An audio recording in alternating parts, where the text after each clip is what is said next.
Welcome, welcome, welcome in, everybody.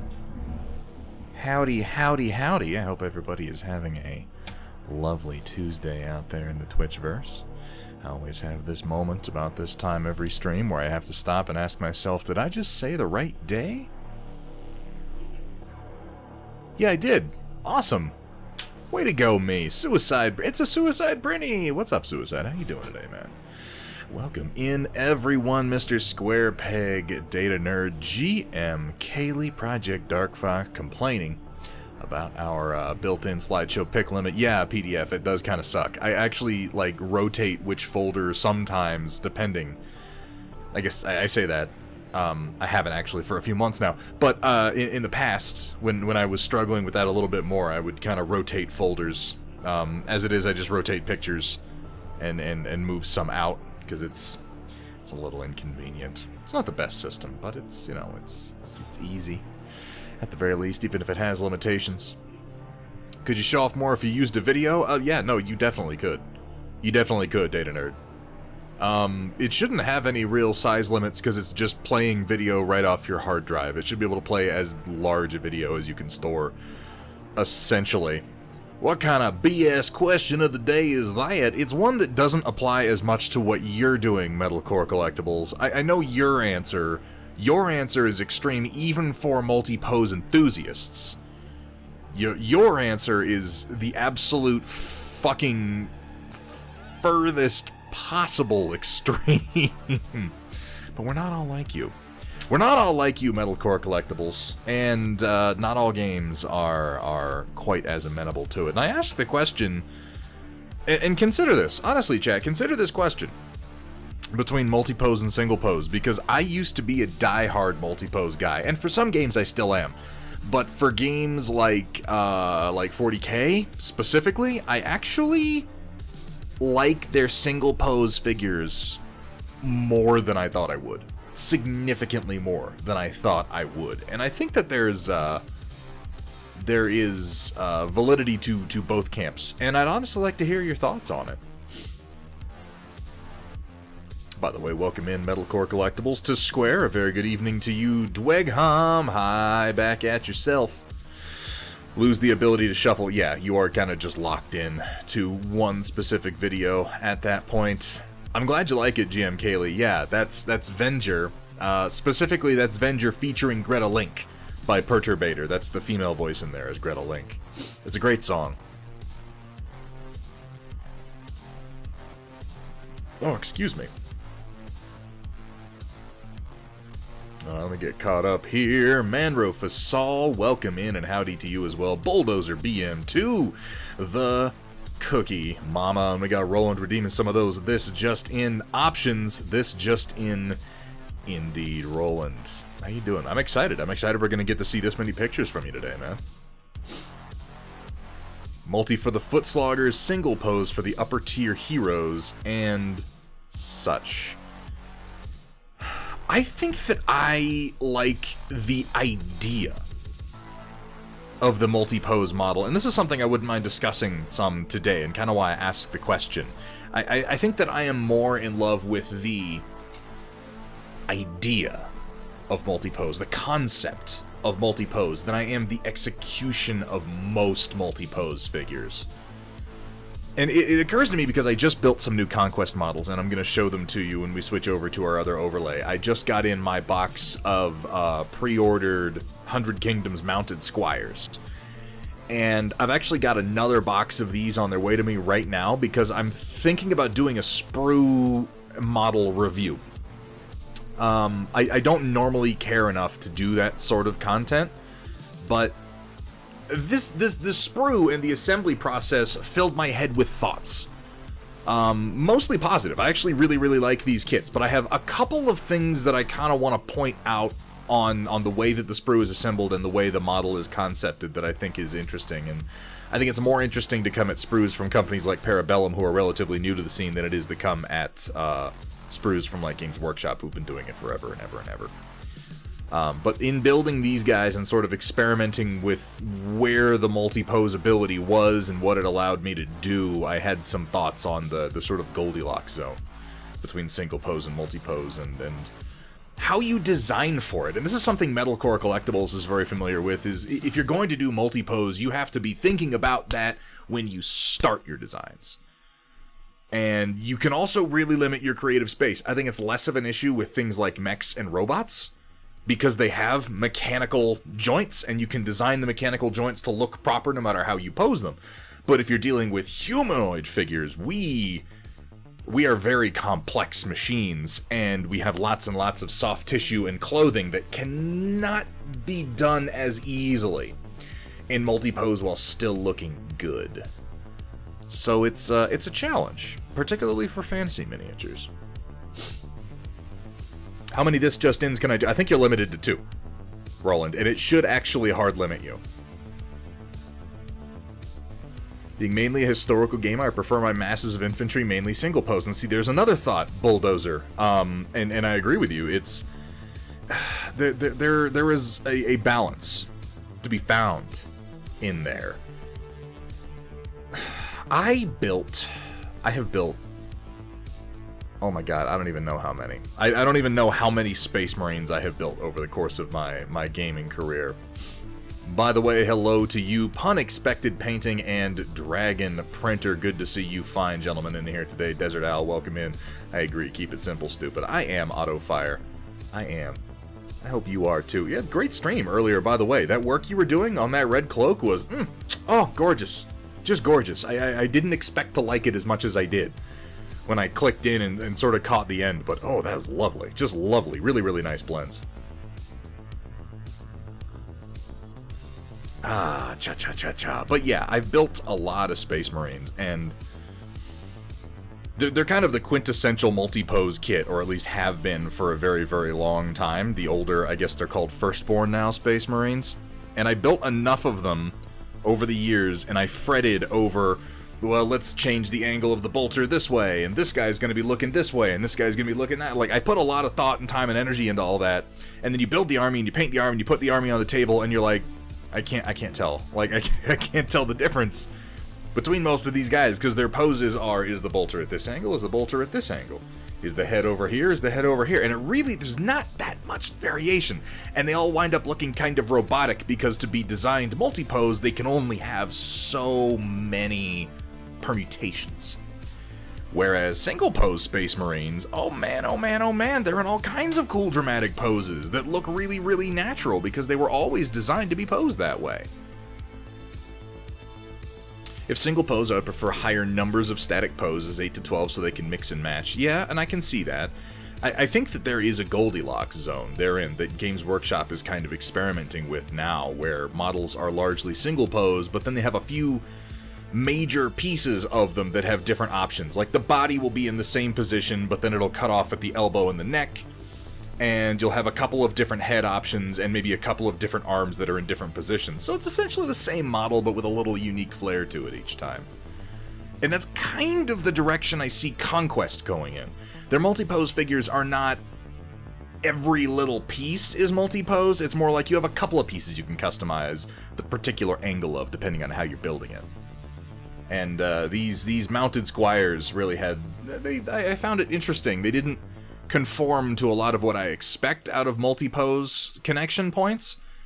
And like I said, I've got another box of them coming. I might do the assembly on stream and just kind of talk about the sprues and kind of show the different options that you can get. Conquest minis, they continue to impress me. They're not I will not pretend that they're the best styrene minis on the market, because Games Workshop continues to hold that particular position. But they get better. They get better with every release, and that to me says that they care and that they're paying attention and that they're trying. And these are ideal features in a game company. These are things that like, if they're not there, if the passion isn't there, if the care isn't there, it's probably not going to spring up out of nowhere after they become successful, you know?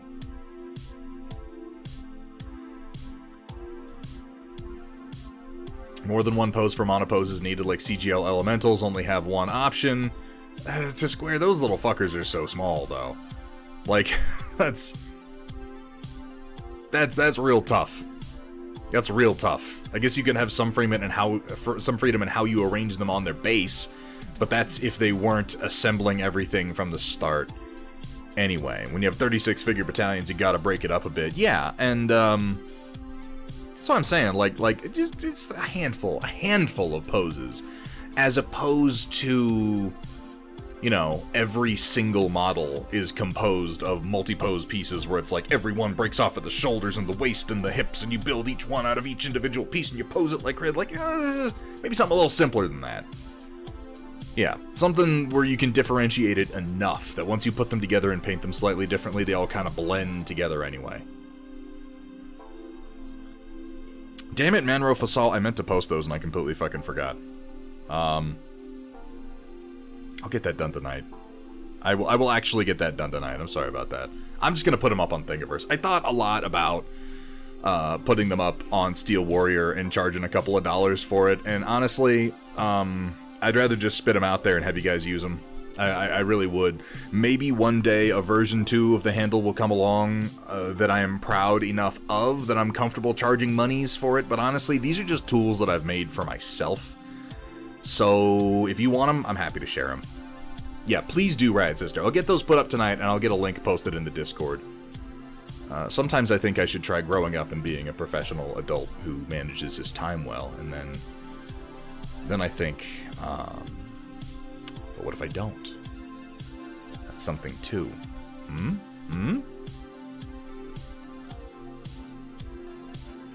Pre-made with magnets? Yeah, no, that's not a bad idea, Dwagom. That's the other part, is I'm like, am I gonna sell files and then be like, oh, and here's where you can buy the magnets to make them work? That felt a little gauche. I didn't want to do that. I don't like that option. Like my boys with shouldered muskets, all in step with uniform variants like some great coats and different head poses, just enough variety to break things up a bit. Yeah, and it depends on the kind of game you're playing too, Bulldozer. Model count matters a lot as far as multi-pose ability being viable. Say for Conquest infantry, given the rank and flank nature, I would almost prefer designated poses so they can all fit properly on the square. That is maybe one of my only real complaints with some Conquest minis, particularly when dealing with the Household Knights, is they overshoot their stands so much. Like, you really gotta pay attention to where you're attaching them to the base. The Household Knights can get crazy. They can overshoot their stand by a very, very uncomfortable amount, to the point where it's difficult to position them on the table.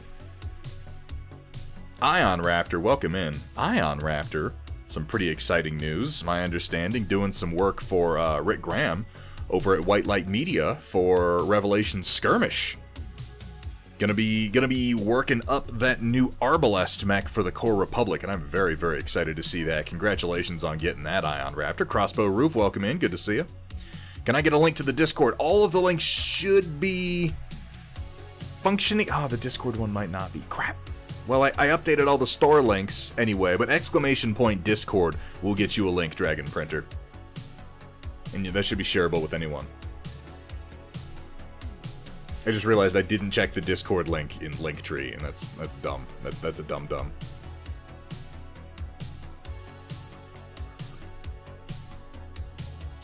Cha-cha-cha. Revelations is a game that I'm getting this Conquest army fucking painted, and I've actually got it mapped out now, and I'm making good progress on it.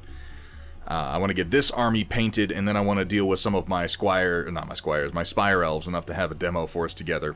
And one of the next games that I'm going to turn my sights on finishing an army for is going to be Revelations, because I've got a number of the Core Republic mechs, which I'll show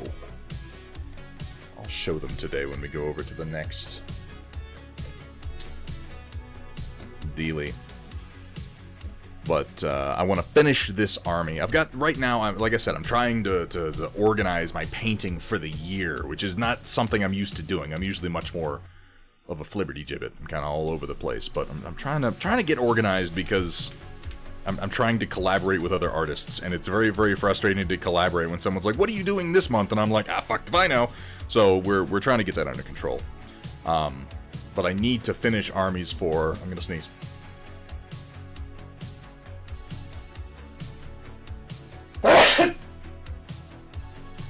Excuse me. I need to finish armies for Revelation Skirmish, Heavy Gear Blitz, Maelstrom's Edge, Dead Zone. These are 4 games that I want to get done in the next few months by not taking forever on each individual paint job. Oh yeah, Roland, we're going to be doing some heavy gear. I own too many of the models to not finish painting up my northern forces. Fuck Divino is my spirit animal, yeah. I think this is a sentiment many of us can identify with. I would love, don't get me wrong, chat, I would love to project to you the image of a professional artist.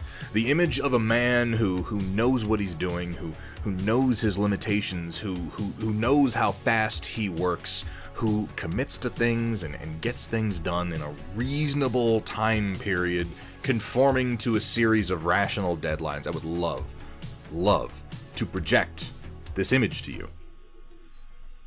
But I don't think you'd buy it for a fucking second. I really don't. It's such absolute nonsense. But I'll tell you what, we aim for the stars, that we might reach the clouds.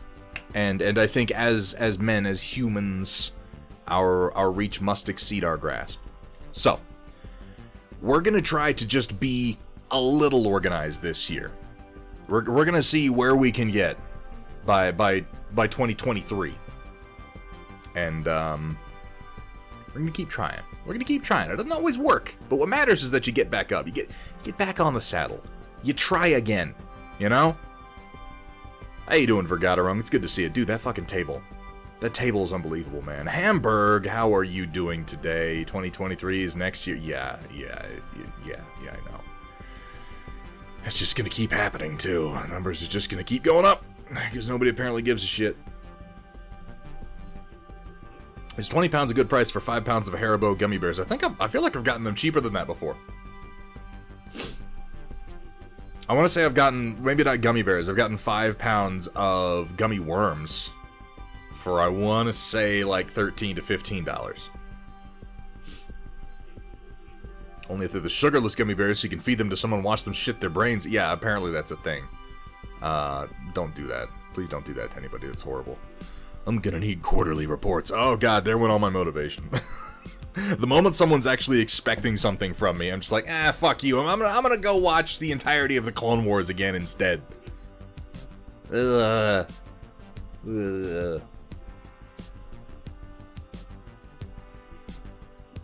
I haven't, and I'm a little terrified of it, Dwegham. I feel like by the time I was done handling that long enough to eat it, it would be filthy and covered in random bits of, like, pet hair and dirt and shit. Like handling a giant gummy worm long enough to eat the whole thing. You imagine how filthy that would get? Revelation about Obi-Wan. Lay it on me, Roland.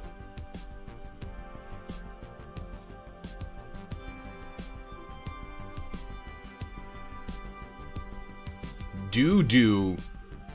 Is that what you're going for on Raptor? Do that? Do like do like pooping. That's, I believe that is the joke. Cut it, bag it, slice it like a loaf of bread. Gummy slices, make little sandwiches. What you do is you slice the worm like a loaf. And then you get those, the fruit roll-ups that are like you make a slice of pizza. Like you can punch out little shapes like little pepperonis and little cheeses and stuff. So you punch all that out.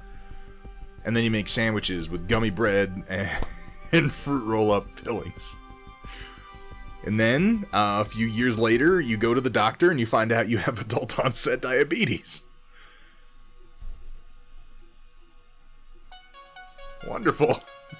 Oh, Koro, welcome in, dude. How you doing? Gotta do Doom Patrol Season 2. I'm into it. I haven't watched Season 2 for a little while. It's been a little bit since Season 3 ended. I could get into Season 2. Toffee bread, you heathen. Oh my god. Oh, dude, that's too rich even for me. Toffee bread? Smush circus peanuts together to make the bread. No, we want to be able to eat this, if we got it wrong. Why, oh my god, why would you even buy circus peanuts?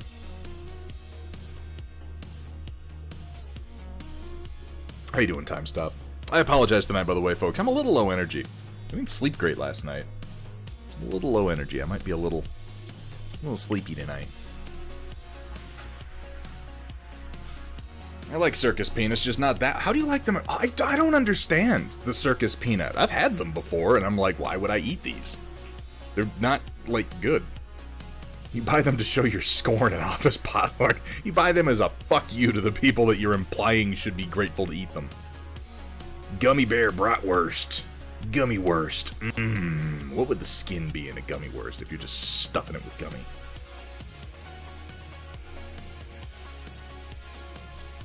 You know, I'm not really that impassioned about the subject, GM Kaylee. I have issues with them, but, like... I think these days I'm more frustrated with fan reactions to Games Workshop than I am with Games Workshop itself. I think people have funny expectations of them. Welcome to Sleepyhead Studios, where we take naps for 3 hours. Oh man, a 3-hour nap.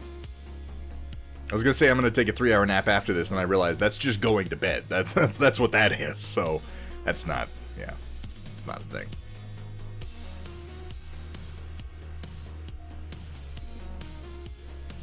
Netflix is doing a BioShock adaptation, like a live-action one, or like a cartoon. Haven't heard this at all. Somebody just told me that Henry Cavill is going to be doing a reboot of The Highlander.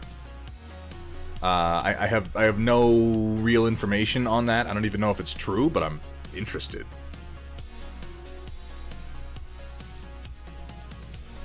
Yeah.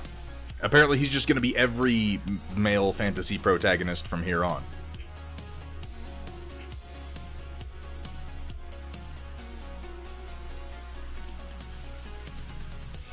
I like the idea, oh Coral. I'd like to flesh that idea out some more.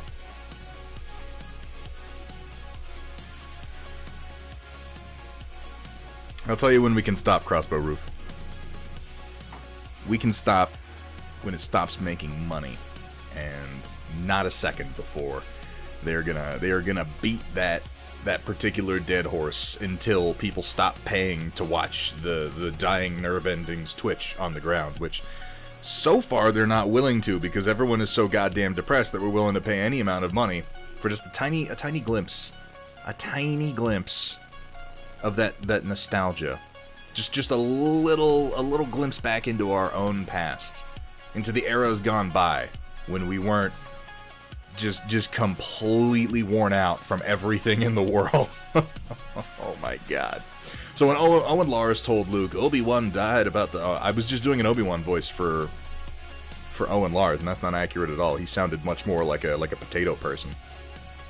Obi-Wan died about the same time as your father. He was right. The Obi-Wan of the prequels and Clone Wars died on Mustafar with Anakin, replaced by a PTSD-riddled shell of a soldier. Now, Roland, that's not who we saw in Star Wars Rebels. That's not who we saw in Star Wars Rebels. I would argue that we saw Obi-Wan in Rebels at maybe peak Jedi. Like, he really learned how to let go. Like, he really learned how to release his own ego and his own needs and his own desires and focus himself entirely externally, and he truly became at peace. He had 15 years to meditate. Okay, now, maybe. I guess we'll probably learn more in the Obi-Wan show, which I confess I'm still excited for. What we need to coin a phrase for, like, how I feel about these upcoming Star Wars shows, because I am simultaneously, like, excited, and I'm going to watch them, and I'm hyped, and then I feel this acute self-loathing for my own excitement. Like, I judge myself for being excited about something that I know is going to disappoint me, but I only know that it's going to disappoint me because I have already decided to be disappointed by it. Like, this is some meta shit at this point. Also, maybe I should talk to a therapist. Maybe this is the phrase we're coining, is mentally ill. Oh god. Skepriench. Dread-sighted, scare-roused. No, that's something entirely different. No, that's like what I get for Aaron Sun in Farscape. Mechcitement. Ooh, I like that. That one kind of works. Shobi-1 Kenobi. Oh. Oh, there's a German word for everything. If you just jam enough words together, it becomes a German word. Now, that said, there probably is a Yiddish word for exactly what I'm describing. If I've learned anything from Larry David, is that they probably pioneered that concept like 1,000 years ago.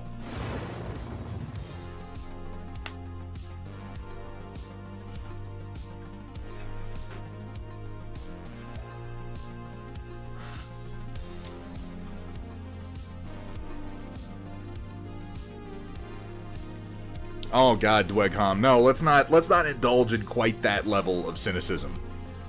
Because I'll do it, and my mood will be even worse by the time I'm done. We're doing pretty good, dumb foe. How you doing? How's your day going, man? I'm hungrier than I usually am around this time. Have I eaten? No, I had lunch. I had a chicken sandwich. That happened. Feeling nostalgia for a time you weren't part of. Yeah, I do think Shock 21's right on that. I think that's just a hipster.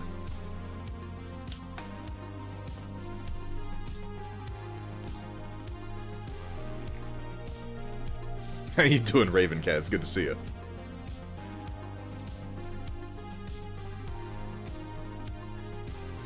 Weltschmerz.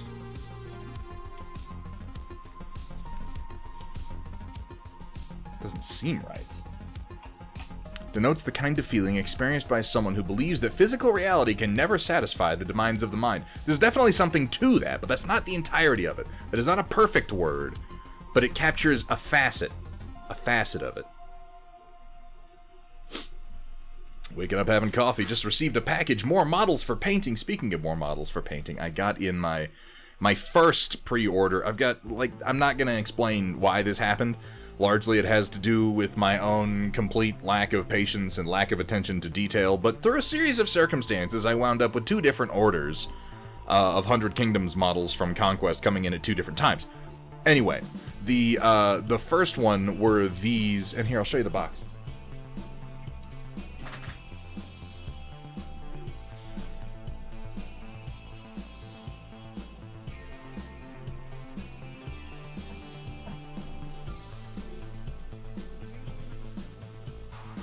Oh, man. I spilled grapefruit juice on the box earlier, I realized, and I didn't notice until now, so ignore the fact that there are smears of grapefruit juice on the box. But anyway, I got in the 100 Kingdoms mounted squires for Conquest, which they changed their box style. It's a little bit of a flimsier box. I have to say, though, I think this was a good idea.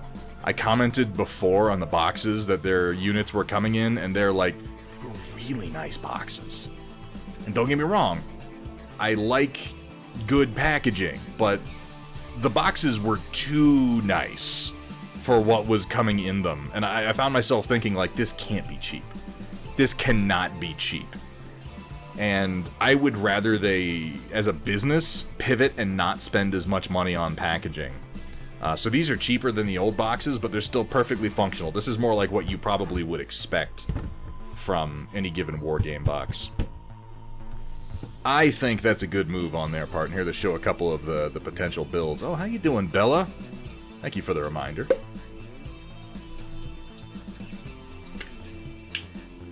And here they show a couple of different potential builds. And these guys have some interesting multi-pose options. Somewhat limited. Only a couple of options per dude, but you can kind of mix and match and get some interesting combinations. I'm not a fan of this shield. In general, I think the shields are maybe one of the weakest parts of this kit because there's only a few that are in a style I really like. The wooden ones I'm not a huge fan of, like this one this guy has here. I don't like this one. I do not like this one. Like, I think that the quality of the actual shield in the box is very high with the big sculpted flower on it, but at the same time, it's really limiting as far as, like, I have a big flower on my shield. Okay. Like, if you want to use this shield with anything but a big flower on it, you're going to have to get in there and carve it off. Yeah, okay. But really nice paint jobs on these box art figures. Yeah, I agree, Dwegham. That's my thinking. I wish that piece were different. Of this set, this one is my favorite shield here. On this guy that I've designated as my unit leader for this group of mounted squires.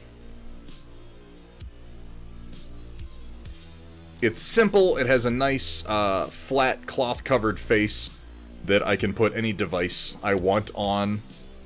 It allows me the maximum flexibility for building my forces.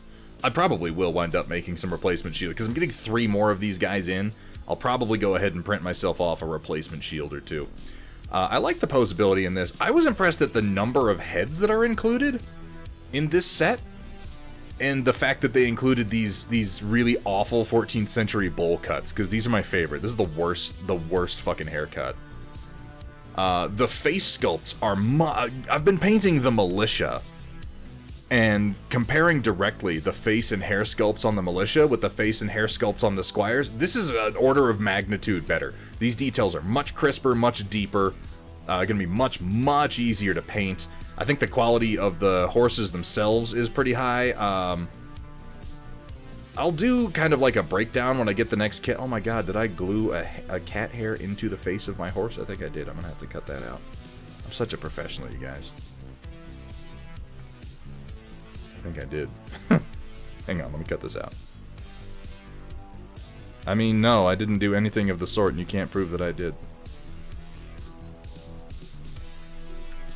Anyway, they give you a number of options.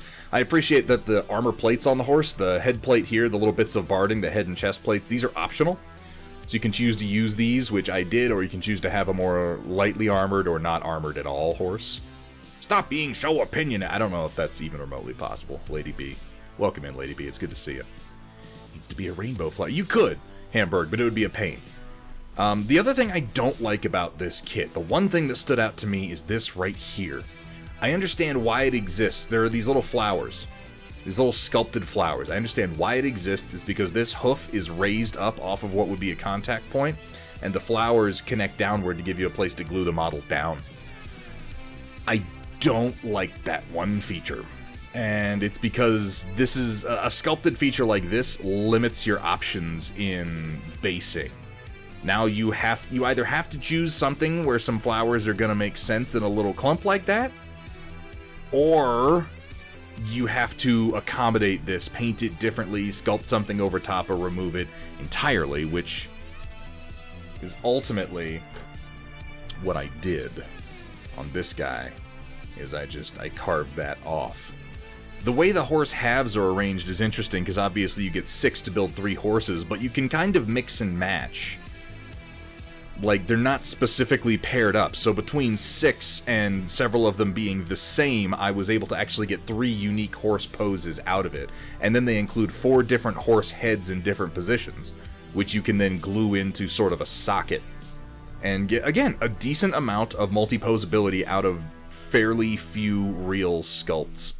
And then the way the guys are built, everything is socket jointed, the torsos socket down into the legs, like little ball sockets.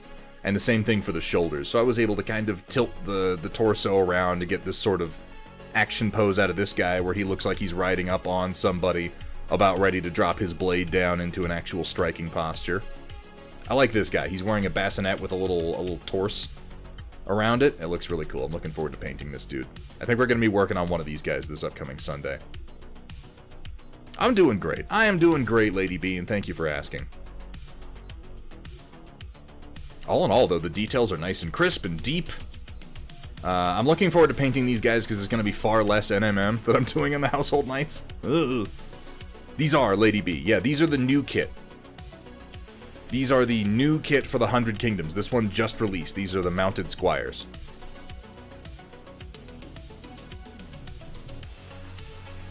They are doing quite well, Ravencat. We're going to be working on them today.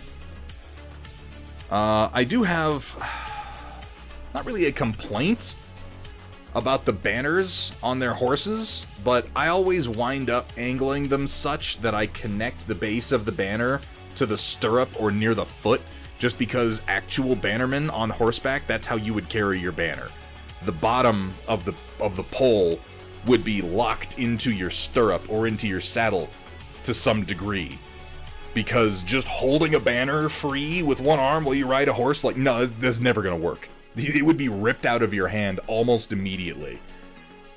So I did a little fudging to make that work for me. I think a lot of people probably wouldn't care. I love this. I like, there's another helmeted head, but I kind of like the punky little hairdo that this guy has. So I went with him for the bannerman. My other... This is not really a complaint. I don't want to say it's a complaint. This is a nit that I'm going to pick about Conquest minis. Specifically about 100 Kingdoms minis. Because I love low fantasy. I love believable medieval...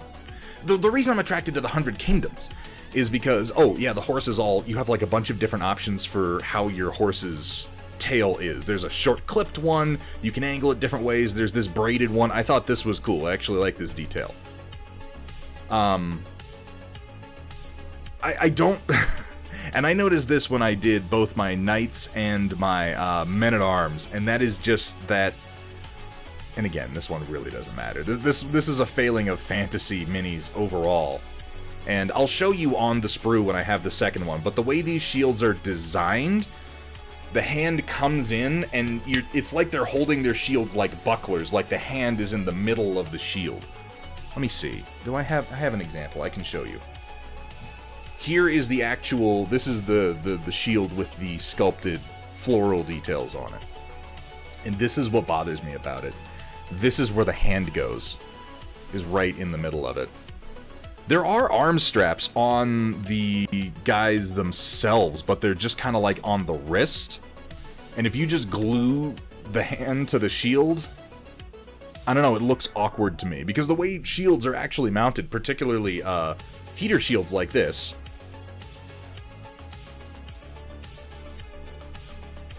your arm would not be coming in like this and attaching in the middle.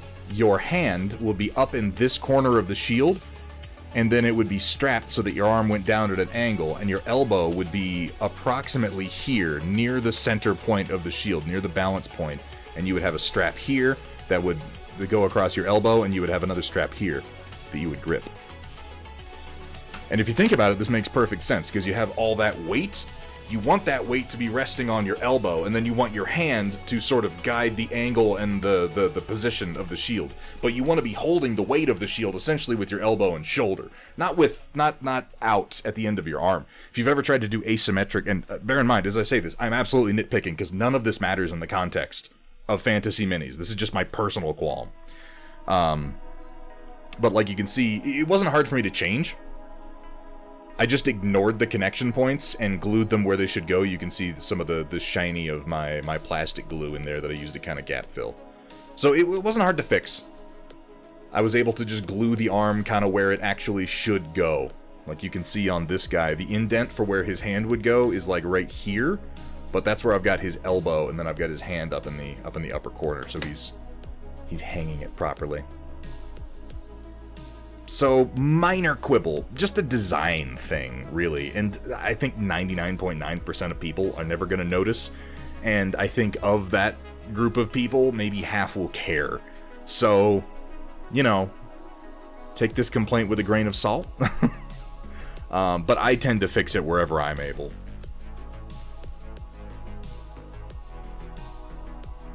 And I only ever really learned about this or know about it because I've held a damn shield, a big wooden shield before.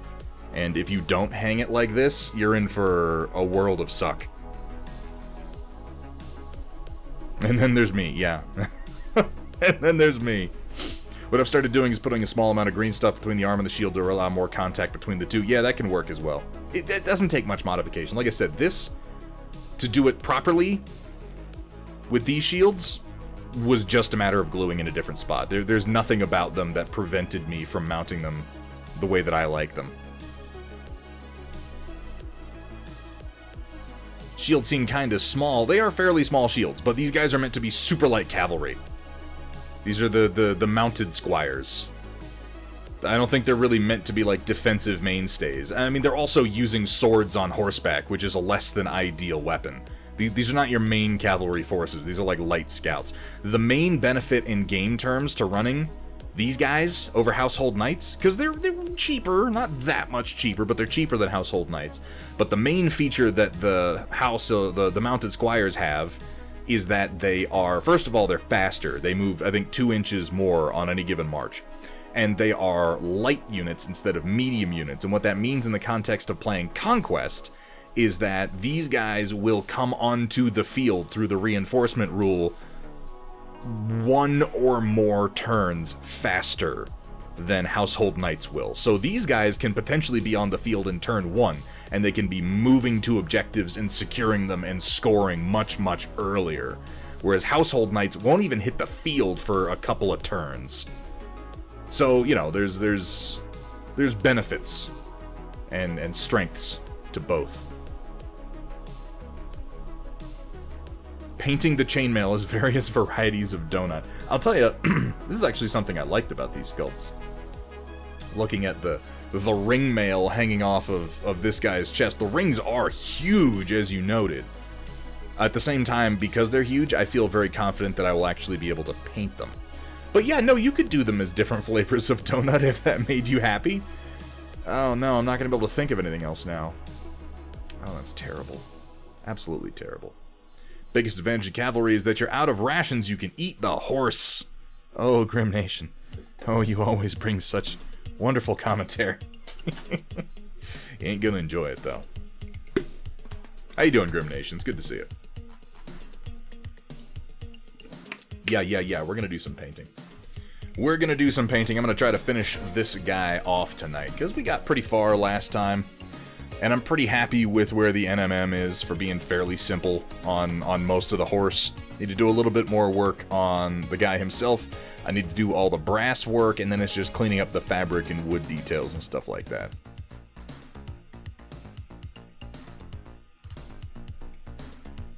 I'm really happy with where his red kind of landed. I'm still considering what I'm going to do for a device on his shield. Feeding my face with some nice grilled salmon. Ooh, that does sound nice.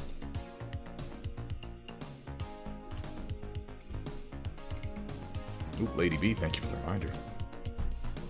A Nike swoosh, yeah, why not? I think we already had suggested we should just put the Thunderhead logo on it.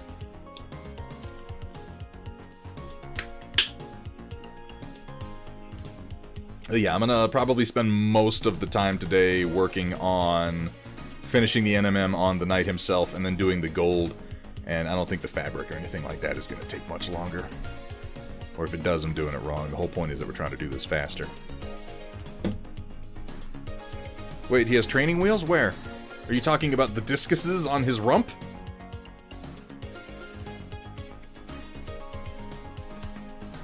They're just rondelles, that's all.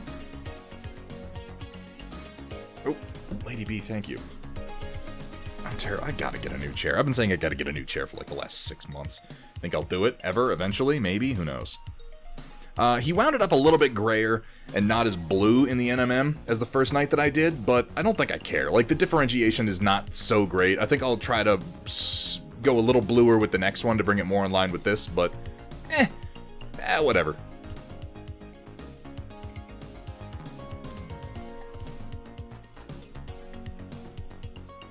You know, I'm going to be totally honest with you, Desert Owl. I saw you saying training wheels, and it's not until this very moment that I realized this is what you were talking about. I was like, what the fuck is Desert Owl going on about? Training wheels? Well, there's nothing on the ground. Oh, and then suddenly I'm like, oh, that's probably, it's these. I'm going to bet it's those.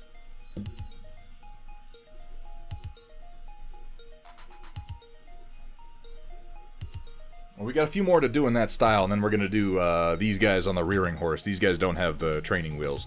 I have to repaint this guy entirely. This was our test piece when we decided this is not how we wanted to paint the knights.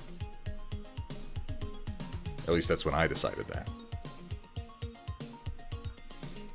Okay. Let's get to work.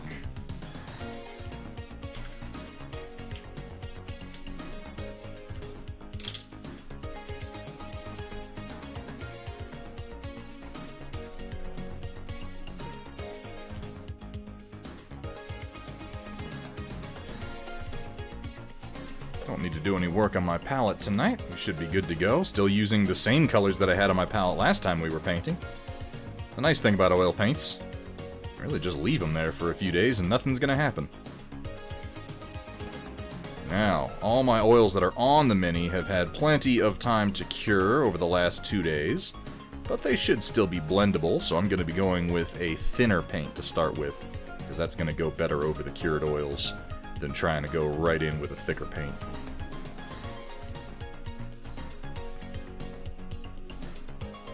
Get busy with some of our yellow ochre here. Maybe a little sloppier and a little quicker than we were on Sunday, because I have this nasty tendency of slowing down. Oh, King Zarin, thank you so much for saying so. Such a good night for painting. How you doing, Merlin? What do you think of the OSL I put on the Raven that was on the Storm Report? Oh, yeah, no, we talked about that. I commented on that quite a bit. I really liked it. It's really brought up a lot by the OSL. Relatively simple paint job that's really elevated by some clever OSL work.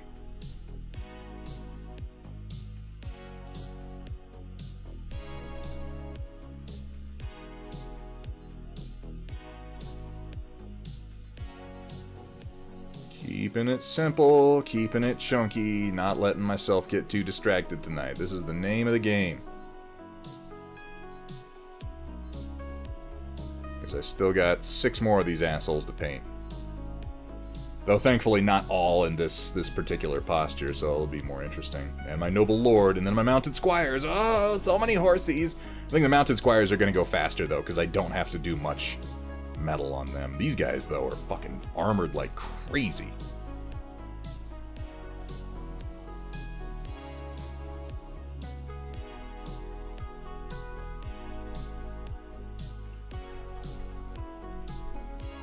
That's how you know it's a good pun, King Zarin.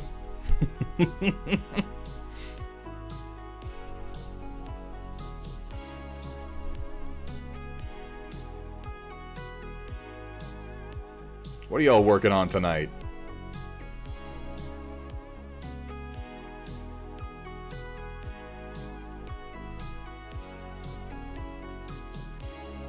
What are we painting out there in the Twitchverse? Art stuff. These dumplings, delicious. Ooh, what kind of dumpling? Like, are we talking like gyoza dumplings?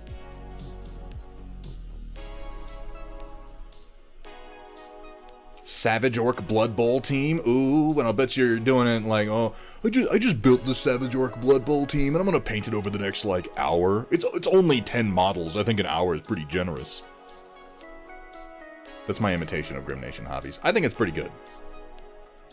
Steamed dumplings, pork, and veggies. Ooh, that sounds lovely. Just lovely. Finally modeling part of the flight base for your Cloud 10. I'll be very interested to see how you ultimately approach that project. We talked a little bit about it last time we saw it. Just, oh my god. See, this is why I like to let some of my colors cure a bit, because, man, this yellow ochre is going down so much easier over a cured oil.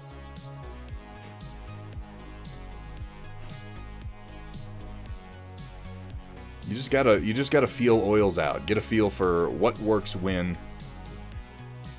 Unlearn what you've learned with acrylics. Be willing to experiment. You know, I suppose you could just go ahead and glorb that paint on anywhere. Oh, I will. It's not like we're trying to get inside the lines or anything. King Zarin, it is almost... If I'm painting on here, this is almost always just painting for me. I don't really paint on commission. I've never really been, like, contracted by a company to paint for box art or anything like that, nor am I don't even know if I really want to. I like to paint my armies, and that's usually what I'm painting when I'm here.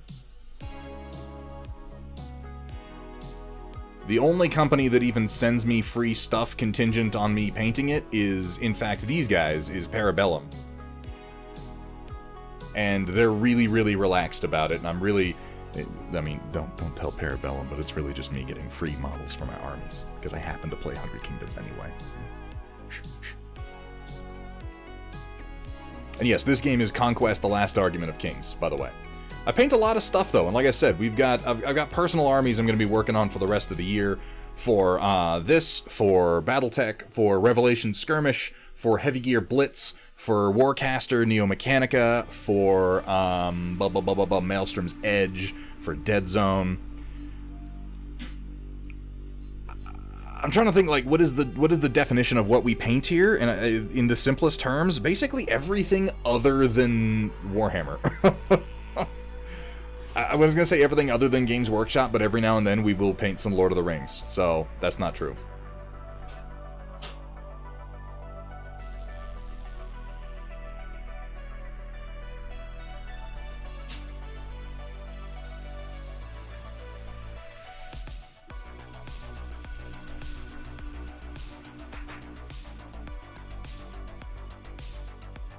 What kind of battle mech are you in the market for, Ravencat?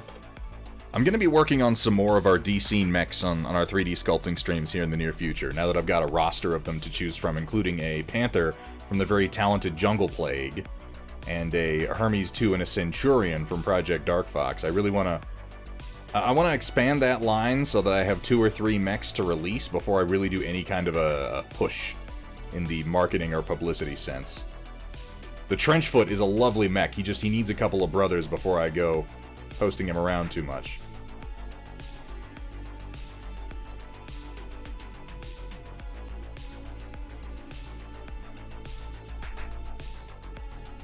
Oh my god, yes, that's true. Oh no, Kursala. I am consistently amazed that people as talented and skilled as Kursala and Data Nerd continue to send me, and Ion Raptor and Metalcore Collectibles continue to hook me up with as many things as they do, when I'm such a complete asshole when it comes to actually painting things on a deadline. I mean, I appreciate it.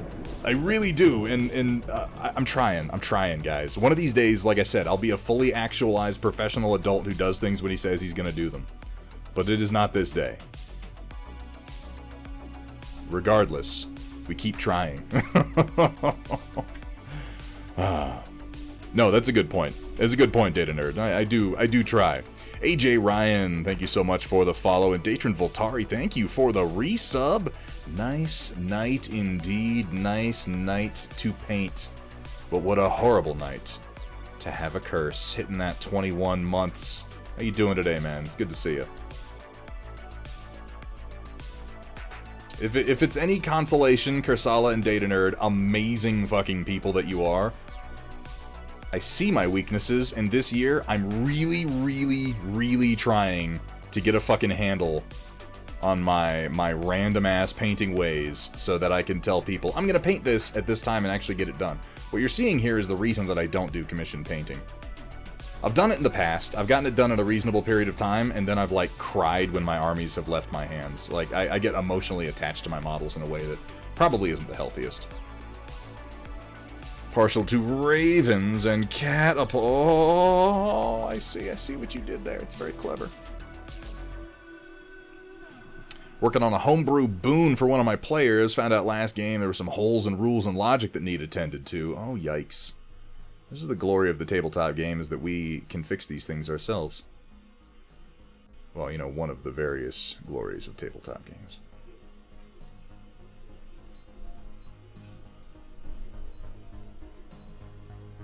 Damn it, Grim Nation, stop being correct about everything.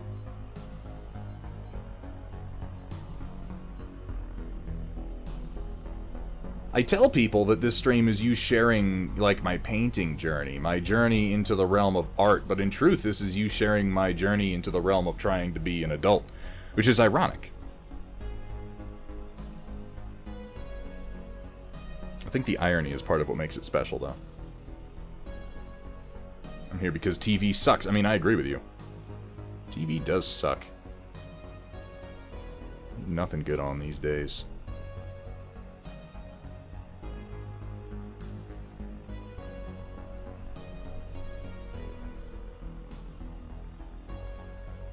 Merlin, I won't even pretend to be consistent about my gaming playthroughs. I've been having a real problem, and it's not really a problem. I guess this is the kind of problem that a lot of people would like to have.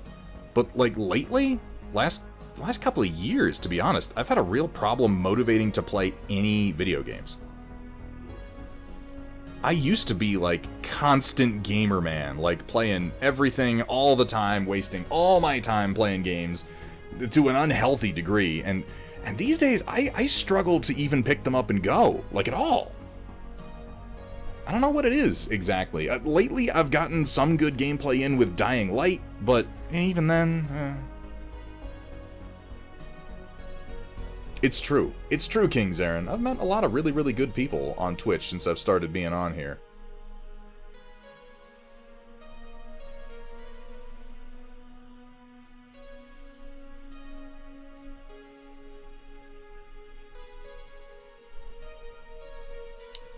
People watching streams and YouTube vids know your problem intimate. Yeah. I like to think that it makes me identifiable and not just frustrating. Or not identifiable, but, you know, sympathetic.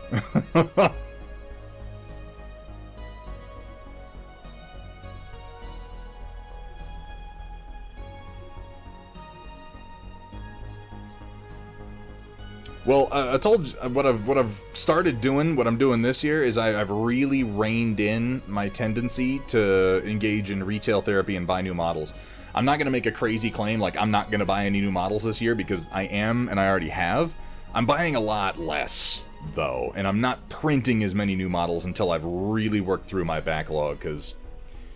And I'm not going to say anything unrealistic either about how I'm going to paint my entire backlog, because that's crazy. I'm letting big parts of my backlog go. Selling them, giving them away, doing whatever I have to do to get them the fuck out of my closet and out of my anxiety-ridden brain space. But I'm also picking the parts, the bits of my backlog that I genuinely still want to paint. And we're going to be doing those.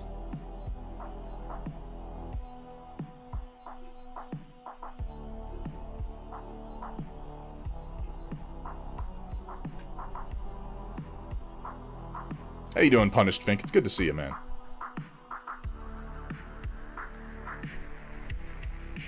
You know, auto fire. That's great. That's great. Because ultimately what this stream is just kind of hanging out with me while I paint, and... After 2 years of streaming, I'm still kind of trying to define, like, what is this stream? What is it that I'm bringing to the table? And I hope... You know what? Here's what I realized. It can't be that people are expecting me to remain super consistent on all of my projects and be super productive, because that's never been true. It's just not true at all. I'm way too scattered between too many things. But I hope that my painting journey, my journey into the realm of art, is still somewhat interesting. And I hope that just getting to kind of hang out and bullshit while we work on our hobbies is the real draw. I hope that. Because that's what I get out of it. So I'm not just sitting here by myself painting stuff. I'm sitting here with you fine folk talking about what's going on and you know, whatever.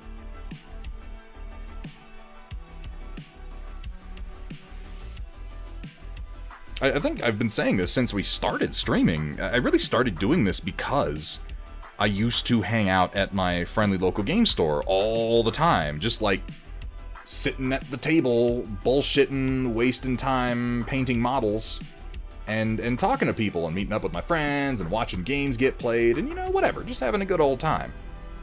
And then I moved rural, and I wasn't able to do that so much anymore. And this is sort of my replacement for that, just so I'm not sitting by myself painting, but getting to hang out with some cool people while I do it.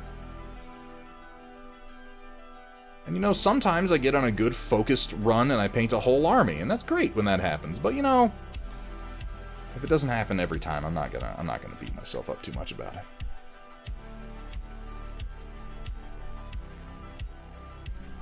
Focusing on getting things done. Got too many paint-stripped secondhand models on my desk staring at me, not doing them. Yeah, and sort of charting my own hobby progress has been part of this. And, like, towards the end of last year, particularly on the stream, I got, like, productivity dipped, but quality spiked. And I taught myself, essentially, how to paint in oils. I say that as I'm fucking up a highlight. And it's been educational and interesting, and I'm glad that I've learned how to do this, because it's allowed me to do higher quality paint jobs on a much tighter schedule. Do I want this stirrup to be brass? Nah, that'll be leather. A brass stirrup, that's too much for a regular knight guy.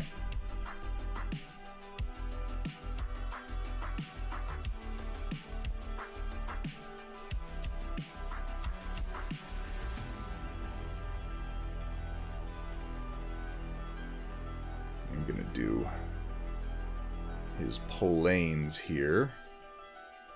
In this kind of brassy yellow, I think.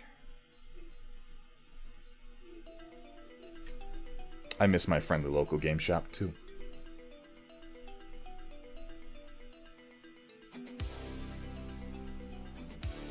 I'm doing his polanes and his counters in brass, just to kind of mix things up a little bit and keep them interesting. I say brass, they would probably just be heat-colored steel.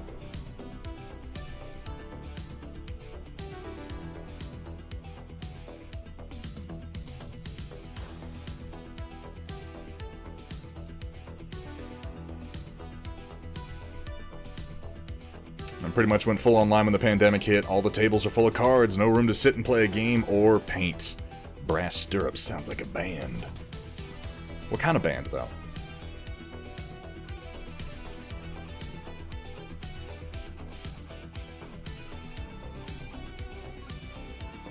You're gonna have to give me a genre and an era. Live out in the sticks and don't have a local game shop. And you see, that's what a lot of Twitch has allowed me to recapture, because I also live in the middle of fucking nowhere. And just spending this much time at the local game shop is not as much of an option for me anymore. So I do this instead. And I find it very enriching.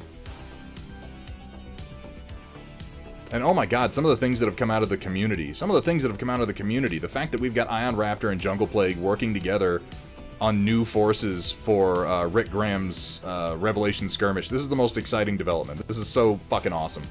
I'm so happy for you guys.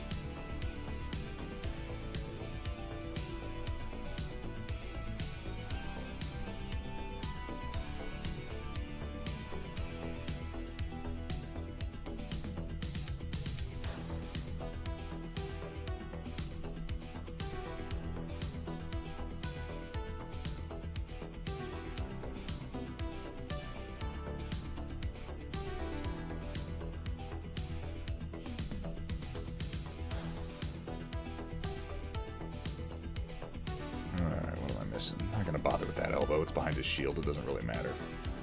I think I wanted to do a little bit here.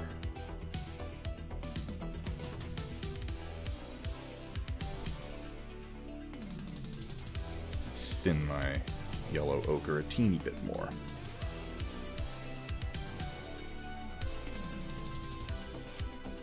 And I really hope, like...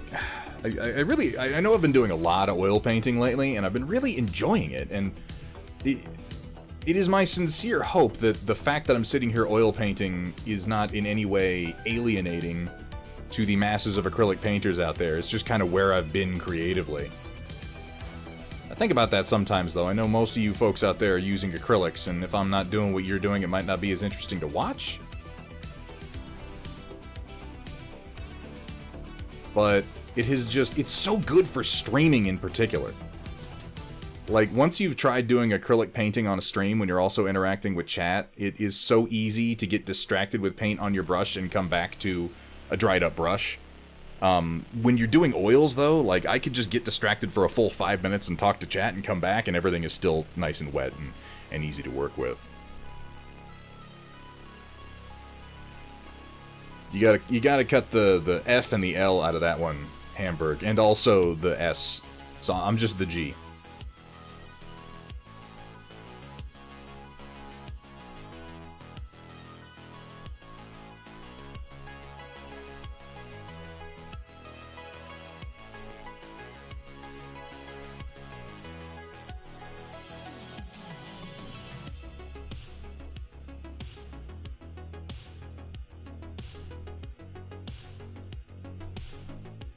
Oh, sure, blame the chat. Well, I mean, yeah, it's easy. Isn't that why people stream, is so we can blame chat? We can be like, normally I would paint better than this, but, you know, chat was distracting me. Done a few oil washes, but not real painting. It's, you know, I'm encouraging people more and more to try it. It's really very liberating, and it's kind of exciting to be in a realm of miniature painting that isn't as, I don't want to say played out, because acrylic has many, many strengths, but it's just like all the material out there for learning how to paint all has to do with acrylic. When watching Thunderhead stream, You may feel the urge to do the got me. cha-cha, because he you likes got to me. slide it to the left, and then slide it to the right, and then hold it off screen entirely. Come on, Thunderhead, put it back on camera. That time, O'Coral, you got me good, buddy. Fair dues.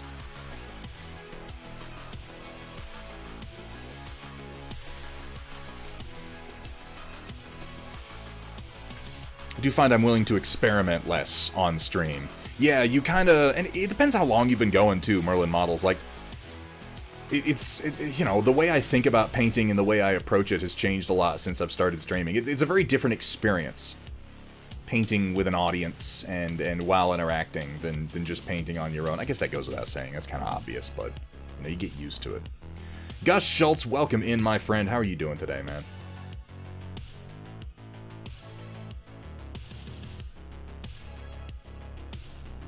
Any style or type of mini painting you would not suggest oils for?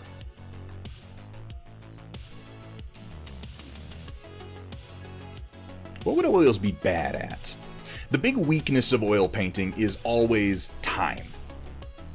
The big weakness of oil painting is time. If you are... Because I would say batch painting, but honestly, even batch painting can work if you put in the practice and you kind of get good at it. And then that's the same thing with acrylics. Like, if you're using the right techniques, it's really not that bad. And Wapple does a lot of batch painting with oils too, so obviously it works. The big weakness with oils is always going to be the amount of time that you need to let it sit before you can handle it or play with it. If you're painting an army and it has to be ready tomorrow, or if you have time-based commissions, like you want someone's like, I need you to paint this for me and it has to be ready like to go next week, and you're going to spend the full week painting, like probably acrylics. I'm no longer convinced that just speed painting is the answer, though, because there are definitely ways you could speed paint with oils and have it look fucking amazing. But yeah, if you gotta use a model tomorrow, don't use oils, use acrylics.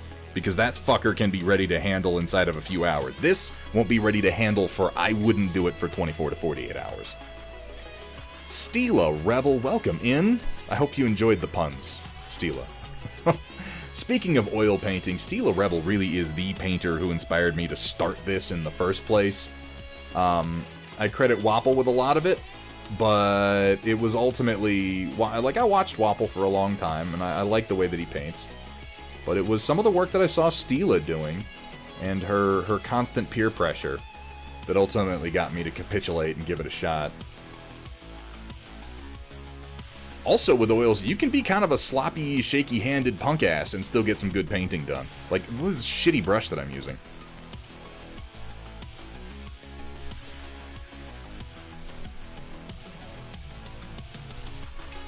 That is the store feeling. That is the store feeling, King's Aaron, and that's definitely what I used to do, is I just sit down at the game shop and talk about games for a while.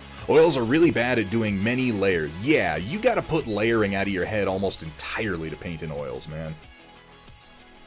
You have to think about the way your paint's going down fundamentally differently.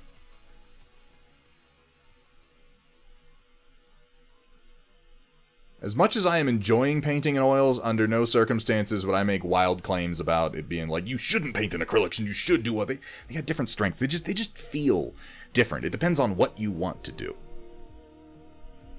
I was always really, really interested in mixing my own colors in acrylics, so Welcome, I've everyone, taken to mixing in oils Thunderhead better. Studios, where the only rule is... Please don't show me your genitals. Please don't. Have fun, be safe, and above all... Don't show them to me. Don't. For the love of God. Don't do it, folks. Alright, I should go ahead and put some yellows down here while I'm at it.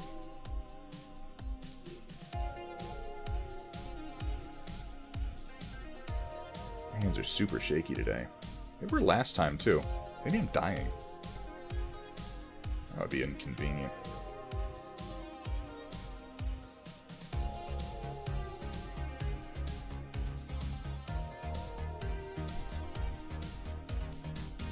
Yeah, if you're doing a painting style that doesn't want blends, if you're doing a blocky painting style, like cell shading or, yeah, that comic book style, probably don't do oils for that.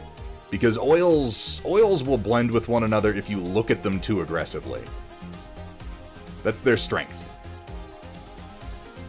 But if you want to do a really highly blended art style, I would recommend trying oils before I would recommend putting in hours and hours and hours learning how to do it with acrylics.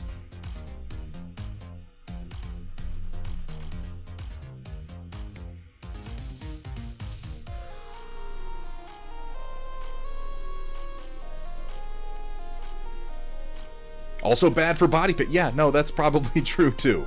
Oh, Coral, fair dues. Merlin.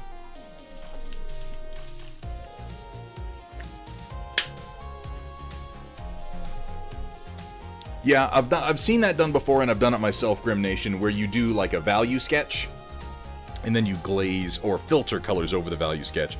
And yeah, as you mentioned, and I think you're absolutely correct, that can work with oils with the right paints, but not with all of them. Not with all of them. If you don't mind kind of a desaturated color scheme, you can actually do some really cool paint jobs like that very quickly with oils. But it does have a tendency to desaturate. Welcome back to 50 Shades of Coal Gray. And as he pulled his stiff bristles out of my wet fluids, I yelled out, "No, Thunderhead! You need to thin that paint first!" I am looking forward to the day that Chaotic's work schedule eases up enough that we can see him on stream more and get him back to painting more. He's really kicking ass with the Tau that he's been working on. But, you know, man's got to eat.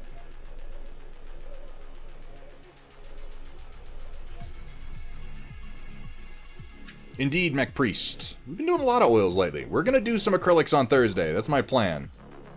I'm going to be breaking out some Rainy River Designs acrylics to work on my Warcaster Harlan Sec on Thursday. And we can take bets on how many times I'm going to complain about it. So I'm going to be like, "Oh, acrylics! Ooh, I'm used to painting oils, that's why I suck." Like, I'm going to say that a bunch. It's going to be a lie. Every time. I'm going to suck at painting in acrylics because I'm not a very good painter. That's the actual reason.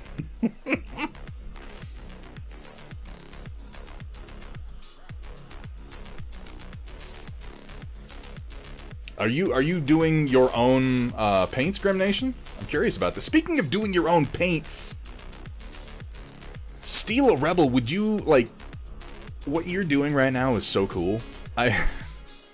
It's so cool, and I'm so curious to see how it works out. Well, Stila is doing something very, very unique right now in that she is using traditional Japanese pigments to make her own oils. And that is just so fucking nerdy. This is taking weebery to a level that I don't know anyone has ever taken it. This is like the American dude that moves to Japan so he can take ninjutsu courses from someone who's like a certified ninja levels of weebery. Which is not to say I don't respect it. I respect it hugely. I think it's fascinating, and I can't wait to see what results she's able to get out of it. Grim Nation, dude, if you're tubing up some of your own oils, I would love to try them out. If I can get to a point where the only paints I'm using are being made by people who are a part of our very own community here, like, that would make me so unbelievably happy.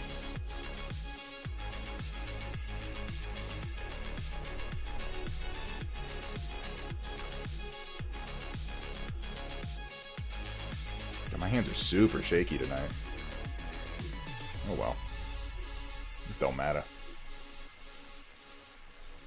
Should I do this horn, this central horn right here? See it there? Should I do that in the brass color or in the steel color? I kind of feel like steel might make more sense.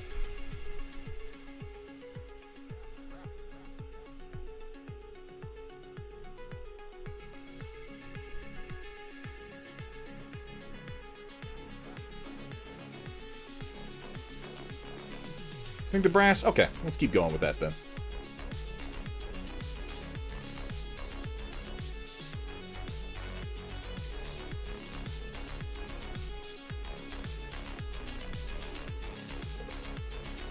I just want to say that painting in oils has given me the confidence that I need to try doing non-metallic metal paint jobs live on stream, and if any of you if any of you. We have several people who are. Those of you who have been with us for the last 2 years that I've been streaming know that I would never have attempted that when we got started. Never in a million years would I have attempted non-metallic metal on this scale live.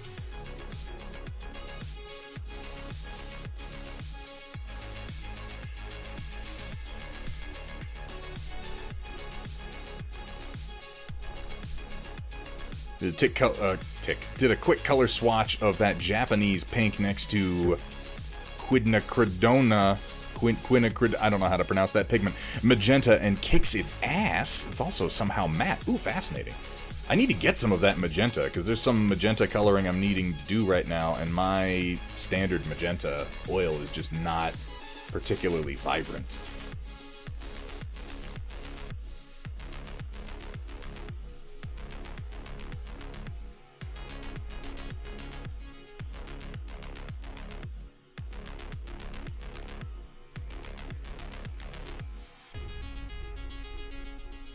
Quinacridone. Quinacridone. Thank you. Thank you very much. Words. Many words. Fancy words. Quinacridone. I like my student oils. For the most part. But yes, you're absolutely correct that in the case of using a magenta in these oils, it's nowhere near as vivid. Its pigmentation is much, much weaker. I like it for a lot of these earth tones, basic colors. Some of these, like the yellow ochre, I think is just fine. And I like the consistency of the student oils, but I'm definitely having to branch out into other brands for specific colors like that.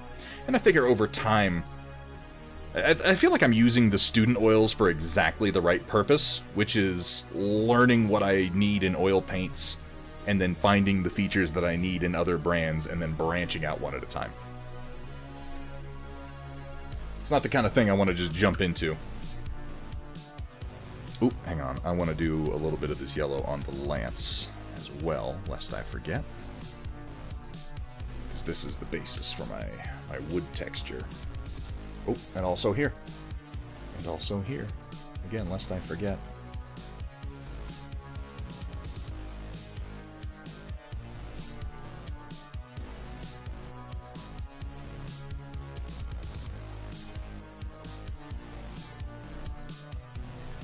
Anyone who's afraid student oils aren't good enough for miniature painting should come here. What? Why should they go there? Are you going to smack them? It seems very threatening, Stila. Anyone who doesn't think they're good enough should come over here. Just get within arm's reach and I'll show them. I'll show them what's good enough.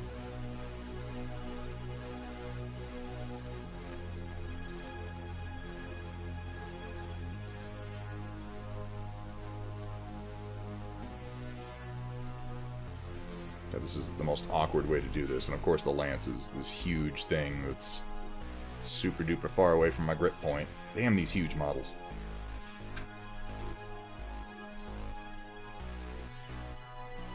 Luckily, the yellow doesn't have to be very precise.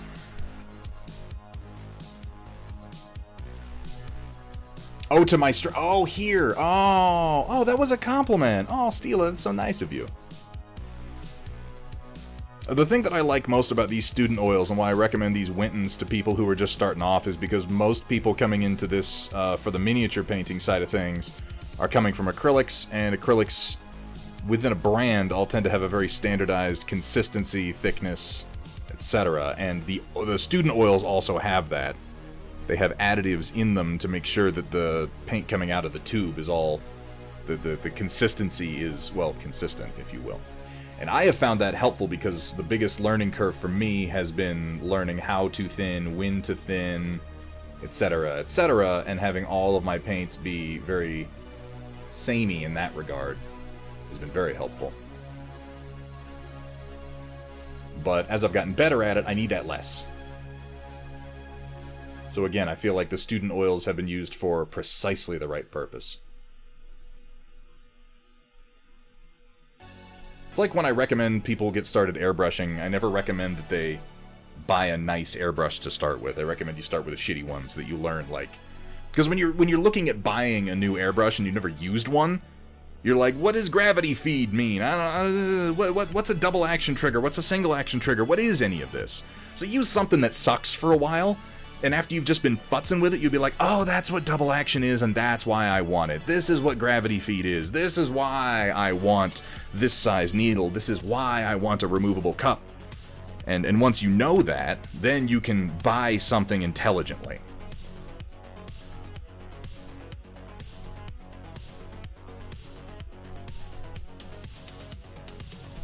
Oh, damn it, Grim Nation. I know that's what Steela's gonna do. She's already doing it. I'm like, oh, I want to be cool like Steela. I'm gonna paint in oil. And she's like, actually, you're only cool if you make your own oils from, like, historical pigments. So, you know, come talk to me when you're grinding oyster shell. Fucking Baka Gaijin, motherfucker. Ooh, Nanotanks hitting that 21 months. Nanotanks, thank you so much for your support, dude. Oh my god. You guys with the big numbers after your subs.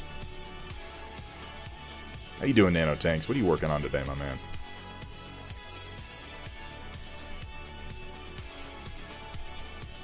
Out milking slugs. I mean,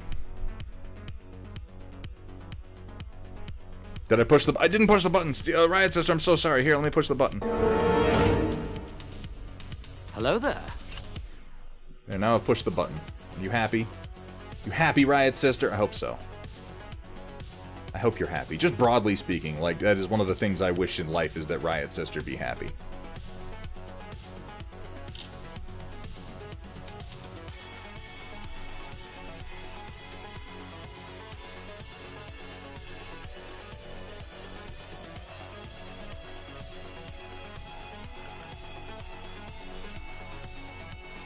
Get with the program, bro. Get on my level. Get on my Steel level, bro.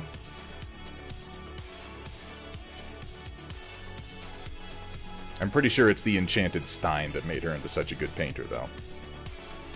It could be skill. It could be talent. It could be a lot of time spent practicing. It could be those things. But what's more likely? Is it really likely that Steela spent a lot of time, like, learning how to refine her natural talent for art into something that she could, you know, wield against miniatures in a very pleasing way? Or is it more likely that she found a magic Stein and it enchanted her with the ability to paint well? I ask you to ask yourself this question. Autofire hitting me with the biddies, and Wolfenspawn getting that 23-month streak. Holy moly. Oh, wait, what's that? Long and going to be better next month. Long and going to be better next. What does that sentence mean? What? Long and going to be better next month. If it weren't for my horse, I wouldn't have spent that year in college. I just don't know.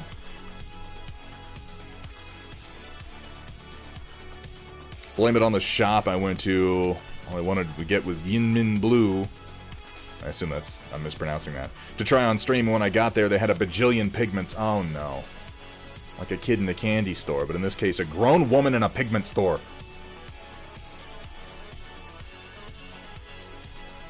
As long as you don't start another trend that I then have to get on board with, then we're fine.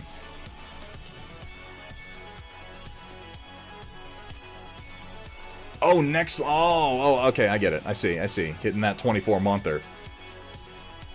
Wolfenspawn, how you doing, man? Thank you so much for the support. Thank you for the subscription. You guys are the absolute best. I'm not leaving enough contrast in this medal here, but we're doing many nights, so like I said, we're just gonna leave it.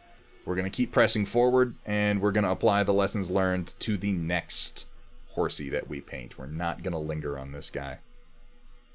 If he doesn't look perfect, the next one will just look a little bit better. That's the idea. Not letting the perfect be the enemy of the good, folks. It is a constant struggle, ironically.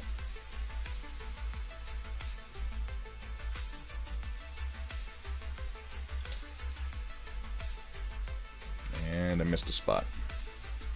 But that's okay, because it's just this easy.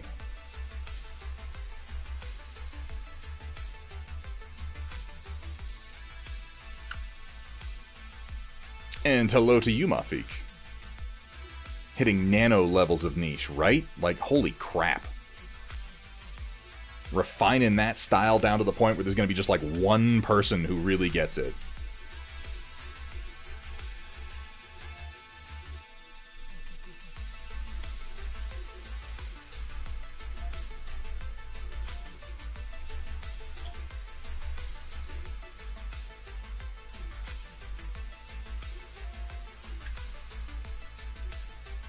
Still on long service leave. Back to work on March 1st. It's nice. It is nice, even I will say, for things to be getting a little bit back to normal these days. Mandates are easing up as a natural course of events. Things are opening back up, and I'm really hoping 2022 is taking a turn for the better.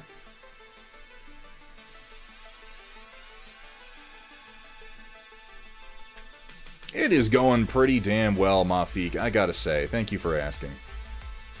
I'm happy with it. Is it perfect? No, but like I said, we're not gonna let the perfect be the enemy of the good. We're not gonna do it, as tempting as it might be.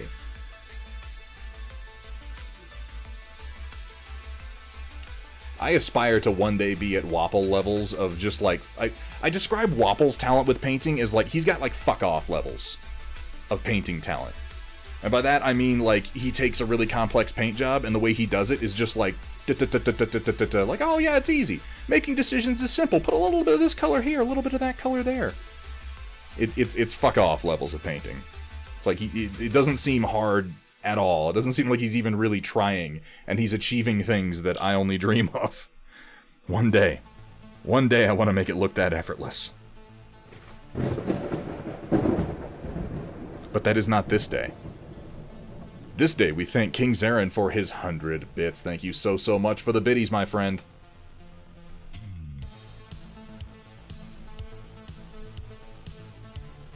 Decades of... Yeah, that's the thing, too, and I always mention that whenever we talk about Wapple. It's like, you want to know why he paints real well? Want to know why? Decades of painting. Decades of it. Like, that's what you gotta do when you wanna paint quite like that. Oh my god, Hamburg, are you gifting more subs, you maniac? Is there like a feature we can enable to prevent Hamburg from gifting subs anymore? You're out of control, man.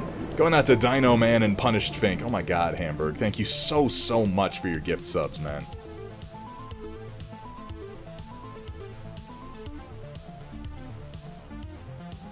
Hamburg, thank you for your support over the entire duration of this stream from when we started to right now, man. You have absolutely gone above and beyond. You are a supporter and a patron, the likes of which I think most artists only dream of acquiring.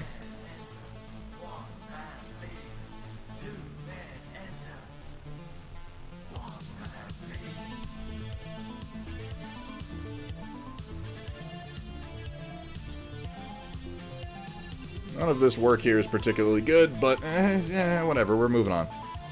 We're learning lessons, and we're gonna apply them later. I think this knight looks a little bit more interesting with the extra gold on his chest. Yeah, paint forever, and you'll be there. There you go. In like 30 years, when I still suck, I'll be like, damn it, Wapple lied to me. Turns out I actually had to be, like, smart and not just do a bunch of it.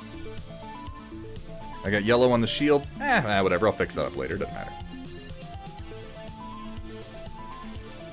His first painting was a gift at Rose's bar mitzvah.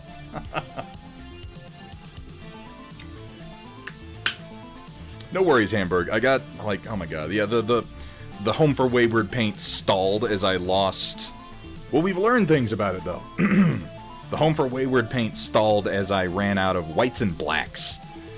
Turns out that those are pretty damned important for a painting kit, so I'm waiting on whites and blacks from a couple people right now before new kits are going to be going out.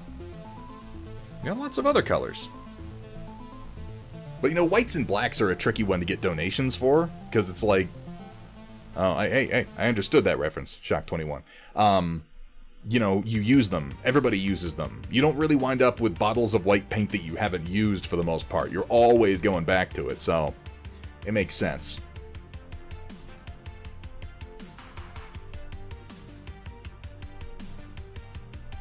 Alright, let's get busy with a bit of our Naples yellow, which is a color I am really coming to love.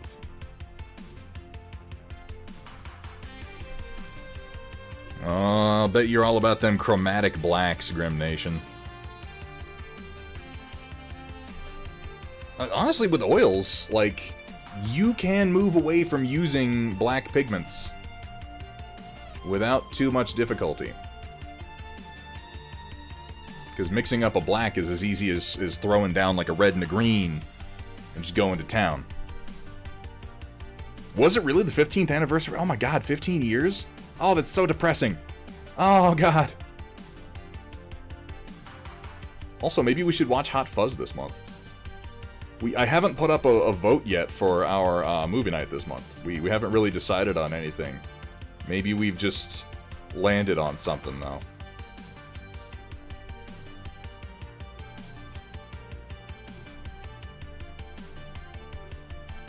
I do spaz tech, yes. Did I get paint on my face? Wait, did I? Is there paint on my face? There's not paint on my face.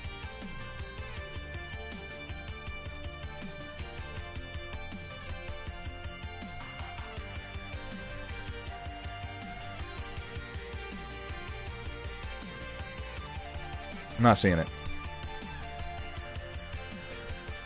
Save lots of money by not buying tons of different colors. Yeah, that's one of the things I really like about oil painting is I'm not buying a ton of different colors. I buy the occasional new color when I want to try something kind of funky, but for the most part, I try to just apply color theory. Damn it, Riot Sis. God, I should never have made her an editor. Stop. Stop, Dweghom. Stop it. The other day, somebody noted that Wrath of Khan is 40 years old, and while I was not old enough to see, or even born yet when Wrath of Khan came out, it's still been such a feature of my life that made me feel incredibly old.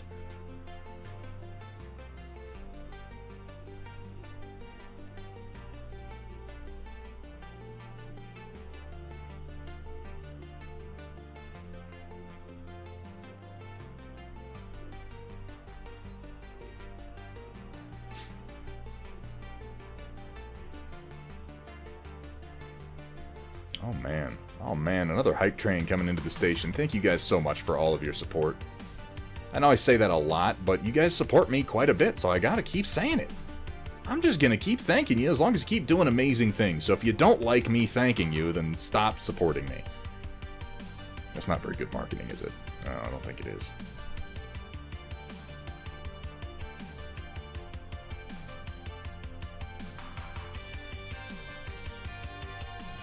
You know, there are benefits. There are benefits to getting older. There are benefits to seeing things that you loved as a kid become this old. Because, like, you know, I still like things. I'm not completely jaded and dead inside. There's still new things that I really quite enjoy, but I feel like I enjoy them in a more meaningful way now than when I was young. I didn't really understand cinema as a kid the way that I do now, and I think, you know, it's impossible to before you've been exposed to a certain amount of it. So while I may like less mainstream shit these days, the things that I do like, I like in a much more focused way. I think that's good. I think there are benefits to getting older, benefits to going to you know, going around the wheel a certain number of times, benefits to seeing the cycle play out. I'm gonna focus on those as the years keep going by. Ooh, Spaced. I love that show. I always, God, oh my god, I always think of Spaced, that first scene when he's chewing out that poor fucking kid. And there's a scene that'll date you, too. There's this little kid in his fucking game shop looking to buy, like, a Jar Jar Binks figure. And they don't show the kid, they just show Simon Pegg complaining about the prequel movies. just laying into somebody.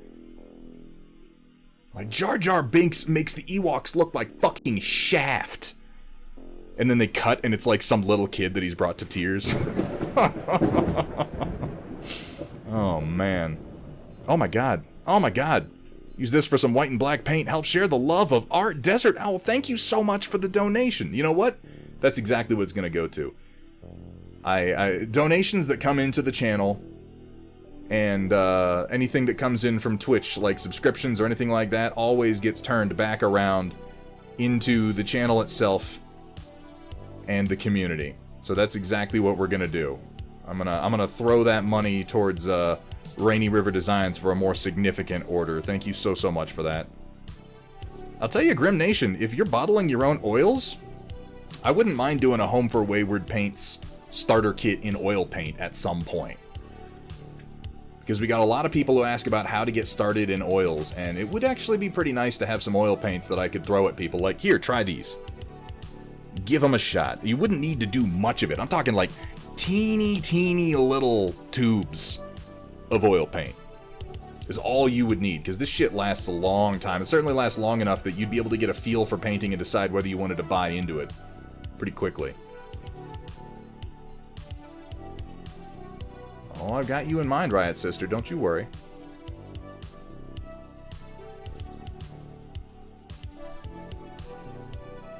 Pro tip, don't throw paint at people. Yeah, it's probably good thinking. Dano, how you doing, man?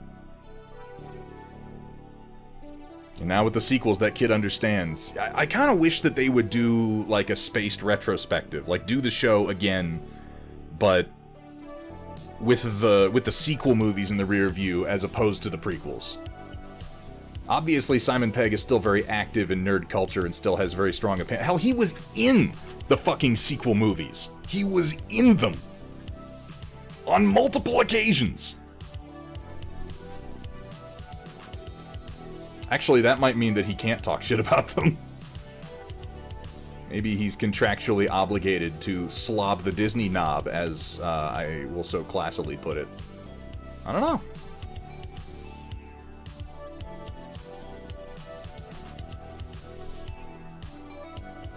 He did, and it was like, okay. I know that people like to rip on the J.J. Abrams Star Trek movies, and I will absolutely do that for the first two of them. I liked Star Trek Beyond. I really did. That movie was a lot of fun. It was so much better than the previous two.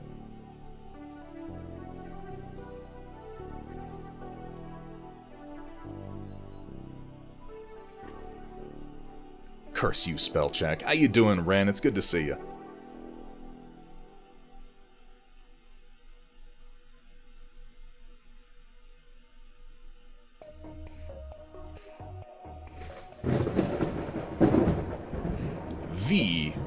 V Kaminsky? Like the. Not just some Kaminsky. Not like Kaminsky Smith, but the Kaminsky. Thank you so much for the follow. Welcome in, man.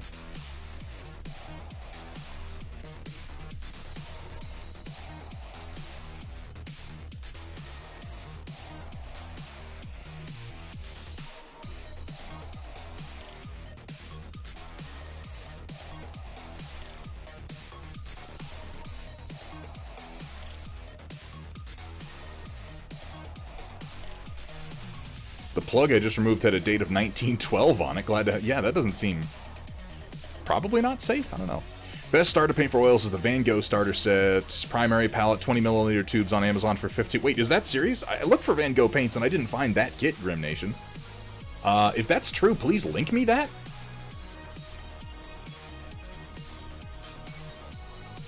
Because if that's the case, I'll pick that up and try it out. And if it's really that cheap and that good... Maybe we'll just pick a few of those up to sort of wrap into the beginnings of our Wayward paint sets for oils.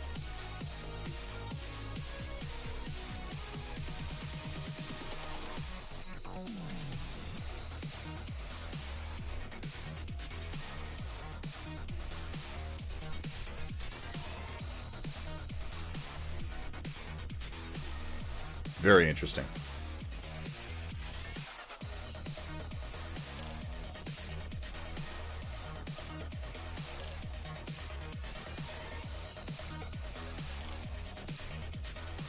One of my great pleasures in doing this stream and in being a part of this community as it exists now are the number of people that we have been able to help get started in this hobby, because art is intimidating. Art is intimidating if it's not something you've been doing for a long time, because you look around and you see the people who are good at it, and it seems so effortless. They understand things. They use phrases, big words that you know exist but don't really understand the meaning of. They talk about color theory, and you're like, what the fuck is that? What is color? Look, I look at things and they're a color. That's my theory. But it's not that scary. It's all much simpler than you might assume coming into it. And helping the people who are intimidated by it get over that hump and start expressing themselves and start having fun doing an art is the greatest pleasure I have taken from this last 2 years. And if that's all I accomplish, that makes all of this worthwhile.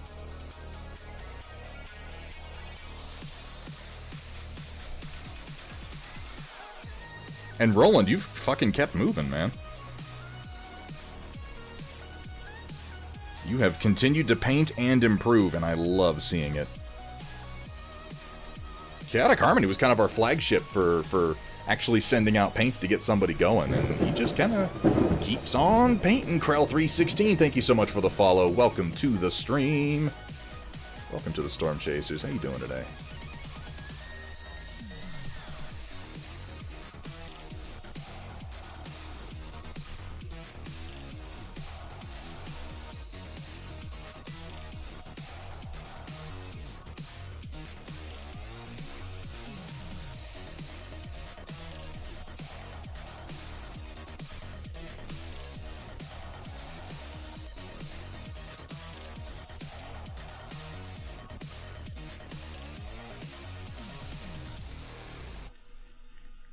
Really did give myself the jitters today, so I'm painting all shaky-handed, but whatever.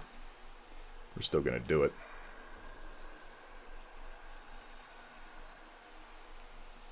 Did I eat enough? Am I hungry? I don't know. That might be it. Maybe I'm low on blood sugar.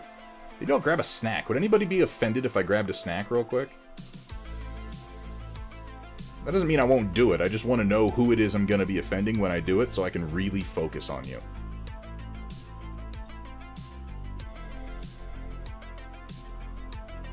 It's going to be Dweghom, then. Dweghom will be terribly offended. That's awesome. I had a mental list of people I was okay with offending. Dweghom was right on top. Well, that's not how that works, Bella, but that's okay. I'll accept it anyway. I'll be offended. You were going to be offended no matter what happened, to be fair. Let me do a quick blend on these, and then I'm gonna grab myself something to snack on real quick. We'll make it fast.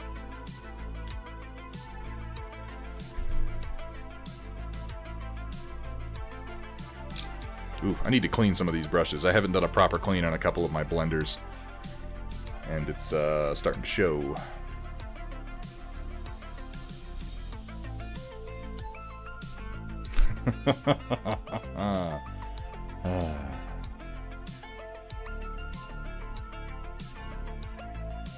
This is my favorite part of oil painting. And I'm not even, like, super great at this part yet. I still struggle not to make mud, but just this part when I come in with the blending brush and all those big chunky transitions just kind of disappear. Just kind of disappear. It's freshly astonishing each and every time that I do it.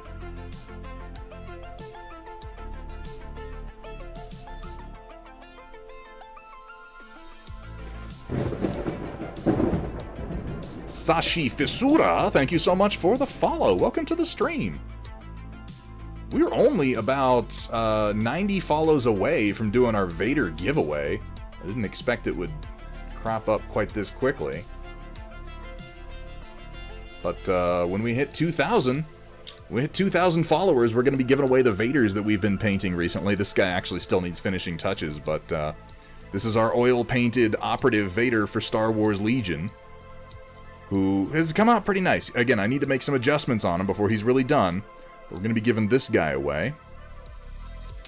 And then we'll also be giving away our core set leader Vader, who I think came out pretty nice, complete with the red glow OSL. We've been having a lot of fun with oil paints lately.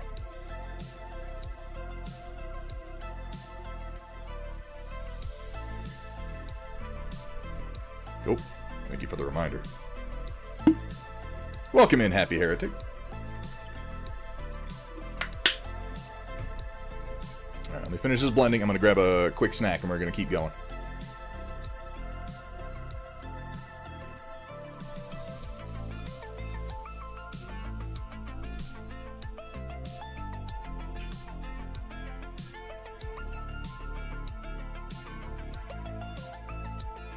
A little too thick here. That's okay. I'm really trying to adopt this methodology I've been talking about of just paint it quick, and if it doesn't come out quite perfect, if it's close enough, don't go back and fix it. Just keep moving forward. Apply the lessons learned and the fixes to the next model you paint, and let this one be.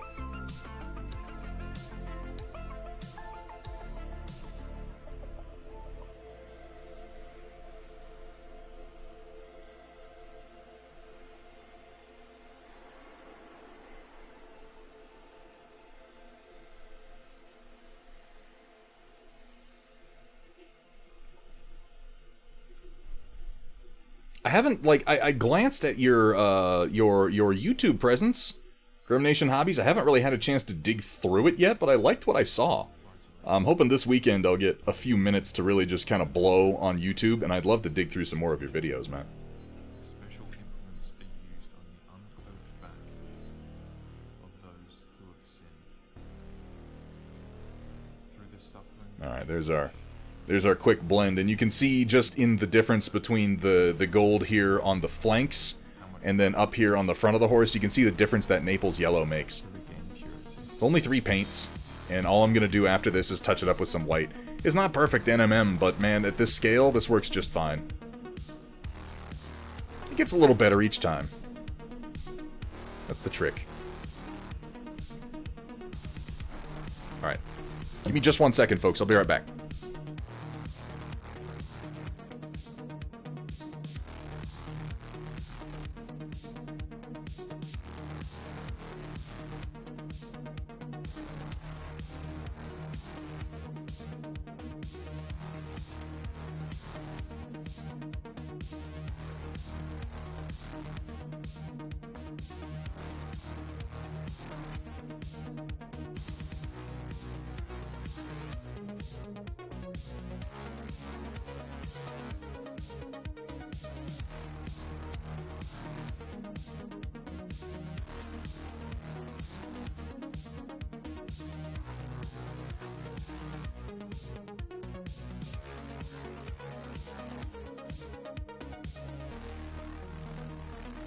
Alright. Oh my god, look, it's my face. Let's hang out for just a minute. So I've been putting up, the last 2 streams Welcome I put back up to a 50 question of Shades the day. Cold Gray, Chapter 2. And as I lay on the cold, unforgiving table, my liquid spewing out from beneath me, across the polished surface, I look up to see Thunderhead shaking his head, eyes alight with disappointment, as he cleans his brush. A light. Welcome in, Bahamut. How you doing? I've been putting up a question of the day. A little something to prompt conversation, thoughts that I have between streams. Last 2 streams I've done this. I think I'm probably gonna continue doing it. Like I said, I'm still trying to figure out exactly what my identity is as part of this stream. Oh, that's a piece of sticker. That's not paint. Okay, good. Still figuring it out. This is a Cosmic Crisp Apple Data Nerd. That's what it said on the sticker anyway.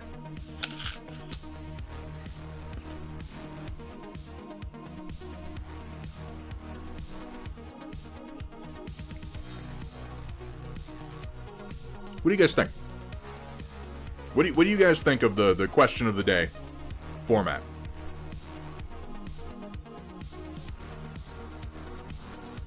I'm gonna crisp apple nerd thunder mist. No, I eat stickers all the time, dude.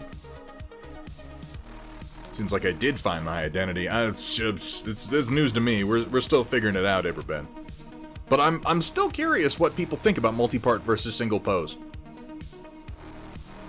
Metalcore, we know your answer, dude. If you could, you would break down, like, you would just You would combine the gunplay and the fucking, 6mm hobby into one big mess of a hobby where you assemble the internal parts of your tiny mech and then magnetize them so you can change them out if you head your way. The only thing that's stopping you is print resolution.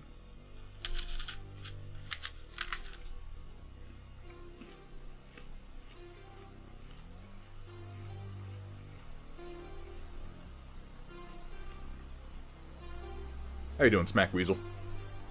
Gunplay, whatever. I don't give a shit. Gunplay.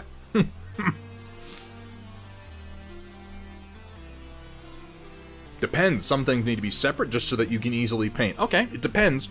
But here's going to be my question then. What do you prefer? Not necessarily what's better. What do you prefer?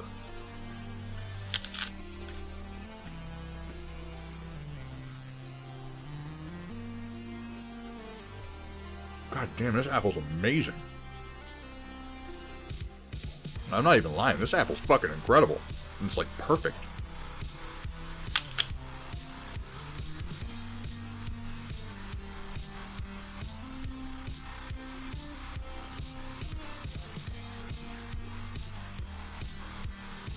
I never do sub-assembly. I really don't. Like, even after this last night, I started talking about doing it, and I immediately changed my mind. I don't know. Sub-assembly and me, we don't go together.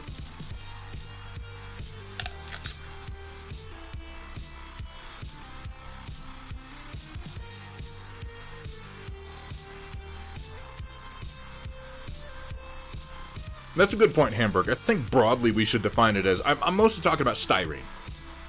I'm primarily talking about styrene models that come on a sprue.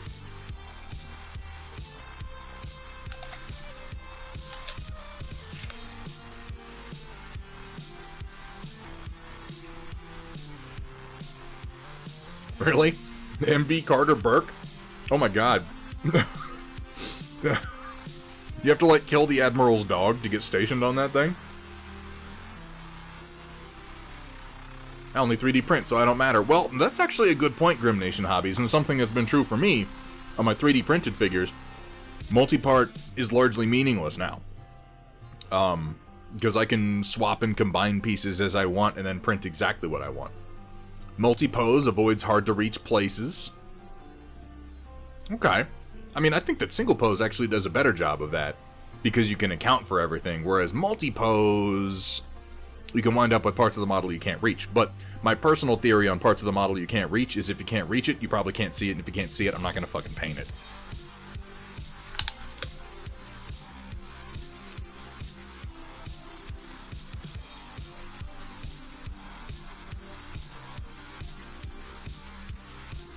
I can see that, Nanotank. Shields in particular.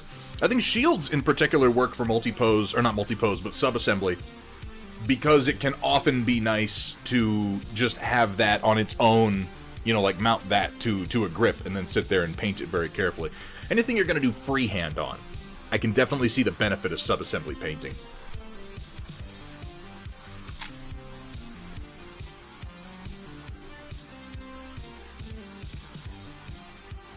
What if you can see it but can't reach it? It's a shadow. It's a shadow. Paint it black. Move on.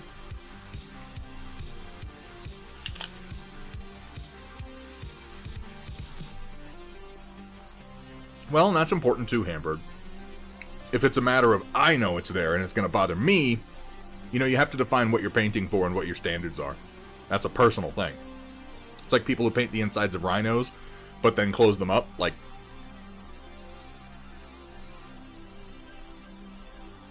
Why would you do such a thing? Well, because I know it's there. Well, if you're doing it for yourself, just know that you're doing it for yourself. Just know, as you're doing it, that literally no one but you will ever see it. And as long as you're okay with that, then carry on.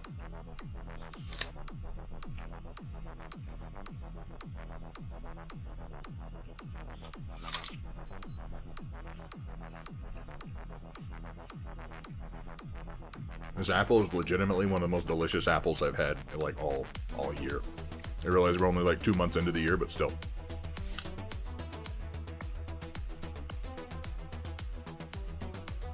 Right, Happy Heretic? That's up there with, like, bedwetting for signs that someone might become a serial killer, I think.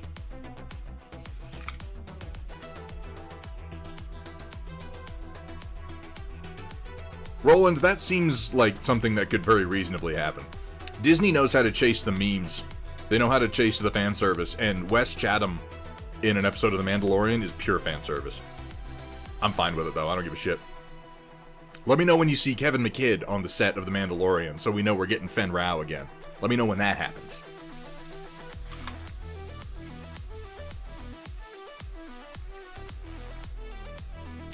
Is there really Bahamut? I haven't seen that.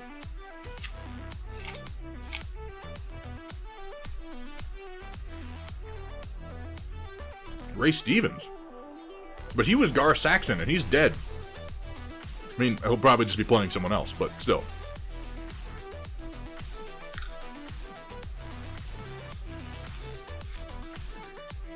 I'm not misremembering that, am I? That was Gar Saxon, and Gar Saxon died.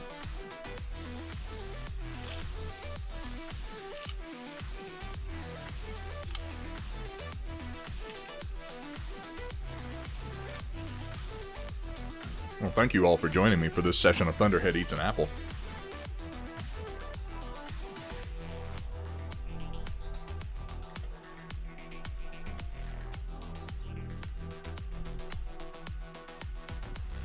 And hopefully that helps.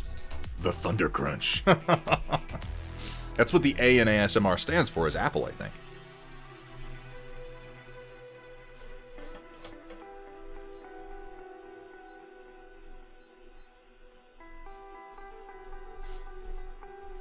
I already feel a little better. I think that was a good idea.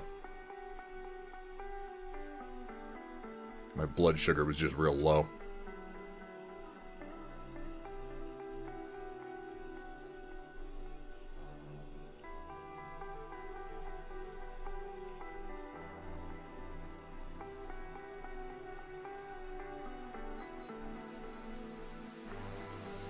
It was thematic, too, because horses like apples.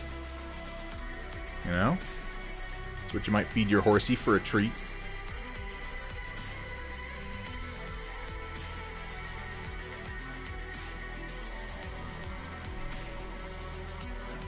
Oh my god, excuse me.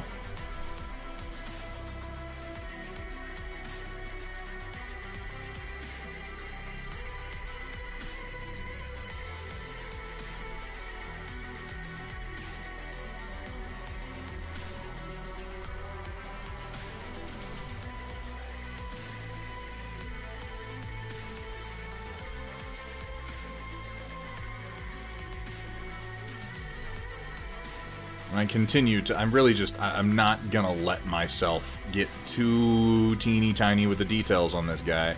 I'm forcibly not letting myself go down to a finer brush. I'll do it for some of the fine detailing for the very last step, but... not for this stuff. Not for this stuff. Big brush or nothing. Please do, Bahamut. Yeah, go ahead. But the knights like apples. I mean, conceivably, yeah. I mean, who doesn't like apples? Not allowed to eat it with the skin, D. I'm not allowed. Keon Alexander. Keon Alexander. Wait, who's Keon Alexander? Remind me. Where do I know him from? Help me out. Grim Nation Hobbies doesn't like... Well, you don't... Okay. You're... That just proves the point, though, Grim Nation. You're like the control group. You're the exception that proves the rule. Grim Nation doesn't like it? Well, then, it's clearly popular. In fact, that may be the surest sign. Developed a mild allergy to apples? Really? Oh, shit, yeah, the guy who played Marco Inaros. Oh, he'd be fantastic. I may not really like what they did in the last season of The Expanse. I may not like what they did with his character in the last season of The Expanse, but his performance was phenomenal. And I'd very much like to see more of him. I don't think I've seen him in anything else, which would explain why I didn't remember his name. It takes me 2 or 3 shows before I really cement an actor's name. Or in some cases, much, much longer. Don't like fruit except for avocado and tomato. And to be fair, if you had to pick any two, I feel like those are some of the most essential for enjoying the broadest spectrum of dishes. I fucking love avocado. God damn, we had sushi for Valentine's Day last night. Got me one of them rainbow rolls, which is basically just an avocado roll covered in fish. I love those things.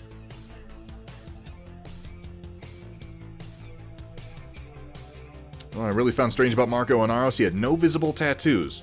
I didn't even notice. I wasn't really looking. It is kind of surprising, though, considering literally every other belter is covered in them.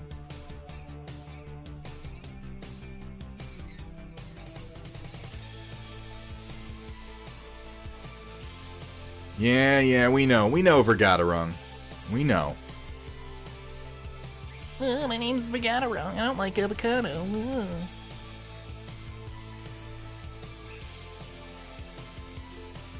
My name's Vergaderung, and I eat my peanut butter and jelly with the crust on. Goo.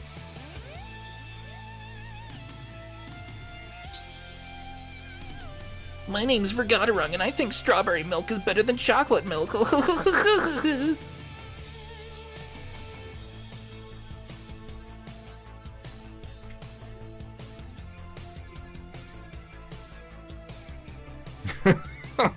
Yeah, but I'm not making fun of you, Project Dark Fox, just for Vergaderung.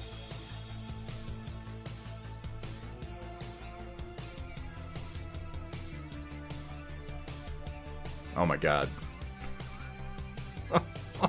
What is it? What is it with the avocado-hating contingent of this chat?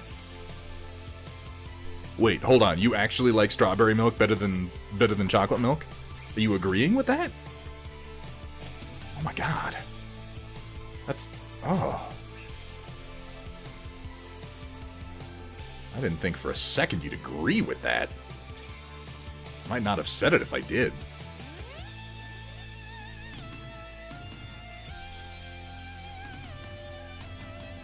I'm with you, Grim Nation. Avocados are the shit. Avocados are one of the greatest things. Thank you, Stila. Thank you. I apparently need the reinforcements. Avocados are among the finest foods on the planet.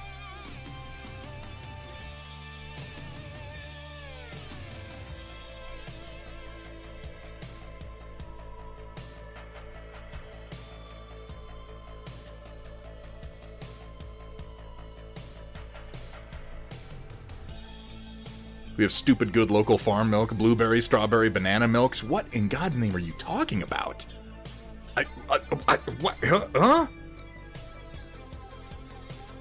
I don't think that counts. We're not talking like local farm milks. We're talking commercially available, mass-produced Disgusto milk. We're talking mixing some Hershey's into your fucking store-bought vitamin D milk.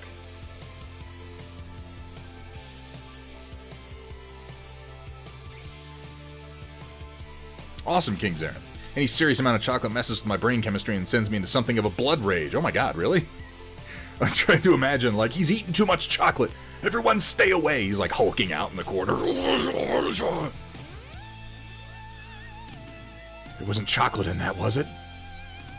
Everyone stand back!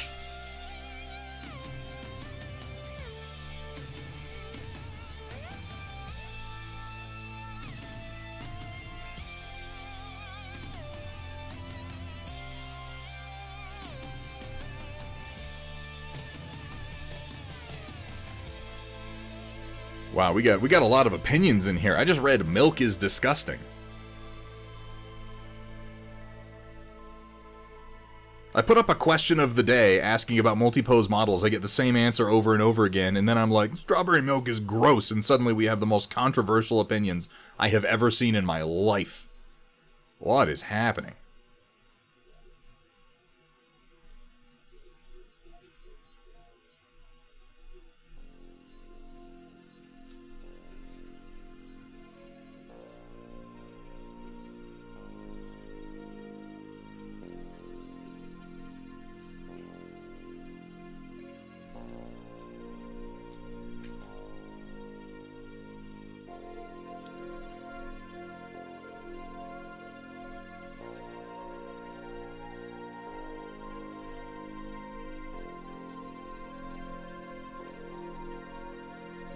Soy milk is kind of gross, yeah.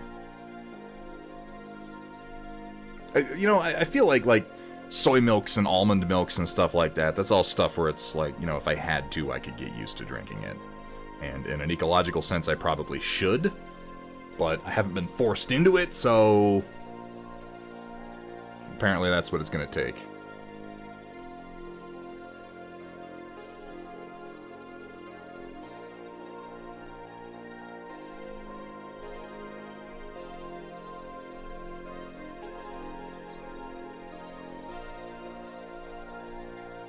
How you doing, Jungle Plague? Welcome in, my friend, and congratulations to you as well, along with Ion Raptor. I believe the new Revelation Skirmish Arbalest is your concept art. Just fucking awesome, dude. Really looking forward to getting my hands on some of that.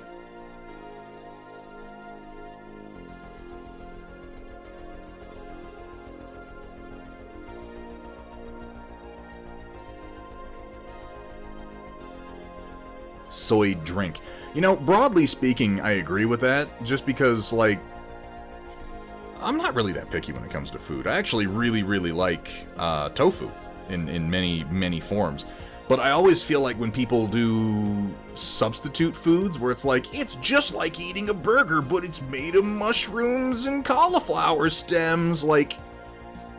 don't tell me that I'm gonna be eating a burger. Just say, like, it's a cauliflower patty. Just, like, advertise it as what it is and try to enhance its flavor as best you can. But it's all these weird replacement foods. It's like, it's a marketing campaign. Like, we want to pretend we're still eating the same thing, but it would be more palatable if you just focused on it being a unique food. You know?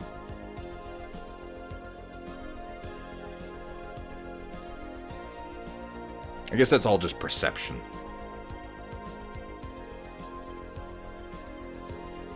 Just make sure you know what's in it. There you go.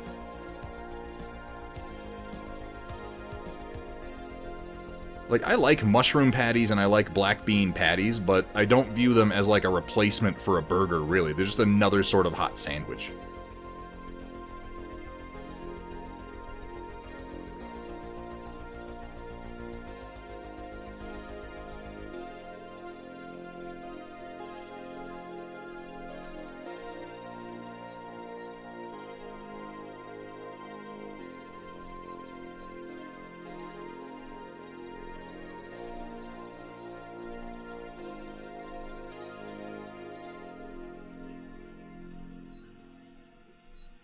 Seen the land, sea, and air sandwich from McDonald's? Have I? I don't think I have. What is this?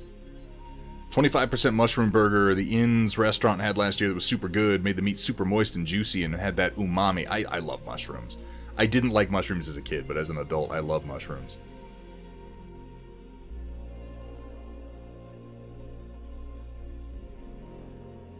And yeah, that umami flavor, that very, very particularly satisfying edge. Mushrooms bring that in real well. It does sound good.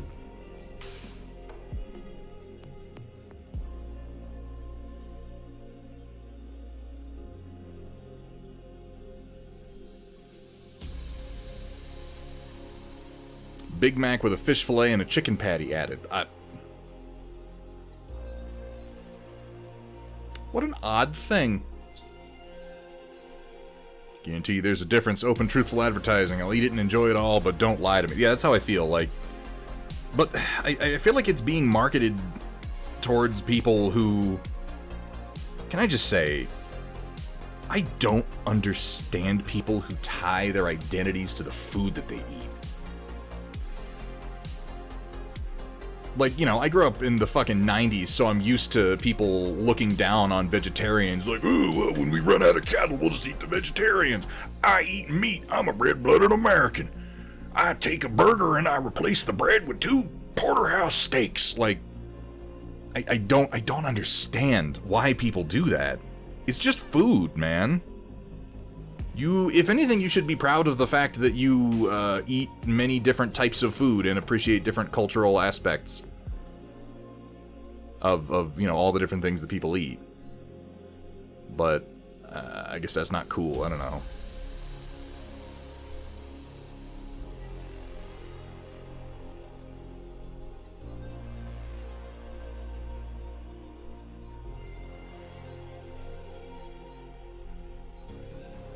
It was real cool during the 90s to look down on vegetarians and make fun of them and act like you were a bigger, better person for eating a bunch of meat, and I never got it. Like, it's just food, man.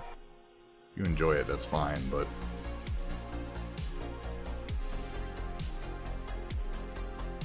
KFC Double Down.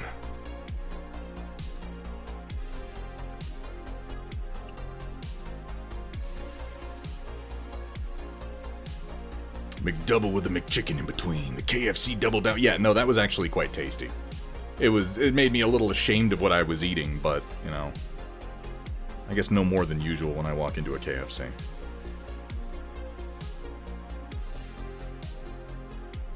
You know what's some fucking great chicken? Are, is it Raising Cane's or is it just Cane's?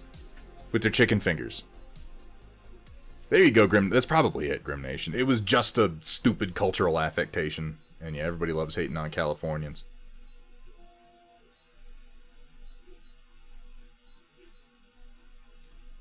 Which even I thought was funny until I moved to California and realized that they had a bunch of really awesome shit. Then I was like, oh, I was just jealous. Okay, I see.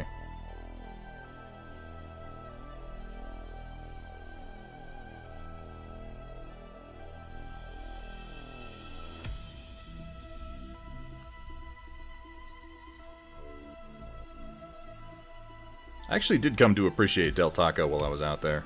It didn't impress me at first, but after a while. Enough like, super late night shows driving up to San Fran, you learn to love the Del Taco. When you find a 24-hour one.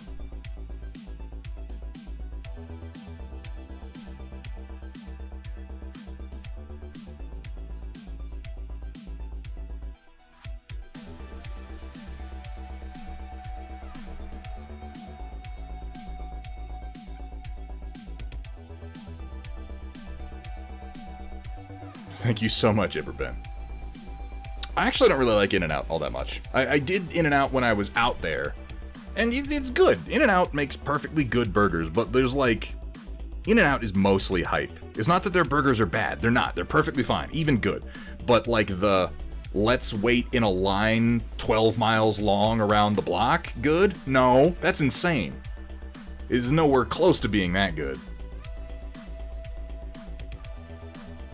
We got one in Denver, and it was like this whole thing with people waiting in line for such a long time, and I'm like, I'm just gonna go to one of any number of other restaurants. Like I said, people have this... I think that's actually a good example of it. People attach their culture to the food that they eat, and like, eating it in and out and getting the double animal style is like a cultural thing.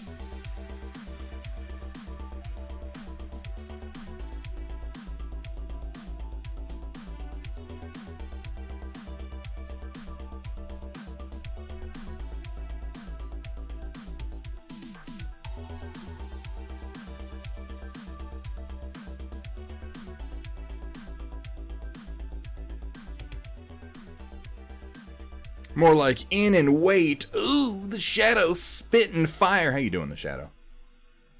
Yeah, no, it's true, though. It has always taken me a long time to get anything from In-N-Out. Strangely, even when they're not, like, particularly busy ones, like out in Cali, they just... I don't know, I've never been to a particularly quick one. But that's not really an indictment of the restaurant as a whole. I think I just probably went to bad locations.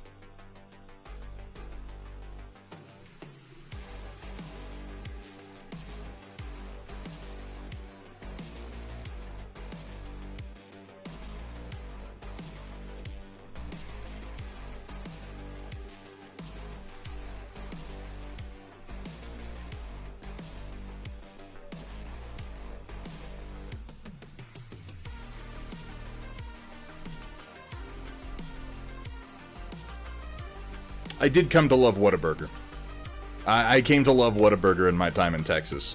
It's going well, Arkrave. How you doing? Wombat Combat, welcome in. All the cool kids in here today. In-N-Out Burger, or not In-N-Out Burger, sorry, Whataburger I did very much fall in love with during my time living in Texas. But Whataburger uses, like, quality ingredients and local shit, too. Oh god, no, Grim Nation, get the fuck out of here. You can have beans and chili, damn it. It's fine.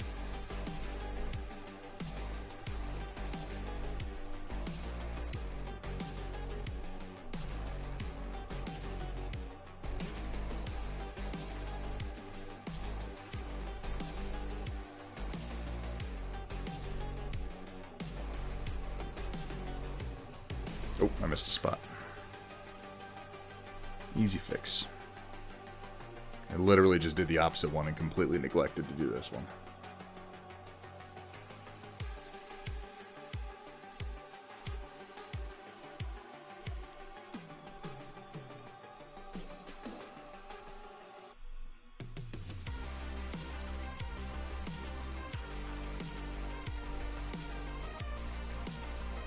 So wish Carl's Jr. Jack in the Box was in the Midwest. Oh man, I'm kind of sick of Carl's Jr., but I live in a tiny town, and we're very limited on what chains we have access to, and one of the only two, like, burger joints that we have, the two burger joints we have are McDonald's and Carl's Jr., and I'm not a fan of McDonald's, like, at all, so if I'm doing fast food, it's gonna be Carl's Jr. or fucking Taco Bell.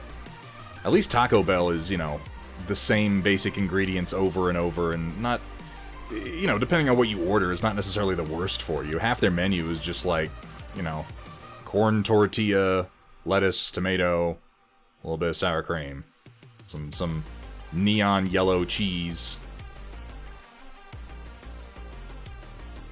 Ain't gonna kill you.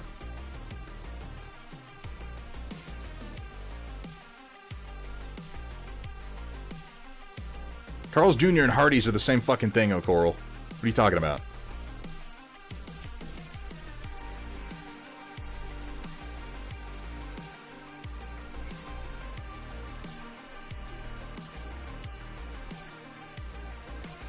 When watching Thunderhead stream, you may feel the urge to do the cha-cha. Because he am likes on the to camera. slide it to the left, and then slide it to the right, and then hold it off screen entirely.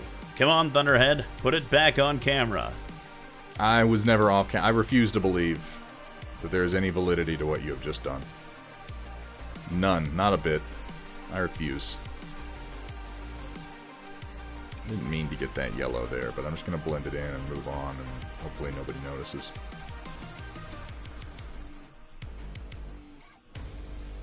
Ooh, are you offering to cook for me? That is certainly the way to my heart.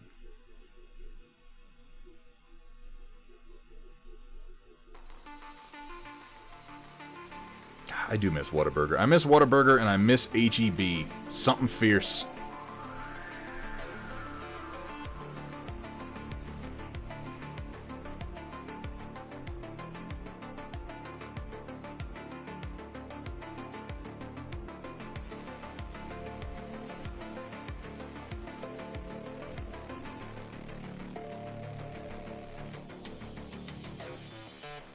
Never thought I'd miss a grocery store, but H-E-B really is something special.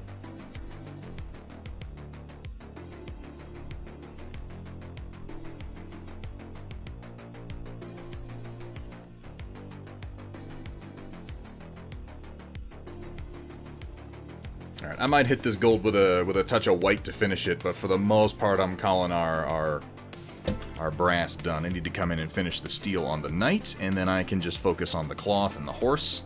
This guy will be finished. Oh yeah, Central Market is the shit. I love the cheese section at Central Market. I go to the wine and cheese section, I'll just get lost in there.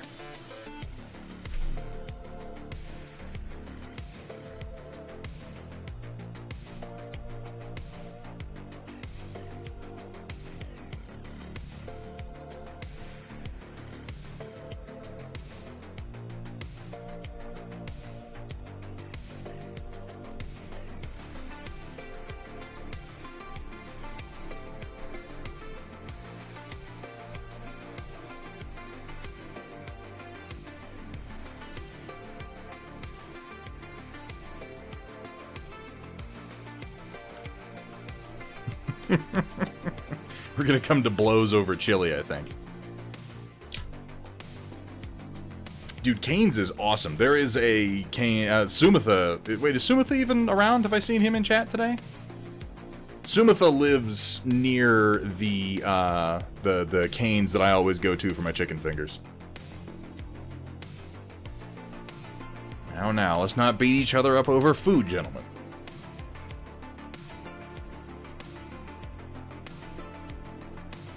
I'll do you, you do me. That's a better saying. Get some titanium white.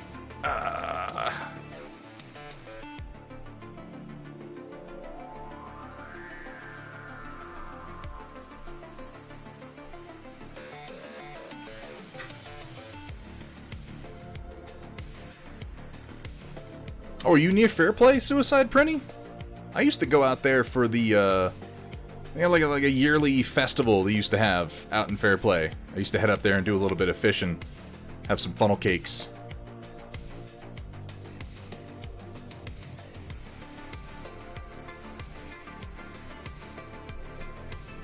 I need to do a little bit of mixing here.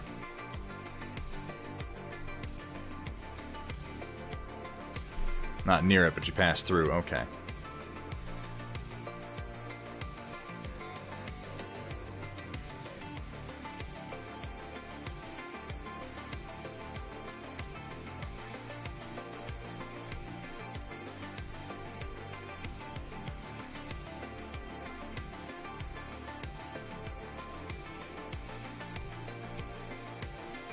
I'm just mixing the teeniest amount of phthalo blue into my white here because I want to brighten up his armor a little bit and introduce a little bit more of that blue color.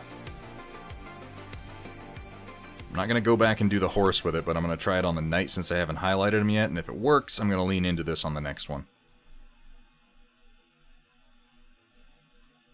A little more. Grab some more of that white.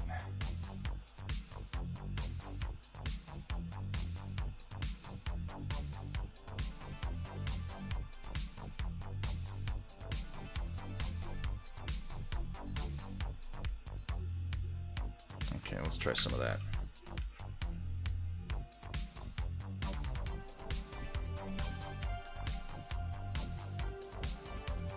Hey, Aaron Heathart, how you doing today, man?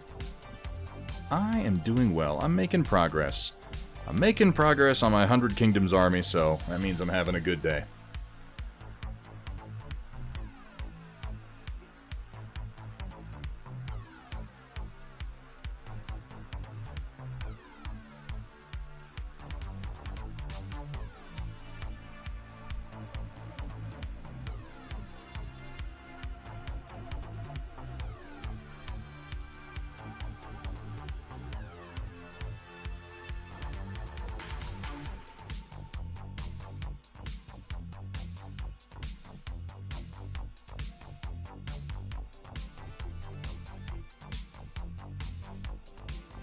My little bits of steel here. I think that blue is really kind of punching it up.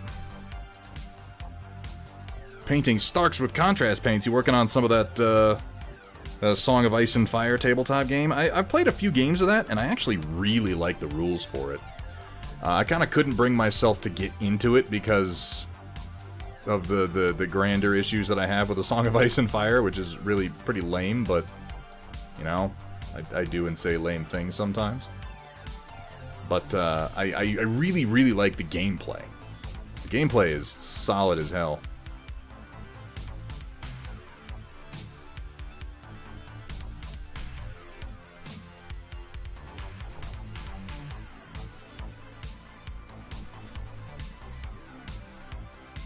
I like the way the characters are integrated into it, too. Lannister versus Stark set for cheap. It's a great game. Like I said, as far as rank and flank, which there really aren't... Like, there are certainly a handful of well-developed rank and flank fantasy games out there, but there aren't that many that are, you know, active and still popular.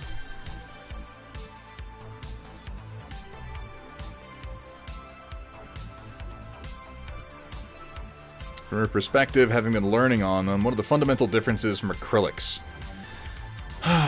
You don't layer. You don't layer oils, and that's one of the big things that you learn in acrylics that I had to unlearn when I started doing oils.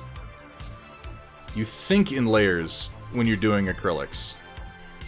And you tend to think in layering one color over another, but it's just not how oils function.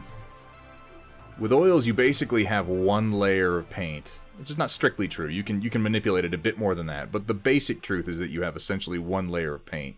Particularly if you're doing the pre-glaze method. And then within that single layer of paint, you're adjusting the density of different pigments.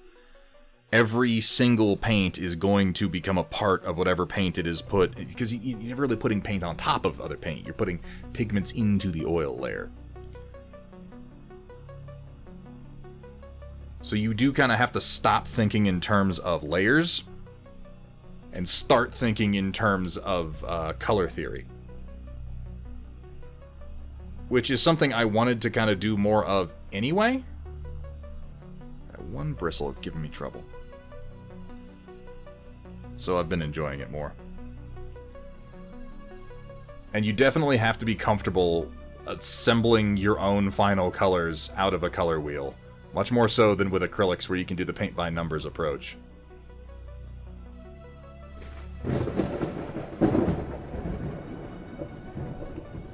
Crow891, thank you so much for the follow, my friend. Welcome. Welcome to the stream. Welcome to the Storm Chasers. A doodly doodly doo. Oh, my camera froze. What timing? What timing? Hang on a sec.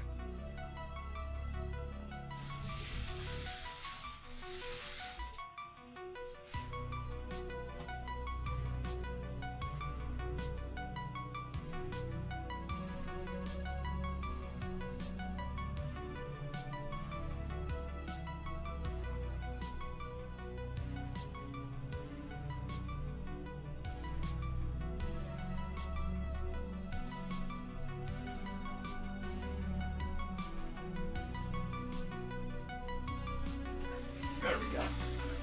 That's better.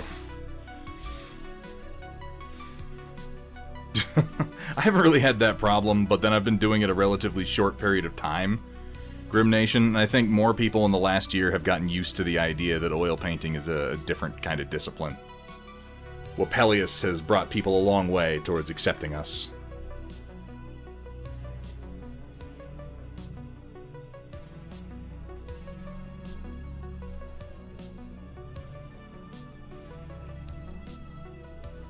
I'm a lot sloppier when I'm painting with oils, Kaylee, because I'm always thinking in terms of... I'm really just, like, picking broad areas that the color I'm putting down will go, and then coming in and easing that color into the specific places I want it to be. Painting in oils makes, like, volumetric highlighting much easier, for instance.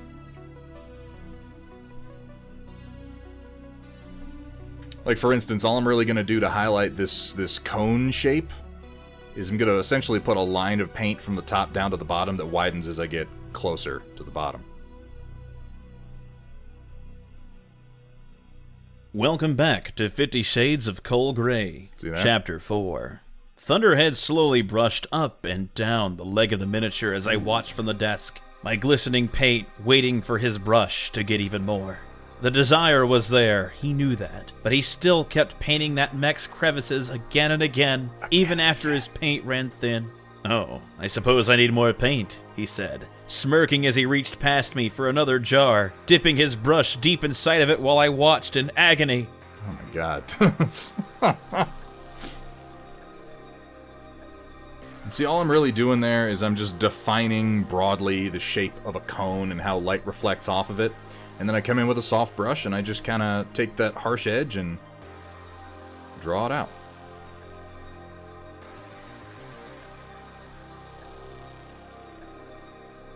Ease it into a blend with the rest of the paint. And I had a color on this, and I'm putting yellow paint in here, which isn't really a problem, but I didn't mean to do it.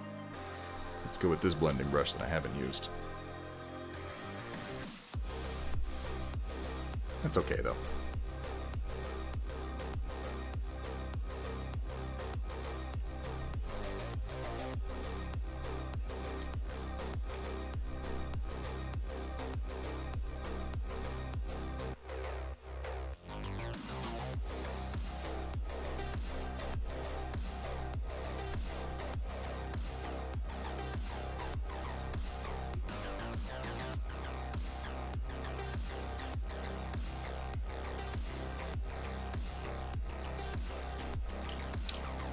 They really, really do, Green Fairy. They really do. I would argue that they make it possible for plebs like me. I want to strengthen this here quite a lot. It's pretty weak. And it's facing forward and up, so I want this to be pretty powerful.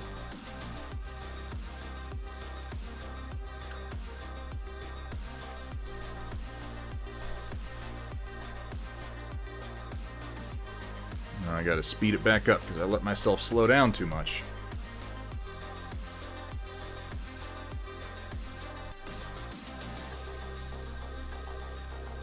But, you know, we're learning and improving.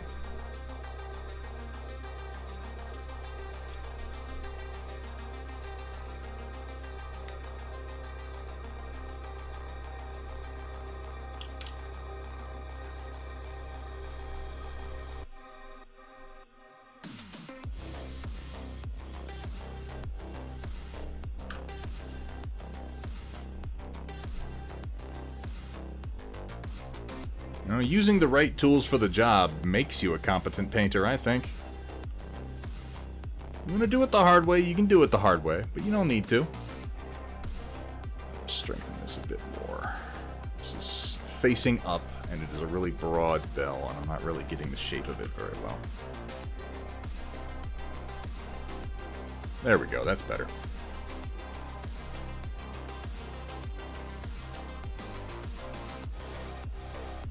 Some titanium white in here to define it better will help.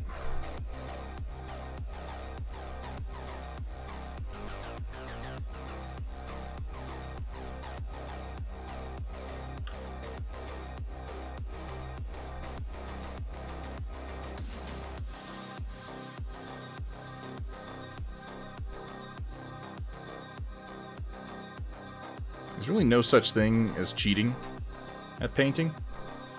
Learn something that makes your work go faster. Again, that's called just having experience and skill. That's what that is. So never feel like you're cheating.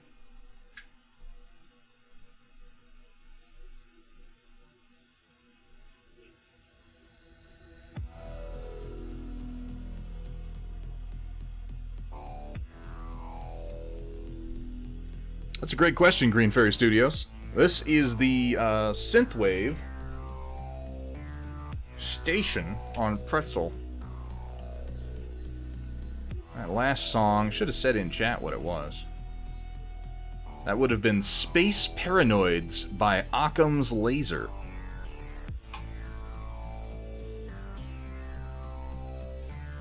We want to give Oils a try if funds allowed it. It's the same reason people like oils. I think I just like the way acrylics are used. I enjoy thinking in layers. And yeah, this is the thing, too. Like, there's no best. There's no right. There's no wrong. This is art, man. There are as many ways to do all of this as there are people doing it. So find what you like. I suggest people try everything so that you know what it is, so that you're not, like, so you don't, you know, just have to wonder. But try everything. Use every tool so that you know what it is. Put it in your toolbox and pull it out when you want to use it. They're all just tools. They all have a place. And in art, more so than almost any other place, you're going to develop preferences.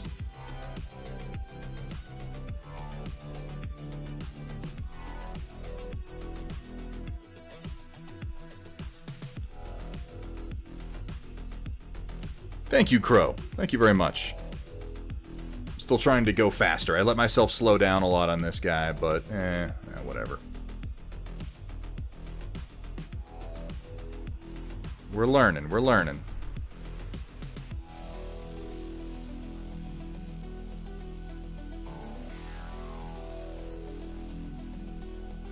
That's not what I said. That's not what I said, Metalcore Collectible. Somebody play Rule 1, please.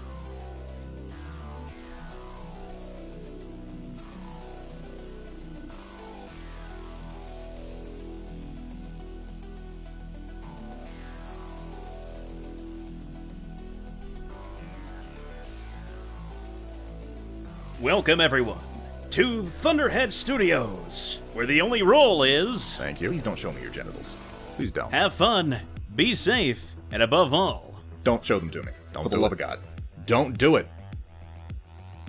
It's a simple rule, MCC.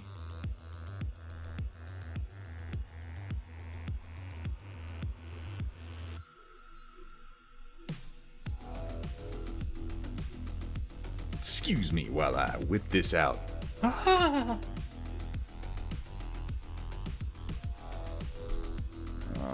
let's try to get a quick angle for right here. Is this an argument for subassembly painting? I mean, maybe, but also, to hell with it.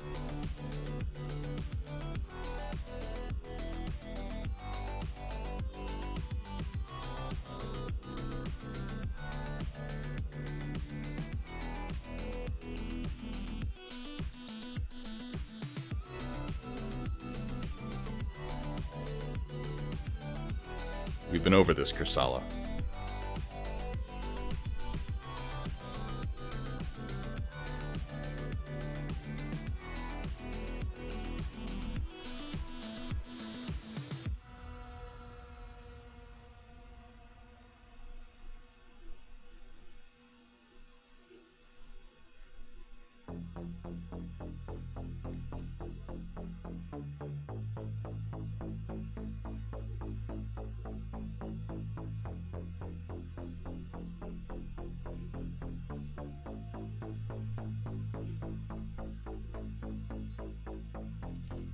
Alright, let's blend this out. A little titanium white, and I'm going to call the metals done. Whoop, hold on, missed a spot.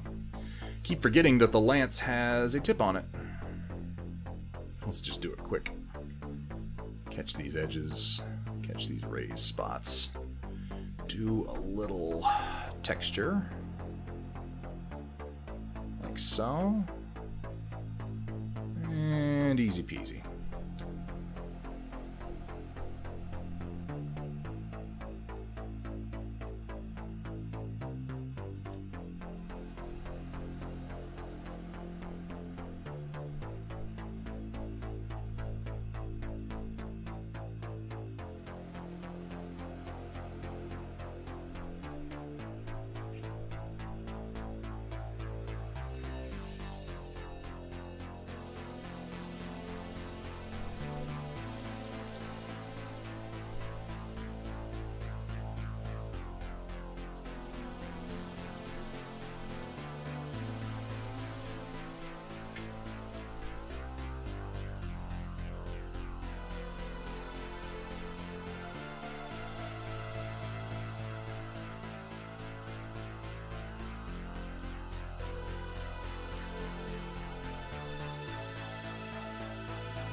Right.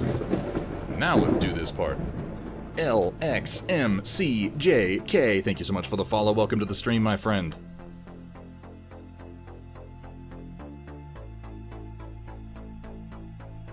Oh yeah, that's working out nice. That's working out real nice. That's just what I needed. And confirmed that I need to go a little bit bluer on the next night. So I got a little desaturated across the horse armor, but that is fine. Applesauce Mouse, thank you for the follow as well. Welcome, welcome. Welcome in, everyone.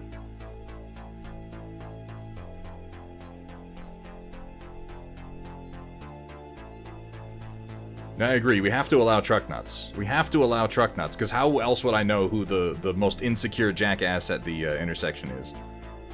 If we don't let them advertise it. I find that the kind of people who have truck nuts exist on one extreme end of a spectrum.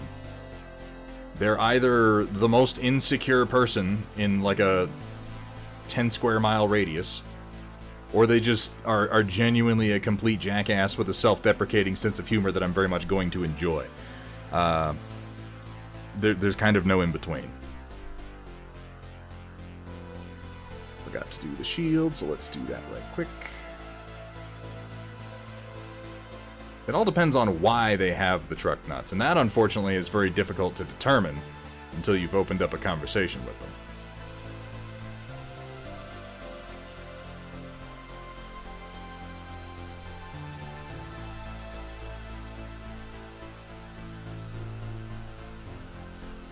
I'd still be very annoyed, but, like, okay, you know what? I would be less annoyed in that scenario, but I would still be very annoyed.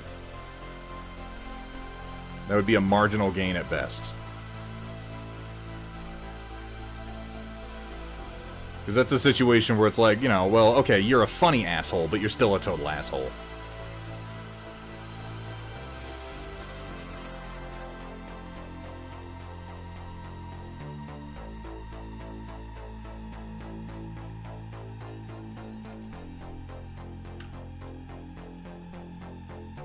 More Legends of Vox Machina. I haven't watched any of it, so I have all of that to look forward to. I keep hearing good things. I keep hearing good things, and I did not watch the campaign that it is drawn from, so I'm going to be coming in totally cold. I've watched really very little Critical Role overall.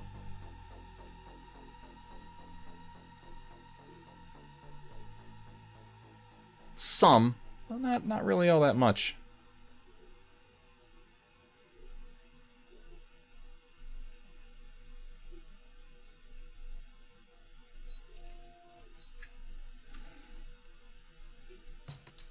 Well, that one demands a little bit of context, though, Datron Voltari. Oh, I didn't do this leg at all. God, I keep seeing spots that I'm missing. Bad about that tonight.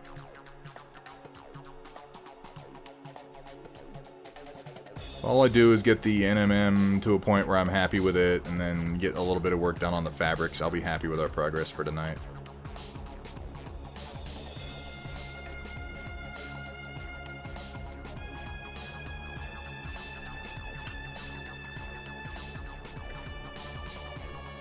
Oh, did you? Well, do go on. I have unpopular opinions of CR. I think it's enjoyable, but I don't think it's D&D. Well, it's not. It's not, GM Kaylee. I don't think that they really represent it as strictly Dungeons & Dragons, though, do they? I think this is a confusion amongst the fan base somewhat, because I've also been in a couple of little role-playing groups where inevitably there's someone who's looking for the Critical Role experience. And it begs the basic explanation that Critical Role is not just D&D.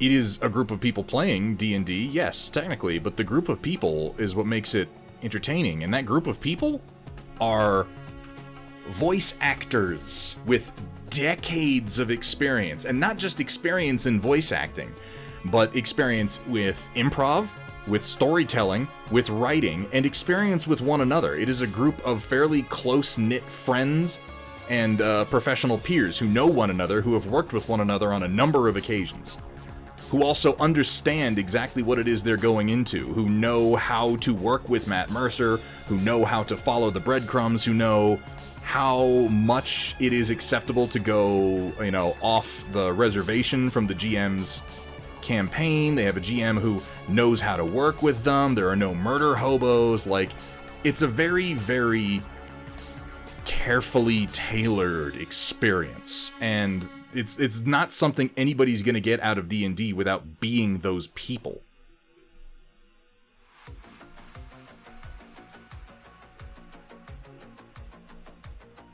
So I think as long as you temper your expectations, and again, I don't feel like they've ever represented themselves as anything but that either.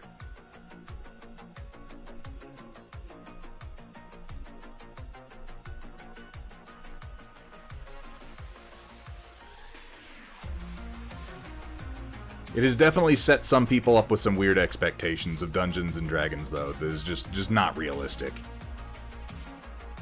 Again, I don't think that's their fault, but it has happened.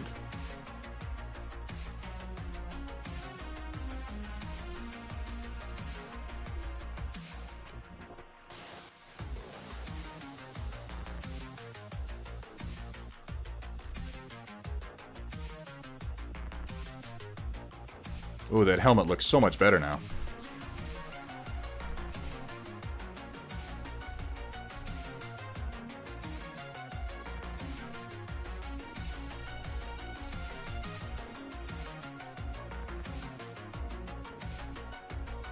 I mean, the point really is just that if you took that same group of people from Critical Role and took Dungeons and Dragons out of the equation entirely and just made it like an improvisational, like, adventure serial, it would be just as entertaining, because that's the part of it that's really entertaining.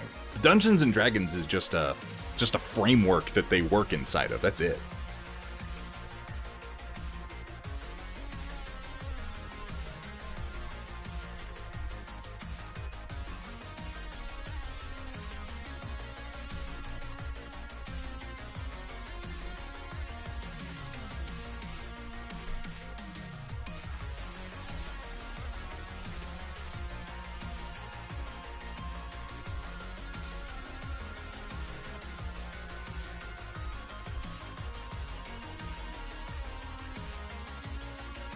Oh man, okay. How are we feeling about the NMM now? I can only see one spot I've missed that I really want to hit. And I want to do a little bit more white. That's right here. This is the spot that I missed. Get these rivets and the little spaces between it just a little bit. Not even a lot. Just a touch. Just a touch. Just to get rid of that weird dark spot. I'm feeling pretty good about this.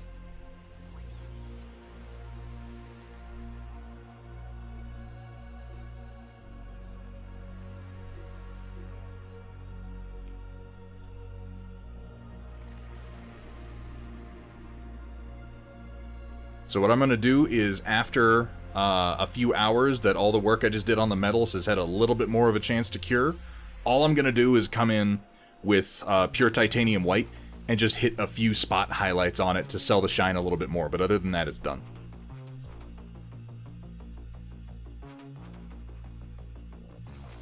After I do this blend. Okay, now it's done.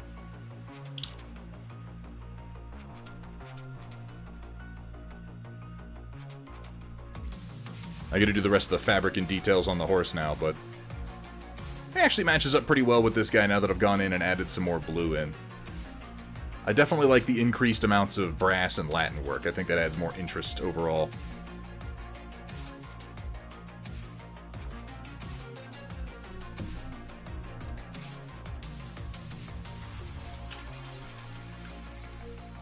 Lies, Roland. That was Keanu Reeves, and we all know it.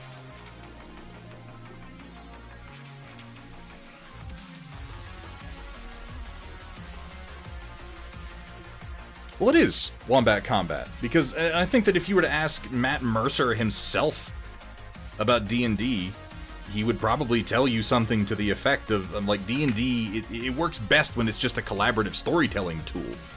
Getting too lost in how crunchy of a game D&D should be, I think, is a mistake. That leads to things like, was it 4th edition that was basically World of Warcraft, but with dice? I hated that version.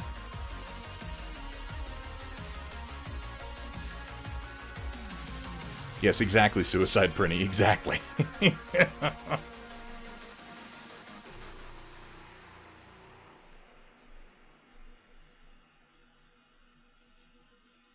really just doing kind of like one brush tonight. I'm gradually reducing the number of brushes I use on any given paint job. Alright, we got some reds. Let me grab some whites.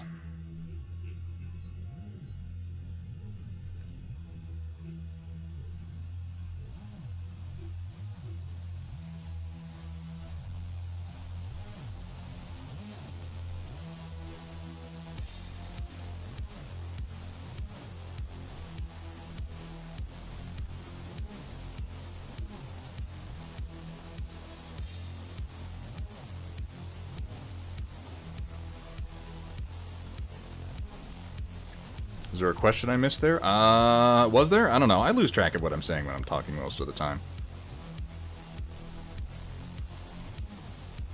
Some people are into the more crunchy portion of D&D.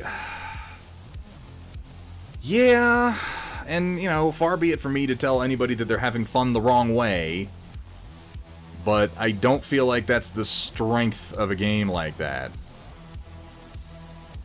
Like, at all.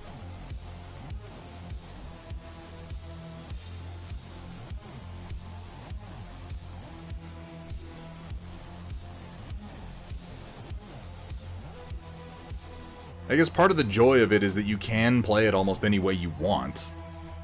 This is certainly to be noted. You can adapt the game to suit your particular playstyle and the playstyle of your particular group. But at a certain point, if you're just into the crunch, I wonder why aren't you just playing a computer game? Where all the crunch is handled flawlessly by a machine.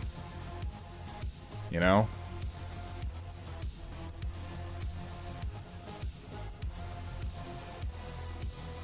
Hey, Bueno Truno, how you doing today, man? One brush to paint them all, one brush to blend them. I mean, it's a different brush, but it is one brush, yeah. I actually use more blending brushes than I do paint application brushes, just because the blend is kind of more important around that time. Pop-Tart guy 1987, are you me? Because I feel like some days I'm the Pop-Tart guy. And I was born in 1987.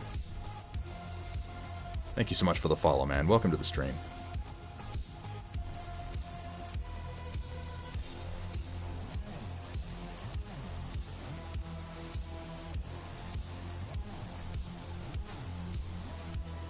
Got a lot of 4th ed books on discount, then sold them on eBay at close to cover price. Oh shit, that's not a bad deal.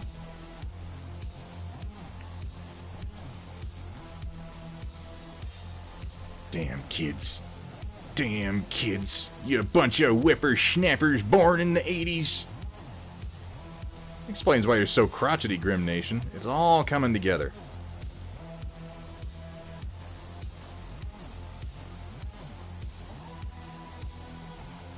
Yeah, I'm gonna stop futzing so much with this. Just put down the white paint and move on. Doesn't matter. They're just little tassel flags. They'll look fine. I just want the red-white alternating there. That's it.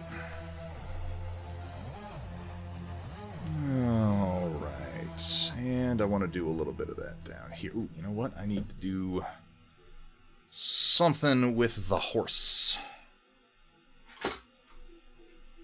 Let's do a little Terra Rosa. Keep it simple.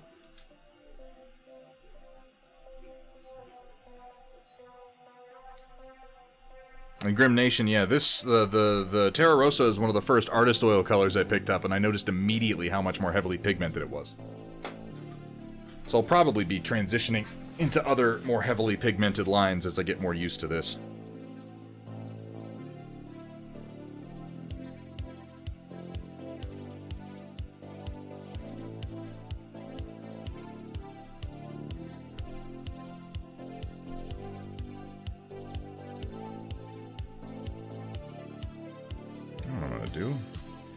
Grab a little Naples yellow and Terra Rosa.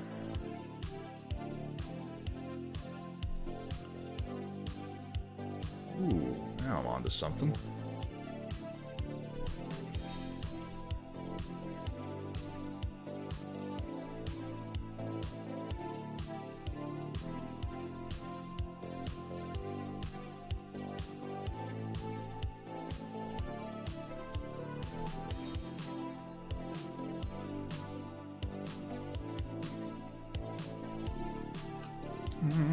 Fresh blendy brush, please. You'll do. Biggest difference working with oils instead of acrylics if I use both. We were talking about that a little bit earlier, Crow21, and I think the biggest difference that always stands out to me is just the difference in how layers work between oils and acrylics, which is to say, in acrylics you have to be thinking in terms of layering paint on top of other paint. And in oils, you need to be thinking more in terms of mixing pigments within a singular layer of paint. And that, for me, was the biggest thing to unlearn.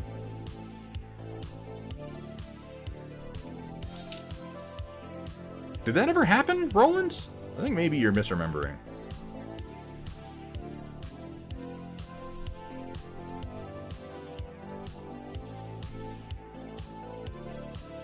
I think that maybe what you're remembering, Roland, is some fanfic. There was this fanfic about me where I had, like, a whole line of Battletech terrain that was available both as 3D printable files and also as prints from Steel Warrior Studios, which you can find out more about by hitting !Steel Warrior in chat. I think that's the fanfic you were thinking of.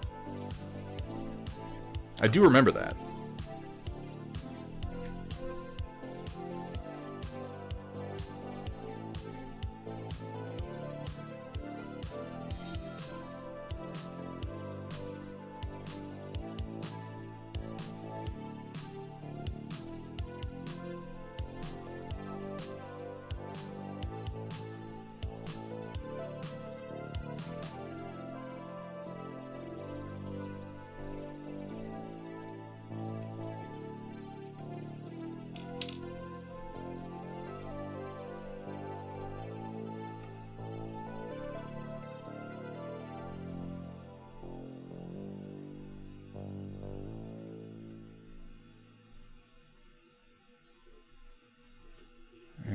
Works. I kind of like how the comparison covers up the rear legs on the horse, so I just don't have to paint them, like, at all. It's nice.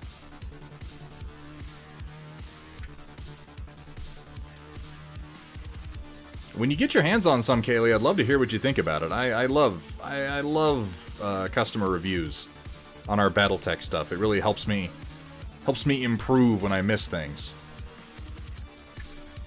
He's more linseed oil than man now, viscous and glowy.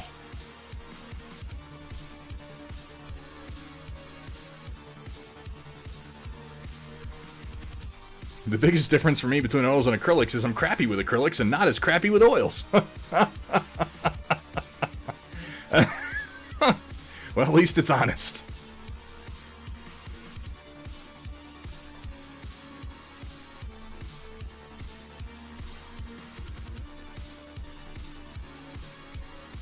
Noah Sarmy, how you doing today, man? Welcome in. Please lay it on me. I'm always happy to receive feedback.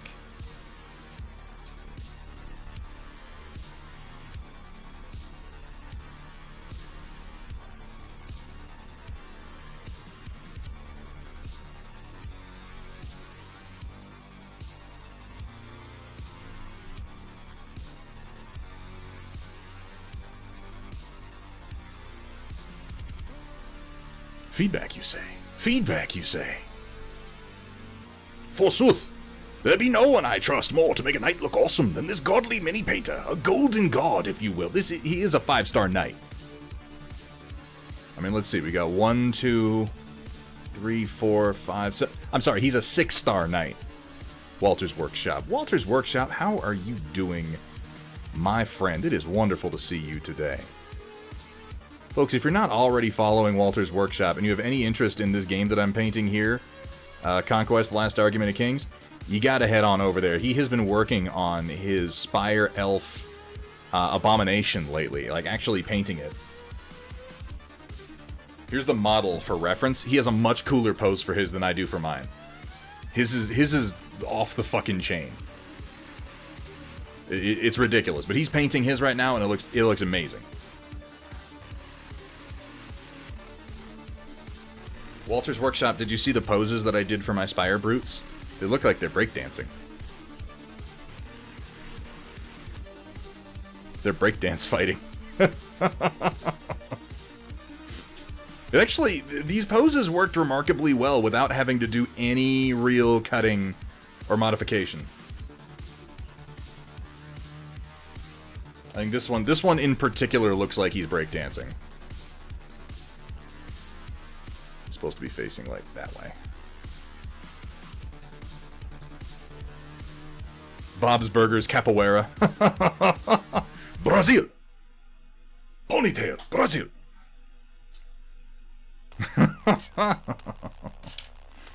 Tried to print some of the buildings in the free pack trial on the resin printer. Came out nice.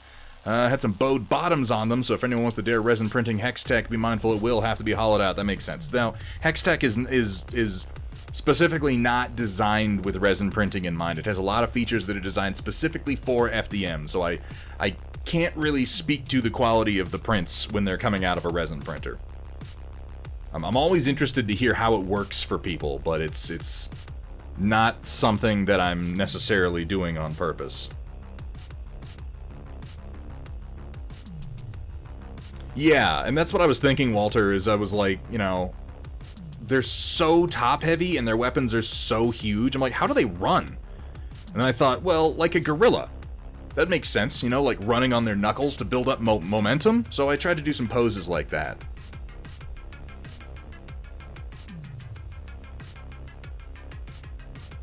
Got like an ape-like thing going on.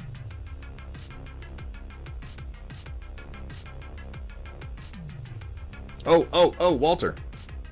I got my mounted squires in. I think we're gonna do at least one of these guys this weekend. This kit's actually really nice. I'm excited to put some paint down on this. We 100 Kingdoms are finally getting some of the newer sculpts. Noah's Army and Doom Trousers. Oh my god, what a name. Thank you guys so much for the follows. Welcome to the stream.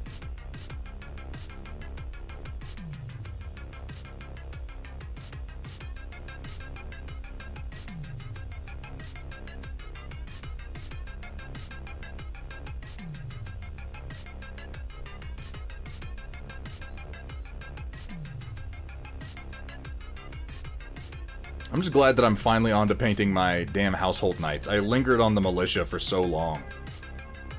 But I'm also kind of glad that I waited, because I was undecided how I was going to paint them, and I'm really liking just diving headfirst into non-metallic metals and oils. I'm learning a lot doing it, so...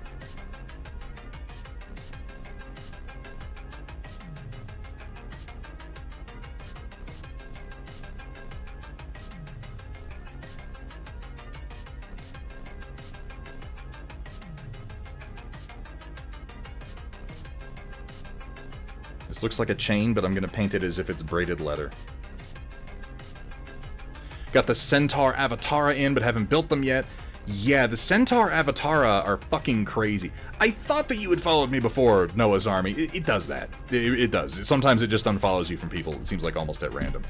Data Nerd, thank you for the reminder.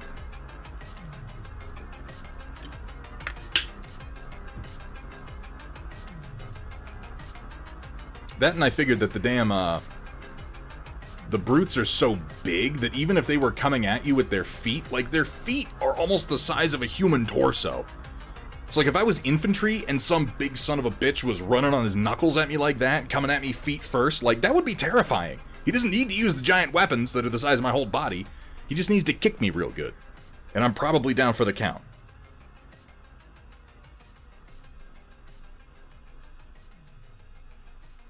Oh, it doesn't matter, Noah. It doesn't matter. What matters is that you came back and we're happy to have you.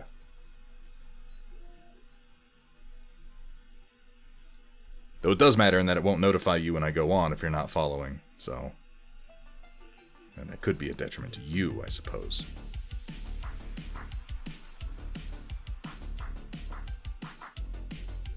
Failed my morale check just thinking about it. I'll tell you, morale tests in Conquest are pretty fucking devastating, too. You fail your resolve check in Conquest and you just die. It's brutal.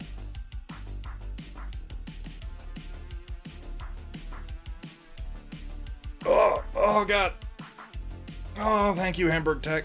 So just always be online. Yeah, that's definitely what I recommend, is just sit at your PC all the time with Twitch open, waiting to see my name pop up. This seems like a healthy relationship. Not strange at all. That's what I do for Walter's Workshop streams. And I still manage to miss him half the time, but that's, that's more of an indictment of me than of Twitch.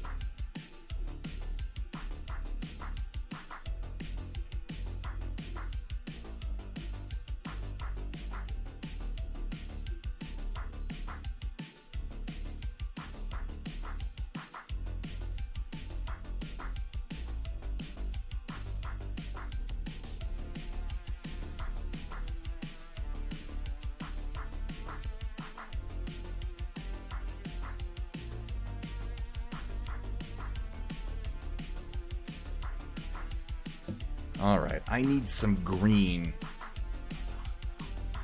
Specifically, I'm gonna need my permanent green light.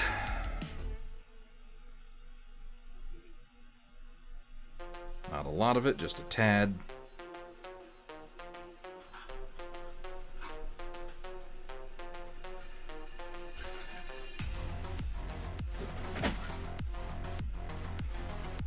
And I'm gonna need some of my phthalo green.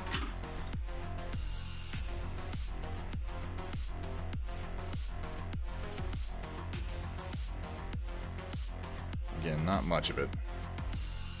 I don't like how giant the tube opening is on this. What brand is this? M. Graham phthalo green? The opening on this tube is ridiculous. May or may not have dropped the Storm Report exclusive first look at my finally finished Force-Grown clones. I'm so excited! Oh my god, the pearlescent drones. I am super hyped. I am so hyped that I am absolutely stealing that idea. I'm just gonna steal the fuck out of it. It's gonna be disgusting. I'm gonna rip it off shamelessly. And then after it, I'm gonna pretend I didn't. And I'm gonna delete this VOD. And any clips that anybody makes of it. So you can't prove it. And that's just life. It's just life.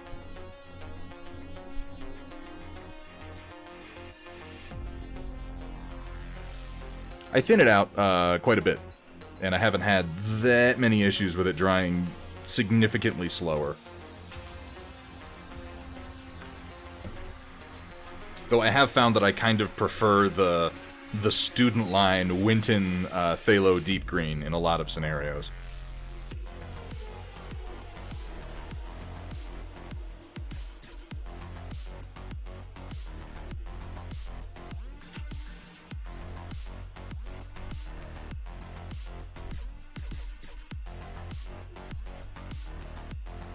Alright, let's thin this out a wee little bit. There we go. That's a nice, lovely green.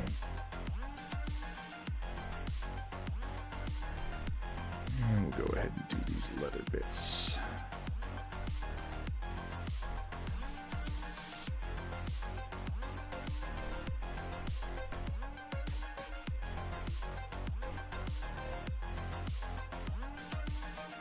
It's quilted pieces of armor here. I did, I think I did red on the other one. Yeah, I did red on the other one, so I'm going with green on this guy.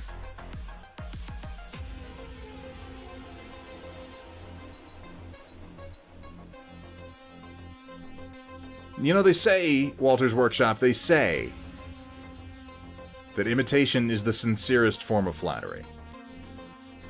And I do hope that you take it in that vein, in that spirit.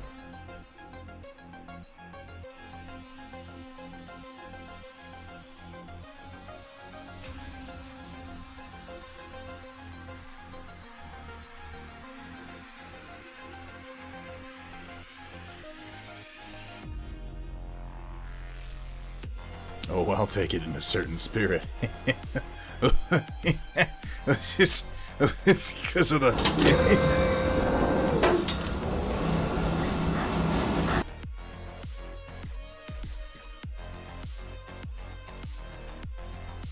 You toddle on away, Riot Sister. Have a great dinner. Have some for me while you're at it. And also send some to me, or drive some over. Either one will do.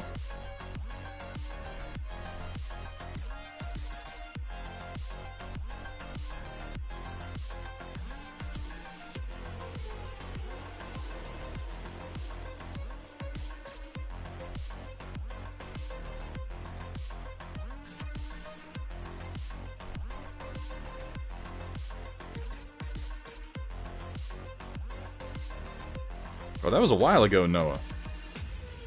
We saw that, didn't we? I remember that. Is breakfast? Well, that does... What? Huh? How can dinner be breakfast? You're not making any sense.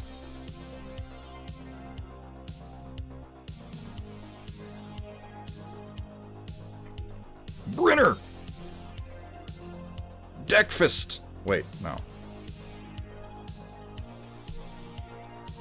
That one, yes. What about second breakfast?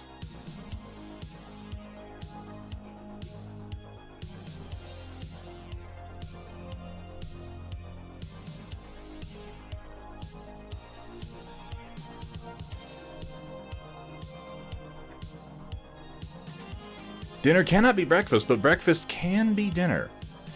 Huh. I mean, we're just talking, like, breakfast for dinner? Because that's okay. If it's like, hey, it's dinner time, let's have some French toast. Oh my god, you guys. My dad used to get genuinely irritated about blurring the line between the official foods of different meals. Like, you had pizza the night before, and you're like, well, I'm gonna have pizza for breakfast. He would get genuinely irritated about it.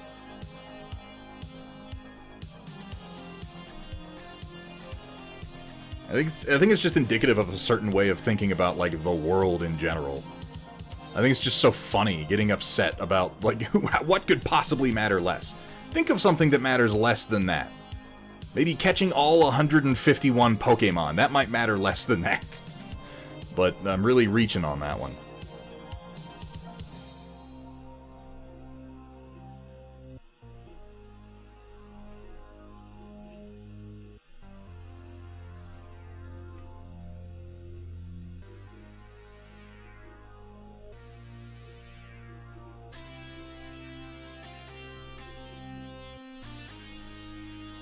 Yeah, I said it. 151. Fucking fight me.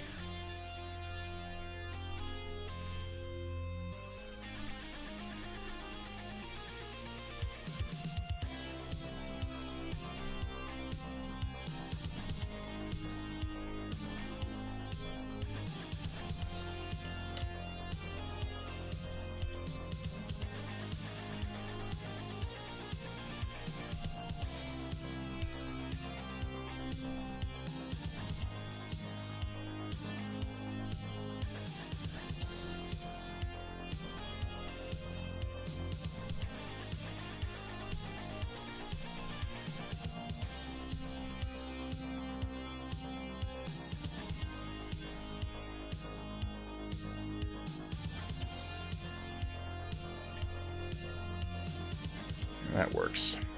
It's dark enough it doesn't distract, I don't think, and it kind of helps to set off the gold a bit.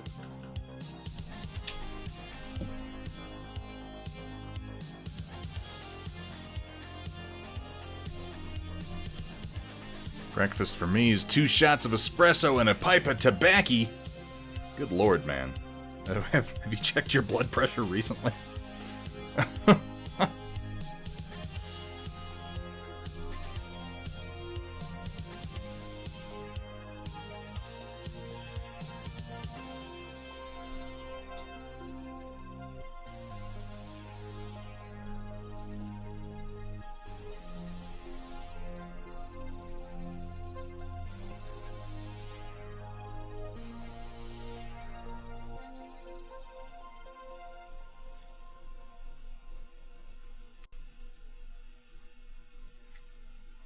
Here's the X-Play's list of disturbing things about Pokemon. I can't say that I have. I mean, there are many disturbing things about Pokemon, starting with the very premise of enslaving sentient creatures to fight for our amusement. And then there's the question of how a society's entire economy has come to revolve around children doing what amounts to dogfighting. It's kind of an upsetting premise.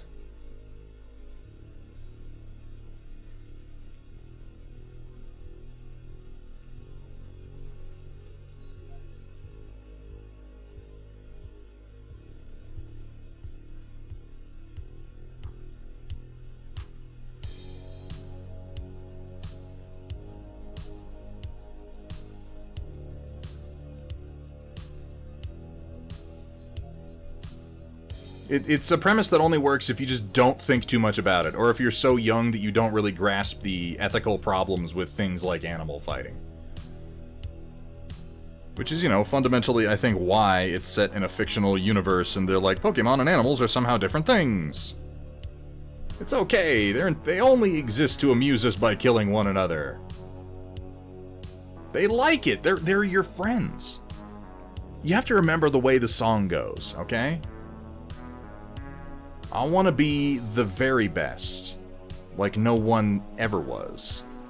To catch them is my real test, but to train them is my cause.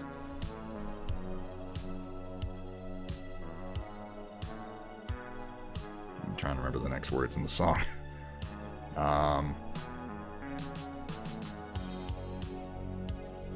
Train them is my cause. Pokemon, oh, you're my best friend.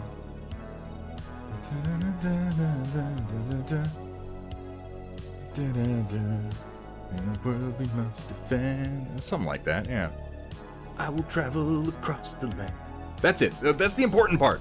I will travel across the land, searching far and wide. And let's focus on this, because this is really the central thesis, okay? Teach Pokemon to understand the power that's inside. It's a journey. It's a journey of discovery and enrichment of the soul for both trainer and Pokemon. Just don't do it with dogs and you're fine.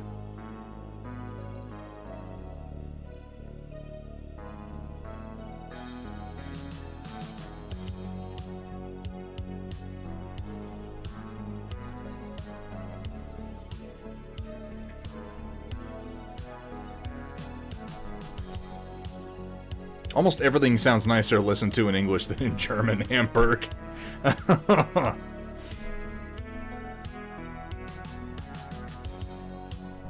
Oh, this conversation got dark real fast. Let's not get too into the moral implications of Michael Vick, or feel too much sympathy for the man, shall we? Moving on.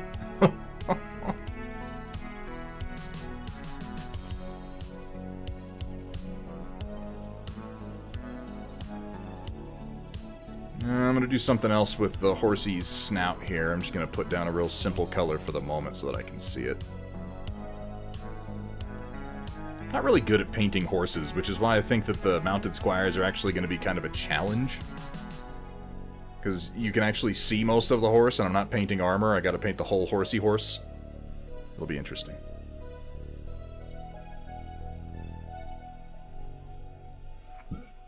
Excuse me.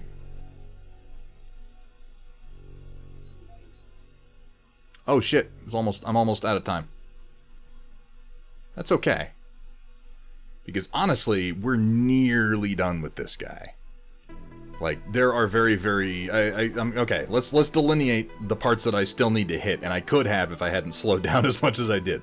I want to do a little bit of work on his stirrup. I want to do this little bit of fabric that's sort of sticking out under his armor, but that's a quick job. That's like, you know, here, let me just... Okay, maybe not that quick. I want to do some yellow first. And I want to do some kind of a device on the shield. And maybe punch up the red a tiny bit more. But oh, this guy's pretty well done. Oh, and I need to do the... Okay, so the stirrup, the little bits of fabric here, the shaft of the lance. That's almost it. It's very nearly it. And in fact, why don't I just kind of do a little bit of work on the lance shaft now, since that'll be fast.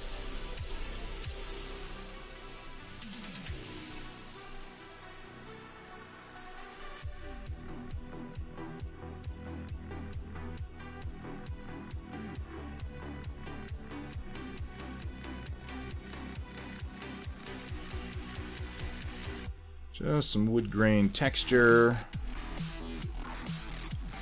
Nothing major. You can make it nice and chunky in oil, because I'm going to come over this with a blending brush.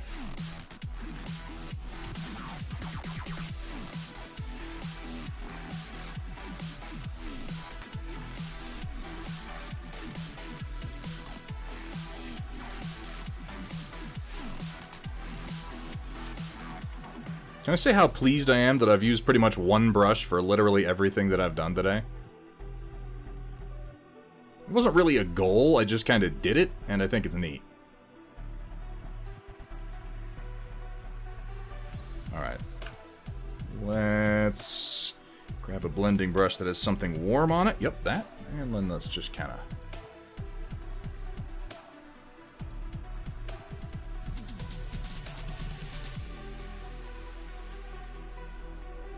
pull some of this together here.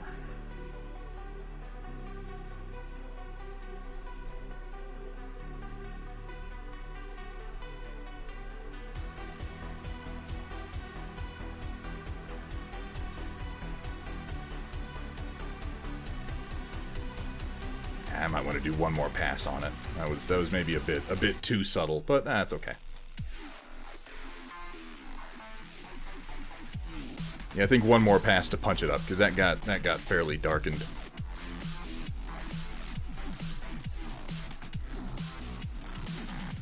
Yeah, oil you can do this, acrylic not so much.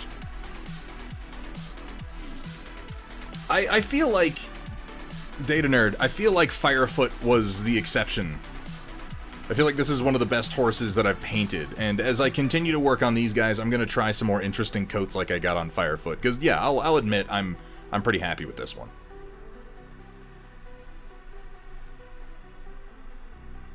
He's also much smaller. He's much, much smaller.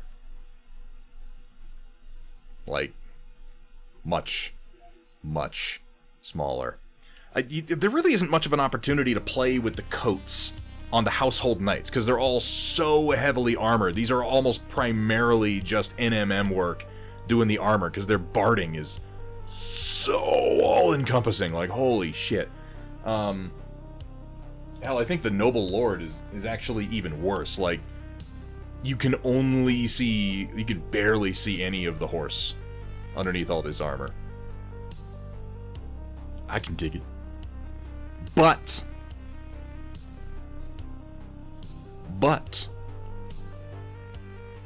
as we work on the mounted squires, we will have the opportunity to do some more interesting work with the horse coats, because, like, I think there's 2 armor plates. Yeah. There's the one on the head and the one on the chest, and those are both added. If you're building these kits, you can actually leave that armor off entirely.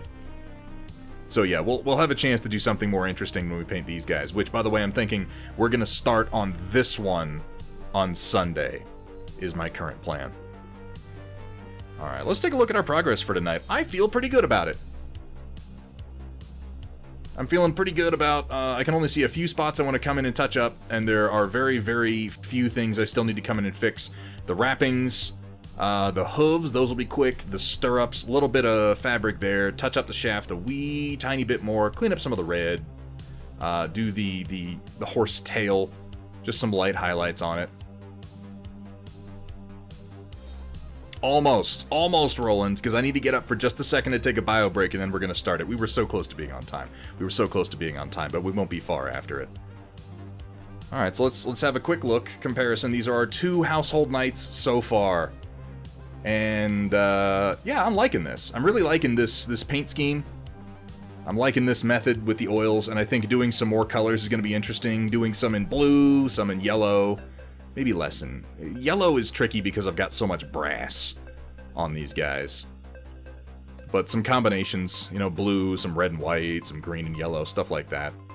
All in all, it's going to be a good-looking unit once it's all together. I think I actually went... This guy has more contrast in his NMM than this guy does, and I think he actually looks better, and we're going to push that on the next few that we do. I'm very happy with the overall effect, though. The difference is night and day. Oh, the red on the stone. Oh, shit. That's a mistake. I flubbed that. I'll just have to fix that. Whoopsie daisy. Yeah, no, that wasn't on purpose. Thank you for noticing it, though. Why I oughta. And then, you know, those guys will look super awesome next to my hordes of toothless dipshits with bows. These guys are so just hapless morons with spears and bows. Yeah, that'll go great.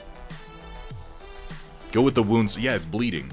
It's a very, very carefully planned effect that I did. Okay, folks, give me just a minute. I'm gonna get up. I'm gonna stretch my legs, take a quick bio break, grab myself something to drink. I'll come back and we're gonna launch right into the storm report and take a look at the art that y'all have been sharing with us. So don't go anywhere. Yes, me lord.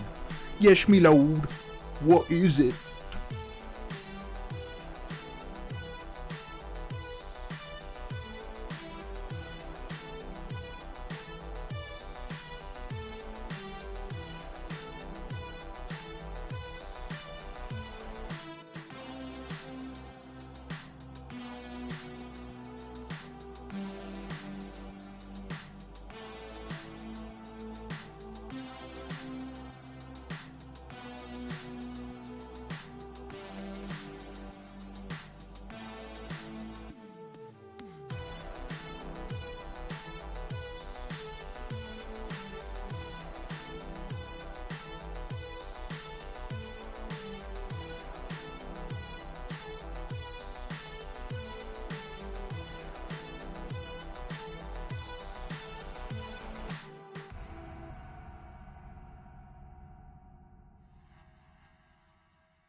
Pardon the delay, folks.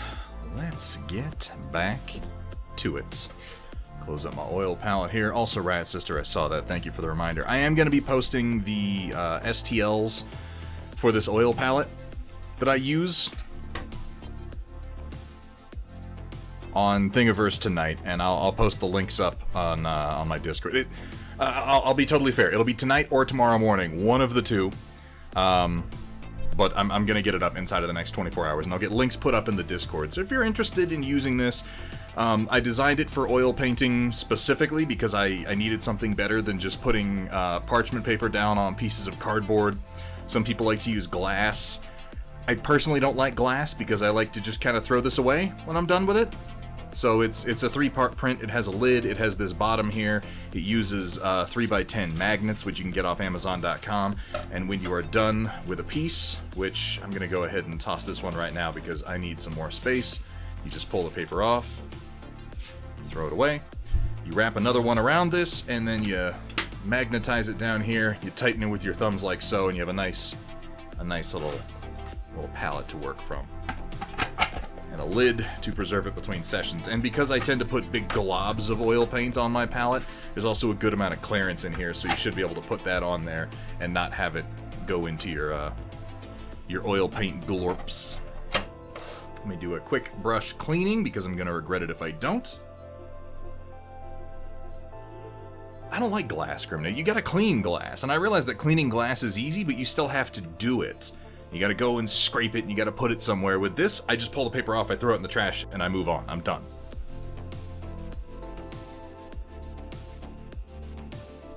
Trying to make oil painting as clean as possible.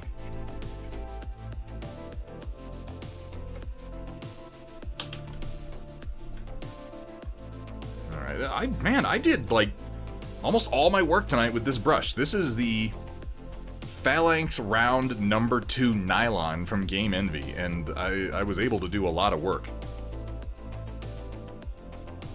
Even that, though, rubbing alcohol on a paper towel, I can beat that. I pull it off and I throw it away. Like, that's the whole thing.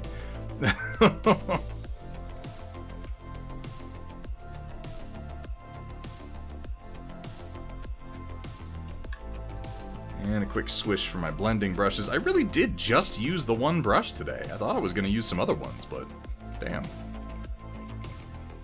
Insufficient magnet count. There are 8 magnets in it, to be fair. And I'll probably include a picture, but I think that this is an important note when you do put this together. You want them polarized such that your magnets are showing on top here and on bottom here. And that's just because that ensures that when they're drawing towards one another, there's a layer of plastic between them. So you never have to worry about, like, you know, glue them in, but you never have to worry about them ever pulling out or even wanting to pull out if you do them this way.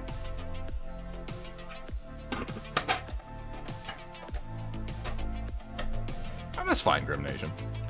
I would never say that you're doing it wrong. This is just how I do it. You could be like Steela Rebel, who like lays out a matrix of color each time she paints. It's mind-blowing.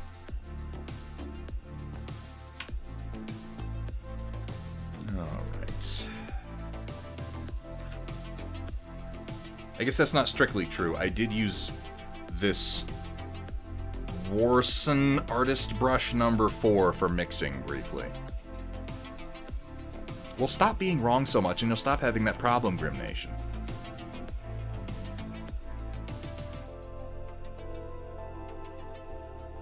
Alright. That should do it for these brushes. I'm gonna have to do a proper top to bottom clean after this. Every now and then, it is called for. Every now and then. Let's take one last look at our work for tonight. I am really quite pleased with this mini overall. It needs very, very few touches at this point to get to what I'm gonna call table ready.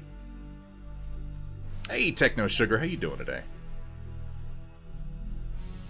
I think that the quick and dirty NMM actually is turning out pretty well. It's not the most complex, it's not the most interesting NMM, but I think it reads real well at average viewing distance, which is of course like, you know, like right here.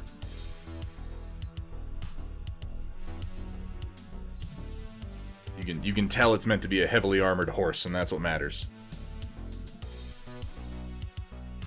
I'm actually not a huge fan of where I used green in this, but again, we're going to carry those lessons forward into future models and not fuck about with trying to make changes to this one.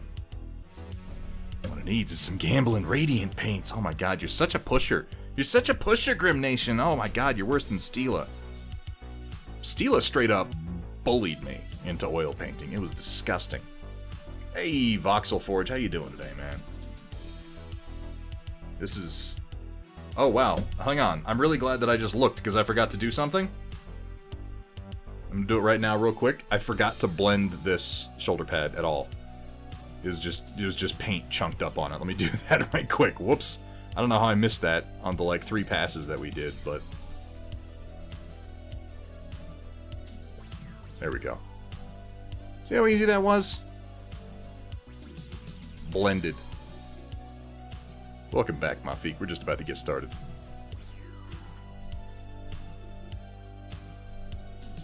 I'm happy. I'm happy with these 2 nights so far. We got 6 more to go, but I'm feeling good about the method, which is what matters. Get my mouse over here, make sure that I've got the storm report pulled up, which of course I do not, but I will.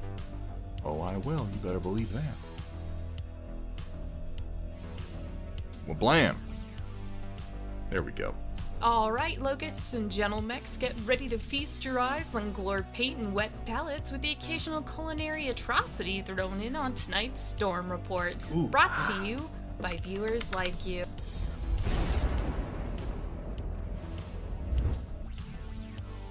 Alright. Let's see what we have tonight. Ooh, good number of entries. Starting off with Ma Fake, one of my favorite contributors. So the Zaku 3 custom was released around the 90s, so it has no beam clear effect parts. That time they made full molded beam saber parts.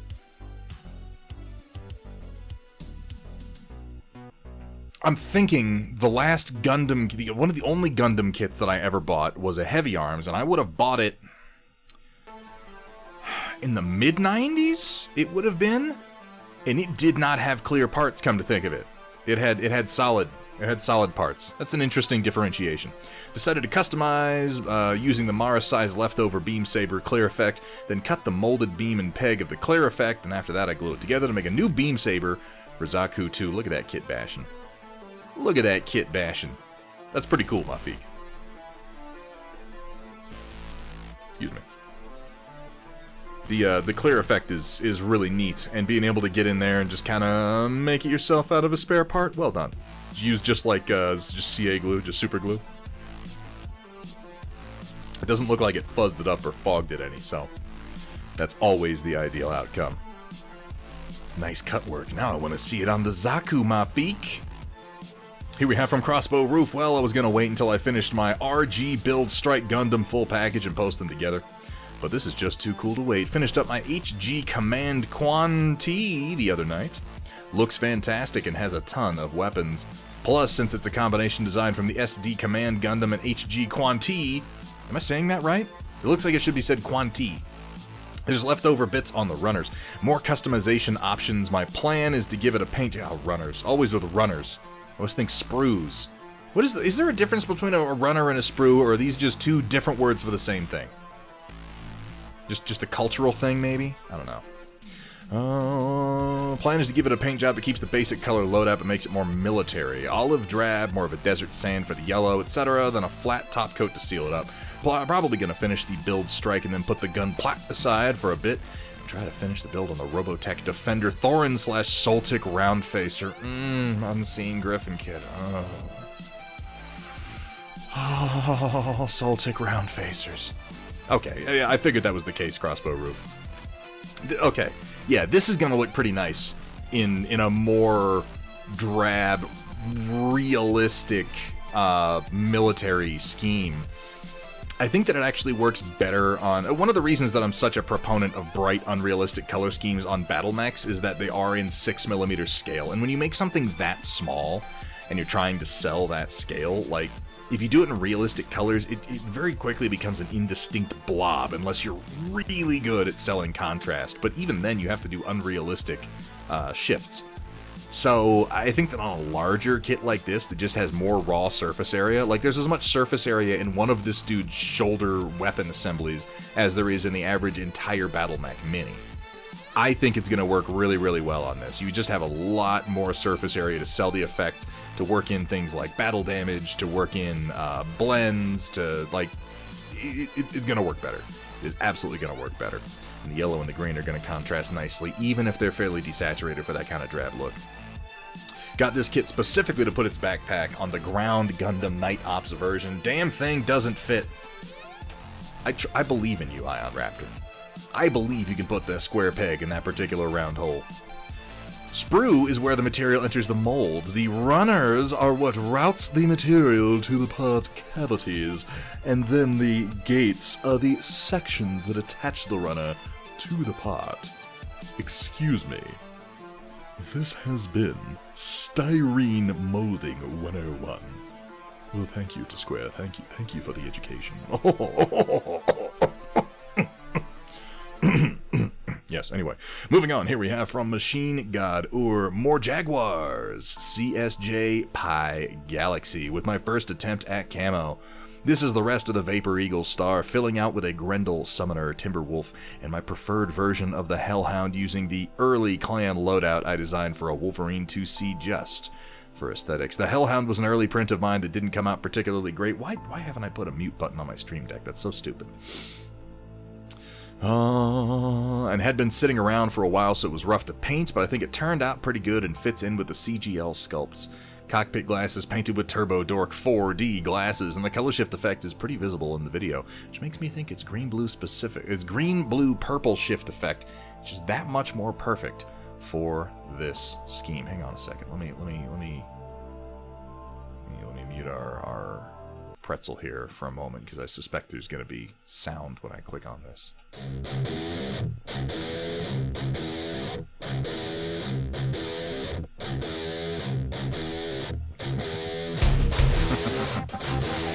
Okay, nicely done. Hope that's not too loud. I'm going to turn it down just a little bit. Nope. Stop. Why are you freaking out? Okay, there we go. Oh, and now it's buffering. Oh, the stream is so professional. God, those cacti are massive. Like, think about it. These cacti would be, like, taller than a tall man. Those are giant exo cacti. Loving the cockpit glass effect you have on this whole paint scheme. Loving the way the yellow is broken up by that nice neutral gray. Oh yeah, look at that. Look at that. Look at it stutter. Look at the music cutout. It's amazing. That is one mad cat. Oh, that color shift. The color shift doesn't really come across unless you do a rotating video like this, does it? Otherwise, it just looks like a metallic color for the most part. Yeah, they're huge. They're huge cacti.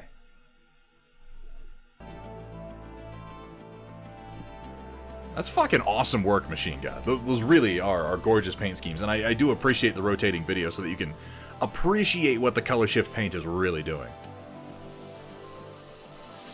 I'm not saying they can't be exoplanet cacti. They can. I'm just saying those giant alien cacti would be fucking terrifying in person. Their quills would be like harpoons, for God's sake. Clan homeworlds have big cactus. It's the old thunder cactus, they call it. Here we have from Ren Momo. Very close up, doggo.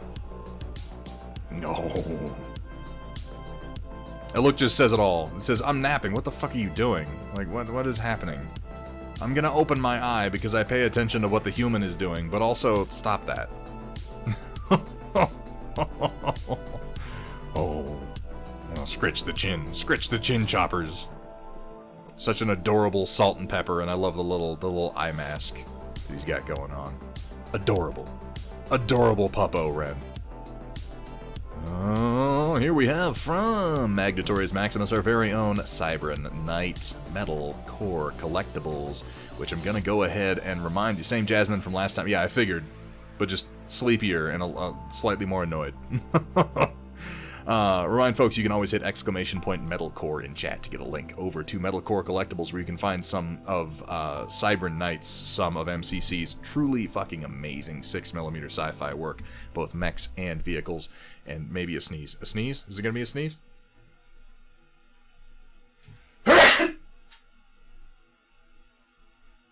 And also apparently a sneeze. Thank you, and pardon me. The saguaro cactus in Arizona can reach heights of 40 feet. Jesus, can they really? Wait, is that true? Well, hold on, though, 8 bits a byte. Okay. First of all, can, mostly probably don't. And secondly, they would be very, very narrow still, would they not? They wouldn't necessarily increase in diameter significantly as they increased in height. They would wind up being very narrow and kind of wobbly. Yeah, they usually fall over before that.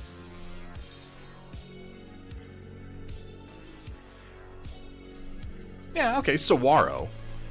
But I'm not saying that cactus can't be huge. Let's address this premise.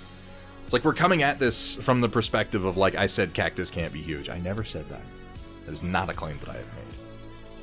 But yeah, they're more narrow ones. Yeah, so it's a proportional thing. It's just every time I see them, I think like, oh my god, that cactus would be like a big ball cactus taller than me. I would be terrified, personally. Thunderhead, you've already seen this. I have. In fact, it's my fault. It is, and now I have to share it with everyone. I'm glad to. Hide your mechs, hide your tanks. This Reckoning's looking to fight. Oh yeah, this is the Reckoning breaking the Tyrant, and it's exactly what I wanted. As soon as I saw their sizes compared, I wanted to see Bane break the bat, as it were. Poor bastard. And credit where due. It is because Metalcore Collectibles obsessively magnetizes every single joint on his mechs that he was able to do this pose and take a picture as quickly as he was. Because I was like, oh, we need to see the Bane breaking the bat pose. And I think it was 5 minutes later he posted this. The world they're on made of Rice Krispie treats? It might be. It might be. We're talking about exoplanets here today. And, you know, giant cacti are just as much a feature of these wild alien worlds as entire land masses composed of Rice Krispie treats. I threw it on the ground. I haven't watched that music video in a long time. That's a good one, though. Here we have from Project Dark Fox. All credit to Bridget Wolf, also known as Techno Sugar Creations, for this origami. She had made it for me for the rather excessive amount of spare hex bases I had printed for myself in case I print more miniatures. I have a lot of bases lying around, too. The paper is quite sturdy. That's nice. I like the little flower on top. That's a particularly nice touch. Origami continues to blow my mind. I don't think... I think that, like, part of it, like, it's supposed to be something of an exercise in patience and diligence and attention to detail. And the problem is that these are the features that I most lack as a human being. So it just never works. We're still talking about... Yeah, saguaro have to get very, very old and then last. An adult saguaro is roughly 125 years old and can weigh over 6 tons. That's a lot of cactus. That's a lot of cactus. Look at all them little hex bases in there. And you know they're hex bases because they're in a hex. Oh my god. It all connects. Techno Sugar, this is really fucking awesome work. I've been loving the origami you've been doing lately. It's more impressive to me because I know that it's not something I am personally ready or able to approach. Hexception. Hexception, Squeezel. I'll accept it then. Alright, coming down here we have from Grim Nation Hobbies. Oh, how exciting. Blunderhead said 45 minutes, so I give you 45 minutes. That was not a challenge. That was not... That would... No. Is this how it's gonna be? Is this what we're gonna do, Grim Nation? I just want to know. I just want to know. I want to establish the boundaries so that I can taunt and challenge properly. Okay, only partially true. Well, this is 45 minutes of painting. It is not finished. This is the results of the first part of a 2-video exploration on Gamblin' Radiant Oils. I confess, I do want to try the Radiant Oils. Some of the results I've seen have been very impressive. And choosing and applying highlights. The section focused on wet application of paint, and part 2 discusses applying highlights over oils that have already dried. That's something I really like to do for certain highlights. It just makes it a little bit easier to get starker contrast and quicker transition. Oh my god, excuse me, quicker transitions. Then the purple will stop looking so much like doo. I'm gonna assume that light goes in there. Like doo-doo. You're not... No, Grim Nation. We're establishing boundaries. We're establishing the parameters of this relationship right now. Right? So let's take a moment and establish one. If you're gonna paint like this in 45 minutes... If you're gonna do the Prince Adam, the He-Man that you did last time in like, what, an hour and a half? If this is how you're gonna paint, you're not allowed to then turn around and self-deprecate. That's not permitted. You can't do this and then be like, oh, it looks bad. Oh, but the purple doesn't look so good. That is forbidden, because that's bullshit. That is fucking nonsense. For a 45-minute paint job, this is phenomenal. You know what? I will be as negative as I can about it. It's simple. There's nothing particularly complex about this paint job, but you did in 45 minutes.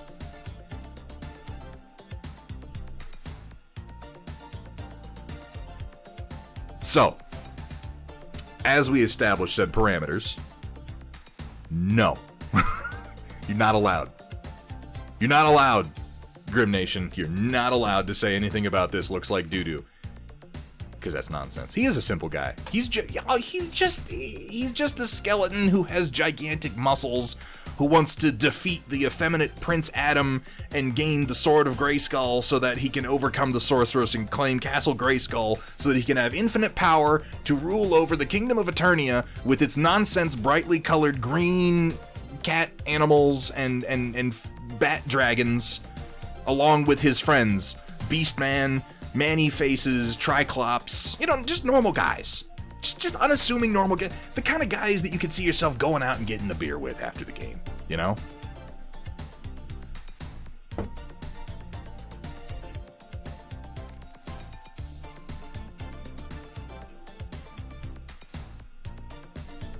Yeah. Just your average. Just your average guy. Anyway, so here we have from Roland. Oh my. Oh no. Oh no. I'm gonna click on this. There's gonna be something terrible. Just this awful thing up here. We don't have to look at that. Chat, we don't have to look at that. Just don't look in the upper left corner. It doesn't matter. It's not that. Think of it like just like some 80s sort of Art Deco bullshit, like something from like a Lisa Frank Trapper Keeper type deal. It doesn't really mean anything. I can see myself going out for a beer with Skeletor, right? I can see myself. I feel like I'd go out for a beer with Prince Adam. Skeletor might be down to spark up some of them chilies. You know what I mean?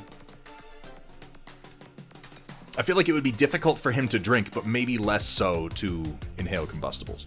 Possibly. To buy a round for the table, how many beers do you have to buy from Manny Faces? Ah, shit.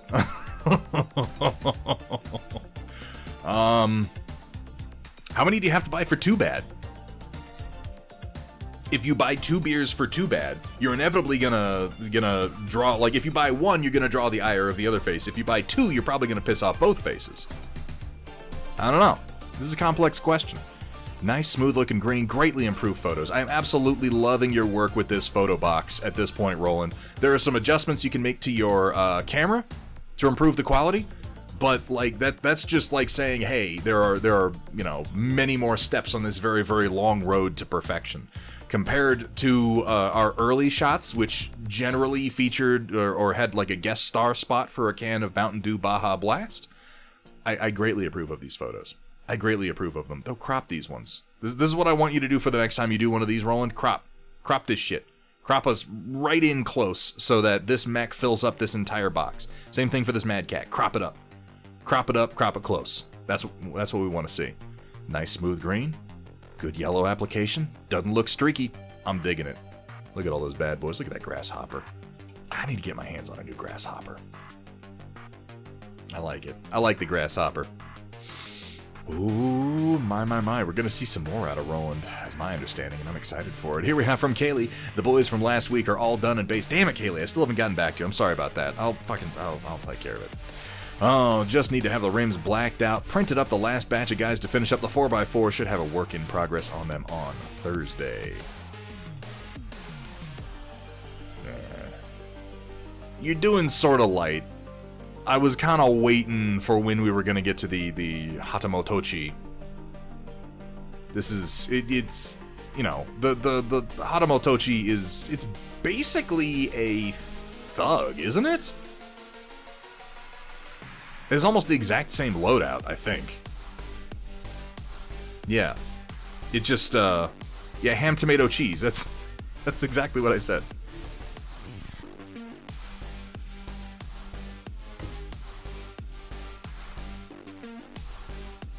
It's just a prettier version of the thug, basically. Well, not necessarily. A more, culturally focused version of the thug. Yeah. The token, since it's draconic, yeah, like, that and the dragon. If you don't have the Hatamoto and a dragon in a Sword of Light, you're not painting Sword of Light. You're just painting some red mechs. I don't even care if you put the dragon on them. It doesn't count. In all respects, a thug, except no double heat sinks. Aww. It's a charger they redesigned to mimic a thug. Oh, we got opinions. Funnier still, I made hubby a ham, tomato, and cheese sandwich the other day and told him I made you a Hatamotochi. That's fucking stupid. Oh my god, that's... Wow. Wow. That's a deep cut. That's a real deep cut. Lovely. I'm continually impressed that these paint jobs are simple and effective, and again, I mean that in the best possible way, because simple and effective is really, really good for using the fucking Apple Barrel paints. Like, part of me doesn't even, well, part of me is like, I don't want to compliment the Apple Barrel paint job, because people are going to get the idea that I'm saying go paint things with Apple Barrel paints. I'm not saying that, avoid it, but I'm very impressed at what Kaylee manages with these particularly frustrating paints. Simple, effective paint jobs are certainly possible with them. I don't recommend them, but I will never claim that it can't be done. I will never claim that it can't be done. Kaylee, we're gonna see if we can't get you taken care of. I've got some white and black on the way in now. Nice prints. Nice and clean. And good looking, sort of light. Here we have from Merlin Model, something a bit more casual. Painting up this old assassin. Apart from base colors, only really done the scope and the blues on the gun. Oh, I remember this Vindicare. I've got this Vindicare in, I have this Vindicare in the packaging that I bought it in 2003. I want to say it was 2003. Somewhere. It's still in the blister. I don't think that makes it worth money or anything. I'm just holding on to it because I think it's kind of cool. Nice replacement there.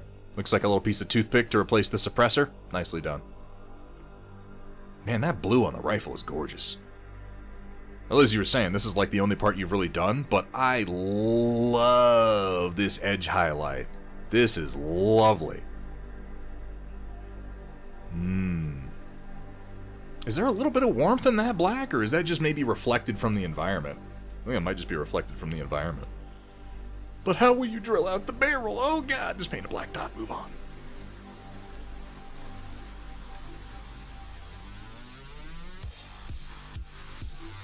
I'm looking at this, and yeah, I'm pretty sure what I'm seeing here, like you can see this little red here. I'm gonna say this is almost certainly being reflected from the surrounding environment, because I can see like something red over here, and it doesn't show up here. But this makes me think, man, how good would that look? Just a subtle red blend. A warm black, and then this lovely, lovely cool edge highlight. Those two together would go just beautifully. M. Rotz, he thinks the same thing. He agrees with me. Thank you so much for the follow. Welcome to the channel. Welcome to the stream. Well, I look very much forward to seeing how this plays out, Merlin Models. I love me some old Hammer figures, and I really do like the edge highlighting on that rifle. Really well done.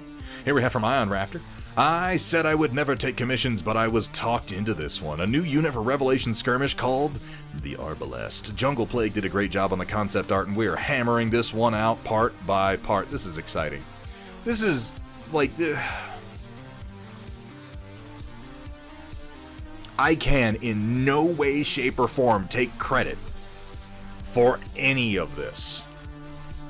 But I like to think, and please correct me if I'm mistaken, I like to think that the nexus here of the creativity between Rick Graham of White Light Media, who is the creator of Revelation Skirmish, a super fucking awesome asymmetric war game which features all 3D printable models, so you can buy the files and print your army at home, which is such an incredible move on his part, and I fucking love it. Between Rick Graham of White Light, Ion Raptor, and Jungle Plague, I like to think that not me, Data Nerd, but the Thunderhead Studio Discord at least is sort of the nexus that combined these creatives, these artists, and playing on each of their strengths, on the concept coming from Rick, on the artwork coming from Jungle Plague, and now on the incredibly meticulous 3D modeling skills of Ion Raptor. This is just... I can't wait to print one of these. I absolutely cannot wait. I'm very, very excited to see further work on this. Fucking fantastic. Alright, here we have from Squared, made corn chowder for lunch today. Ooh, well, it looks kind of spicy. I do love a good corn chowder. Corn is so damn versatile. Look at this bowl of bananas. Look at them hanging out there. They don't know. They don't know that they're going to be completely ignored for the next month and then turned into banana bread. It's a tragic fate, but it's just, they're just the rules. It's just the rules.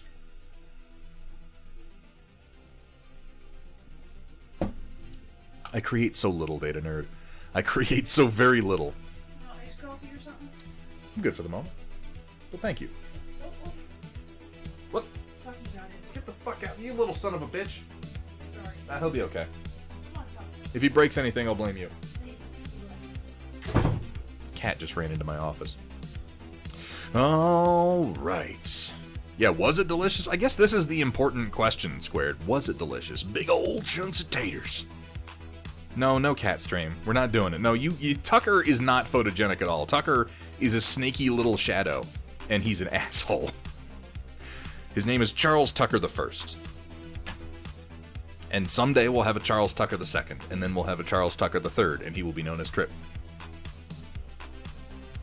This is the way.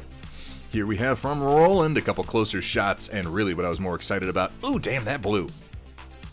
Ooh, damn that blue. Look at that. Roland, this looks fantastic. The fade you have from the highlighted center out to the edges, this looks great. This is the best cockpit I've seen you do. I've seen you do a similar effect before. I think probably having more surface area has helped you to sell it. But yeah, boom, kapow, that works wonderfully. I still want more washes. I think if you washed pretty much all of this, it would even help this pop more. But this looks great. I like that grass. I really do like the new Grasshopper so much. His proportions are just so very, very pleasing to me. Again, nice clean base coats. Good brush control. Nice smooth yellows. They're not streaking. They're not showing through anywhere.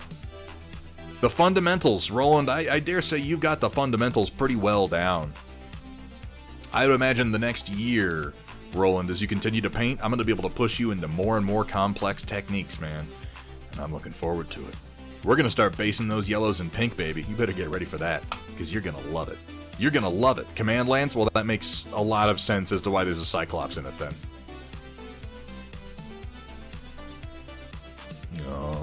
Alright, coming down. We have from Punexpected, sharing a finished piece tonight as the bust the bust is still struggle bussing along. This is Blessed Claw of Ziskal by Archvillain Games that will be given away as part of a charity later this year. Yeah, I like this guy. We've had a few looks at this guy, and I honestly never get tired of it. This is such a great lesson in temperature and hue contrast. The use of blue, gold, red, and then this lovely, lovely, like, turquoise to yellow.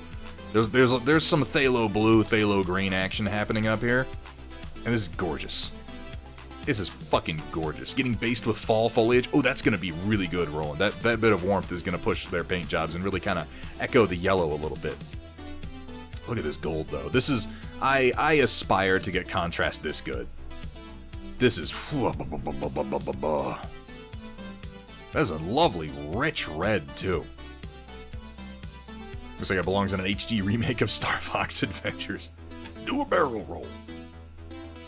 I like the base, too. I like the kind of multi-tone. It looks like it's meant to be like rough wood, and you have sort of a multi-tone effect going on there, and a few reds mixed in to kind of echo what we have going up against here. Yeah, and this is a beautiful example of how colors look different depending on what you put them next to.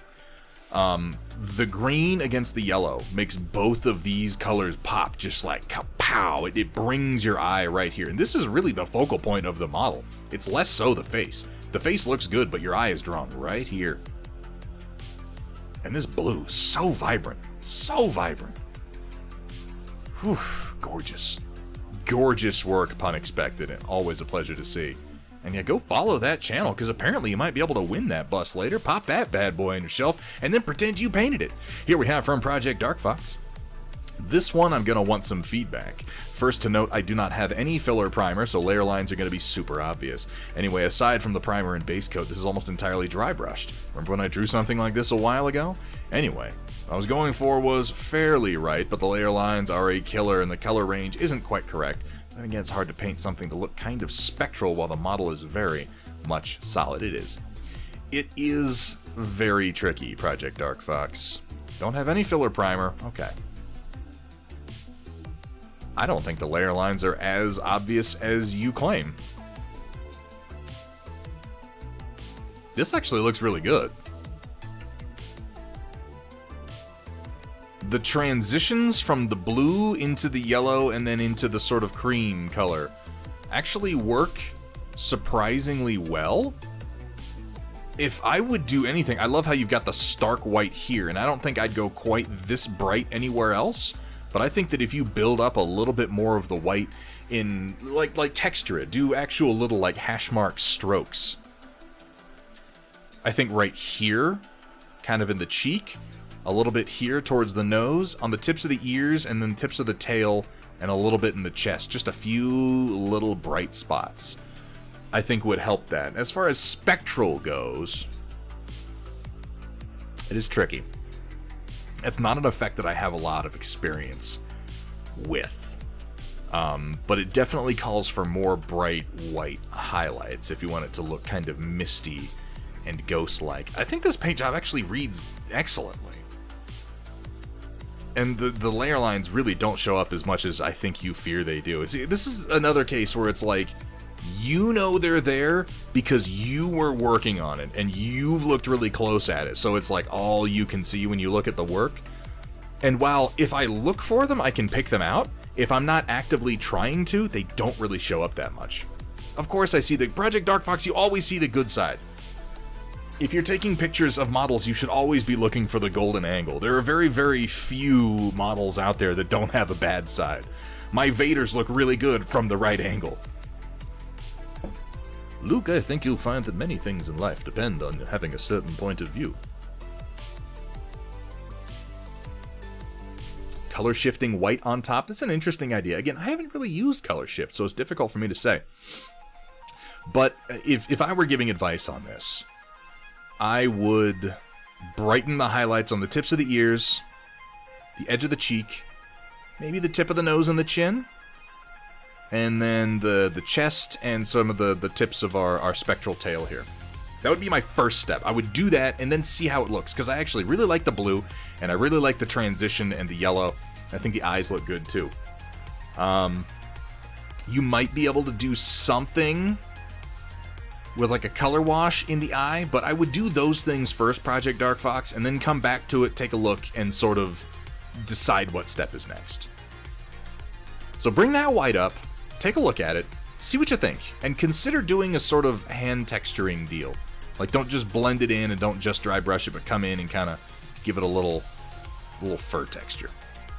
Give that a shot and see if you don't like it better. Here we have from Suicide Prinny. Still pretty early on, but I think the cape is looking decent. Not sure how to highlight reds well, because I don't want orange or pink. Basically hit the red saturation point with the paints I have. So Suicide Prinny.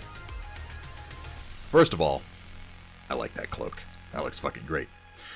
Ooh, and I really like the inside of it. God damn, that blue against the red is great. It's thrown me off a little bit that it's taken, like, the background is blue. So it took me a second to notice the inside of the cloak, but ooh, I like that. I sympathize. Red is hard to paint.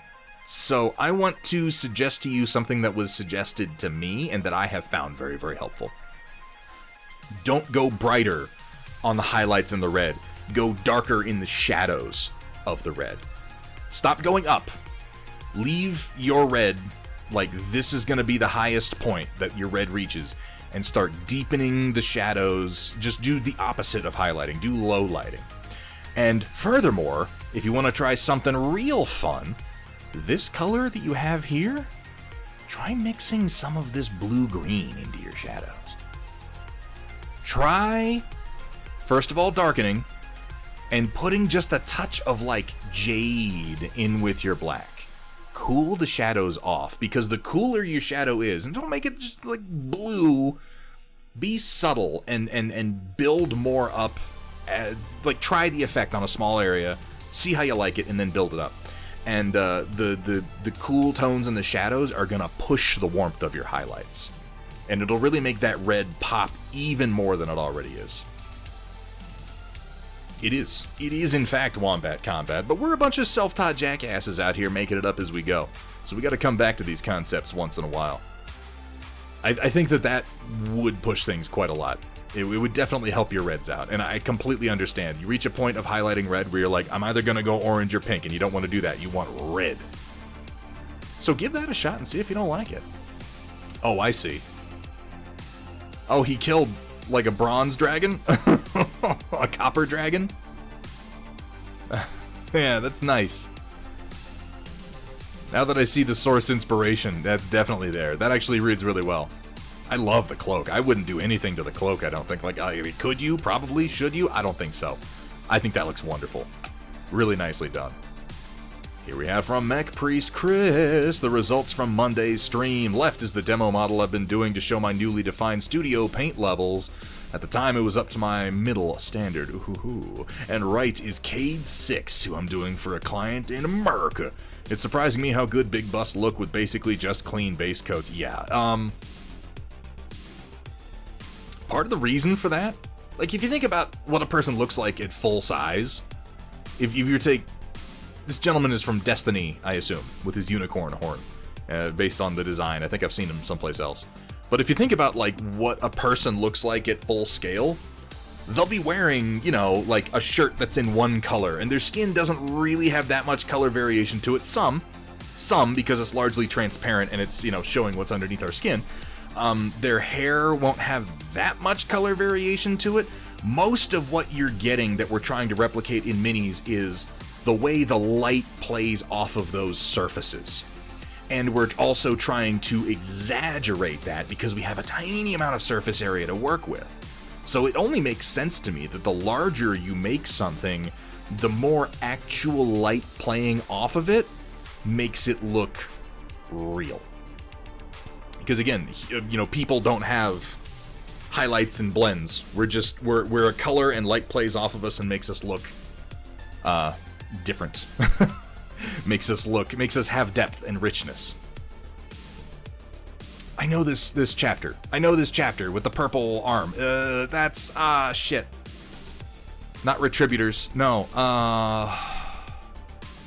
Not Hawklords. They're all purple. I can't think of it. It is a chapter, though. And at one point, apparently I knew their name, but it has left my mind. This is some lovely work, overall. I've been thinking about doing more statues and busts, just to kind of give myself some more leeway with the amount of surface area I'm working with. It certainly makes blending a whole lot easier. Lovely base coats. I really like this blue that you have in here, and I like how the blue, considering how earthy everything else is, this kind of tan here, and this sort of like almost Japanese uniform yellow here, and then the dark earth tone hood, and then you have this bam, bam, this V of blue. This wonderful focal point here, with the dark eye sockets really outlined by the fact that we have an almost stark white kind of cream-colored crest on his forehead. It's a cool design. The one-eyed, one-armed, flying purple people. That's... Why did I read that? Because in my head I just finished Eater. But yeah, no, sure, it's the one-armed, the one-eye, one-armed flying purple people. Give them a jetpack. Why the hell not? A grab shoot, whatever they use these days. We kind of do have highlights and blends resulting from the layers of our skin and such. Yeah, Automat, we absolutely do, but it is much subtler. Like I said, our skin is largely translucent, and so we on our skin do have a lot of color variation, but it's just because you're seeing our insides, for the most part. A lot of the more dramatic shadowing that we have is the result of light being cast on us, and us then blocking that light to create shadows. Basically, I am explaining simple introductory art concepts through the mouth of a complete ignorant layman who is not very articulate. That's what I'm doing right now. Because I'm sure that there is a single sentence that could explain everything that I just said much, much better at the start of essentially every introduction to art textbook that has ever been written. So, but you know, we do our best. Here we have from Hamburg Tack. Took some time off painting Battletech to paint up some Condish warriors from the Lord of the Rings range. Oh, nice. Oh, nice. I love it. Simple, effective. Dig the robes. Nice dramatic shading on this guy up front. I like the kind of dirty metal effect you have on their axes. Well chosen highlights with the silver just on the edges. I like the... What are these called? I realize that in Condish they might not have an actual name for Lord of the Rings, but what do the Japanese soldiers who wear these call them? I know they've got a name.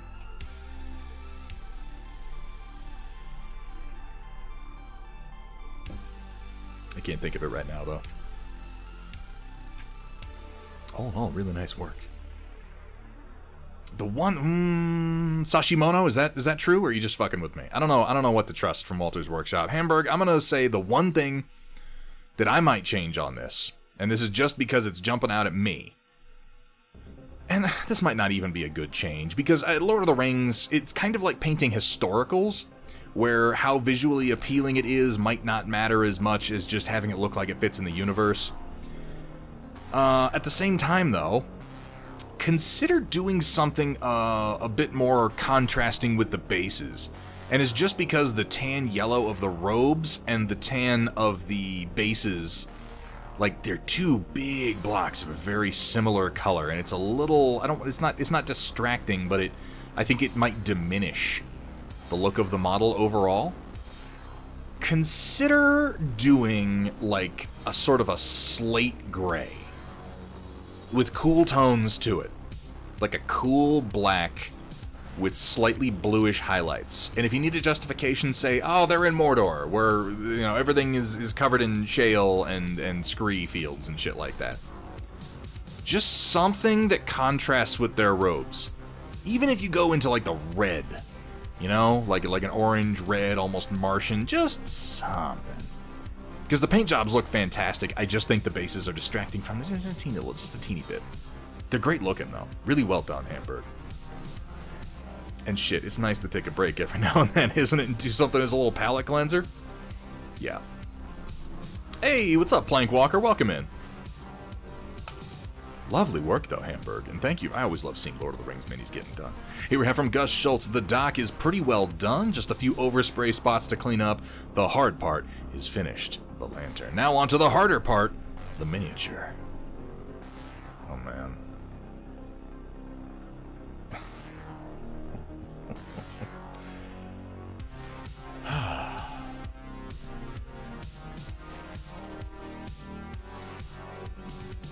See, Walter's Workshop is upset he didn't use the opportunity to troll me. But it might not have worked in that case, because clearly I was expecting it. Now you've got one true statement under your belt, Walter's Workshop, so next time, there is a solid chance that I'll just believe you. You got it set up. You got it set up. Don't waste it. Don't waste it. Oh, I'm sorry, Plank. You know what it is, Plank Walker? Every single time, your name is dark blue, and I have dark mode on my stream chat. So when you type things, I just see this indistinct dark shape. And usually, if it's the 07 and reporting in, then I know it's you. It's not because I actually see your name. So I apologize if I missed you. God, look at this. This is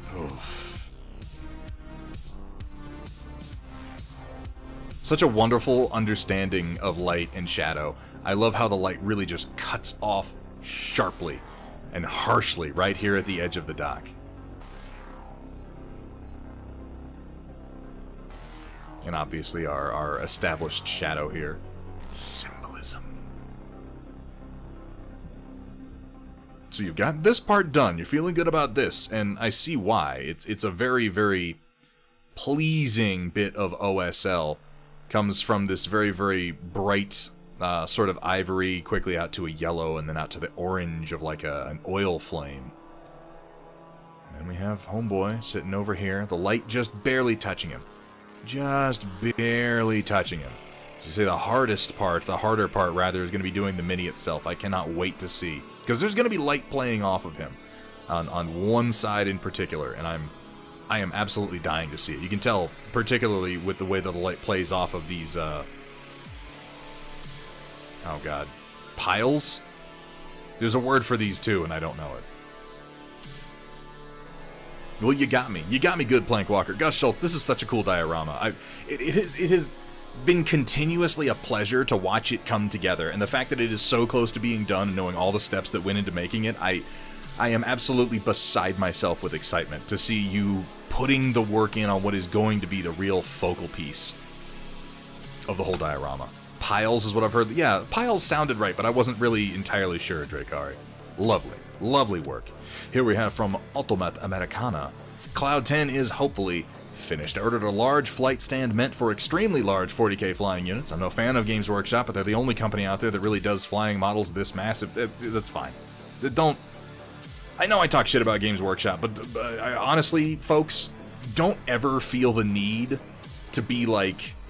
And I'm not even saying you're doing this, Automat. I've noticed this, and I wanna clarify. Don't ever feel like you have the need, if you're posting Games Workshop stuff, or even patronizing Games Workshop or products that I've said, I don't like this product. Don't ever feel the need to like apologize for patronizing one of the largest, most successful, highest quality miniature producers on the planet. Okay?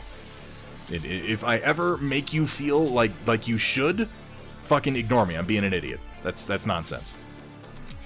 It arrived today, and I immediately started molesting it with my calipers. Oh god, so I could model a hex base with a cutout to fit it, as well as a cutout in the bottom of the ship itself. This beast is now pending test print. In other news, got pics of test prints in from members of Thunderhead's fantastic community and have made changes to fix some details that weren't printing. Hopefully my changes work and she'll be ready for prime time.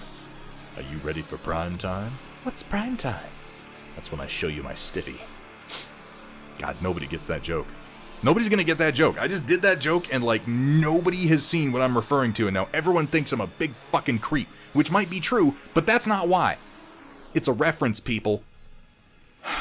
Anyway, once that's done and test prints are done on the car and this behemoth, yeah, it's gonna be a lot to ask. I'm gonna have to decide what I'm doing next. That's always the trick, isn't it? Everyone should watch Danger 5. It's an amazing show, and that's a line from Season 2. Are you ready for prime time? What's prime time? It's when I show you my stiffy. It makes me laugh every time I think about it. It's not as funny when I do it. Yeah, that'll do. I mean, you know. I still like my idea with the multiple connection points, but it is understandably a bit more complex than using something that is already mechanically designed for almost exactly this purpose. I'll be very, very curious to see how stable it is. I mean, you're printing it in PLA, so it's not going to be super heavy. It's actually going to be lighter than a comparatively sized styrene model, depending on how the infill is done, so... yeah. I'm curious. I'm very curious, Automat, and I'm looking forward to seeing the tester get done. Here we have from Vergaderung, this just in. I finally finished up the solar collector and heliostats and fluid works to connect it. Altogether, it looks great and fits together in the theme. Next game, I want to try doing a base destruction scenario a la MechWarrior 5. The heliostats are going to be run as level 1 foliage.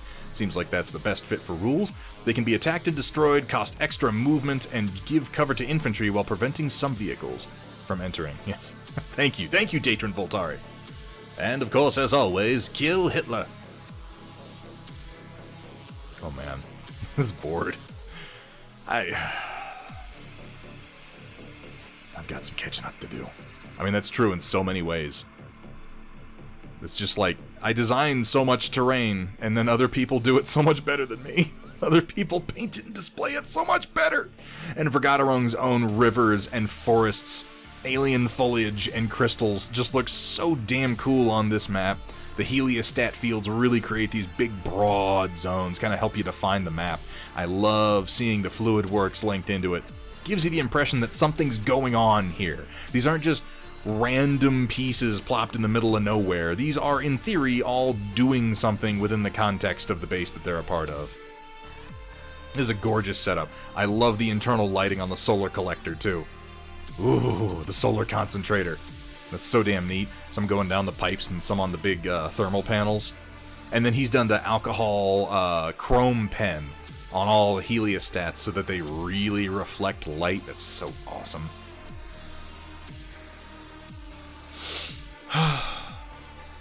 This makes me very happy, Vergaderung.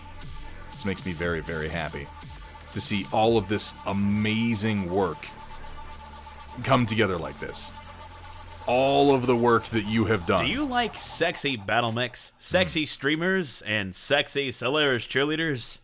Well, Thunderhead Stream has some of those things. Some. And more. And more. I like how you've got the one little piece of Delta base down here, kind of keeping an eye on everything. That's nice. Serving in an admin capacity. Showing off all the positions things can stand in. We got a guy on top of the pump here. We've got a... is that the Stinger? The jumping Stinger on top of the water tower over here. And just the fact that I know... you can play... like, looking at this, I think there's like 7 hexes around the edge of the tower that are technically... oh, no, that one's playable. I think 5 hexes maybe around the edge of the tower that aren't totally playable. The center hex is playable, the ones around it are not. I did make that sacrifice. Everything else, though, is entirely playable. You can put a hex base in every single hex on this board, including the forests, because those plugs just pull right up. I know I keep saying it, Vergaderung, but I mean, like, you have to understand at this point, you probably have one of the best Battletech boards on the planet Earth. Holy shit, dude.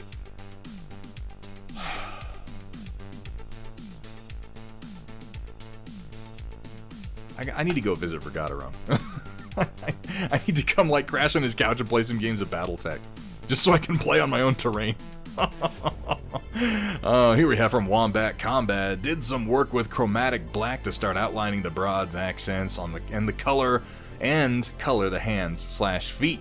And it's all 3D printed. You're damn right it is, Dark Fox. I had the pleasure of watching him do some of this work last night, and it is tasty. It is tasty and rich. It's so much more interesting than just a black pigment, isn't it, Wombat Combat? And I love the red fade you have going on here. It's so nice and rich. So nice and rich. What's remind me the name of the company that does these files, because this is a very popular line of 3D printed Tau proxies at this point, and I can never remember the guy who's actually making it. Though he has really, really impressive files. Arguably better looking than the official Tau models. Piper something. Yeah, it's something like that. big bad mofo. Look at this fucking like rail cannon going on here.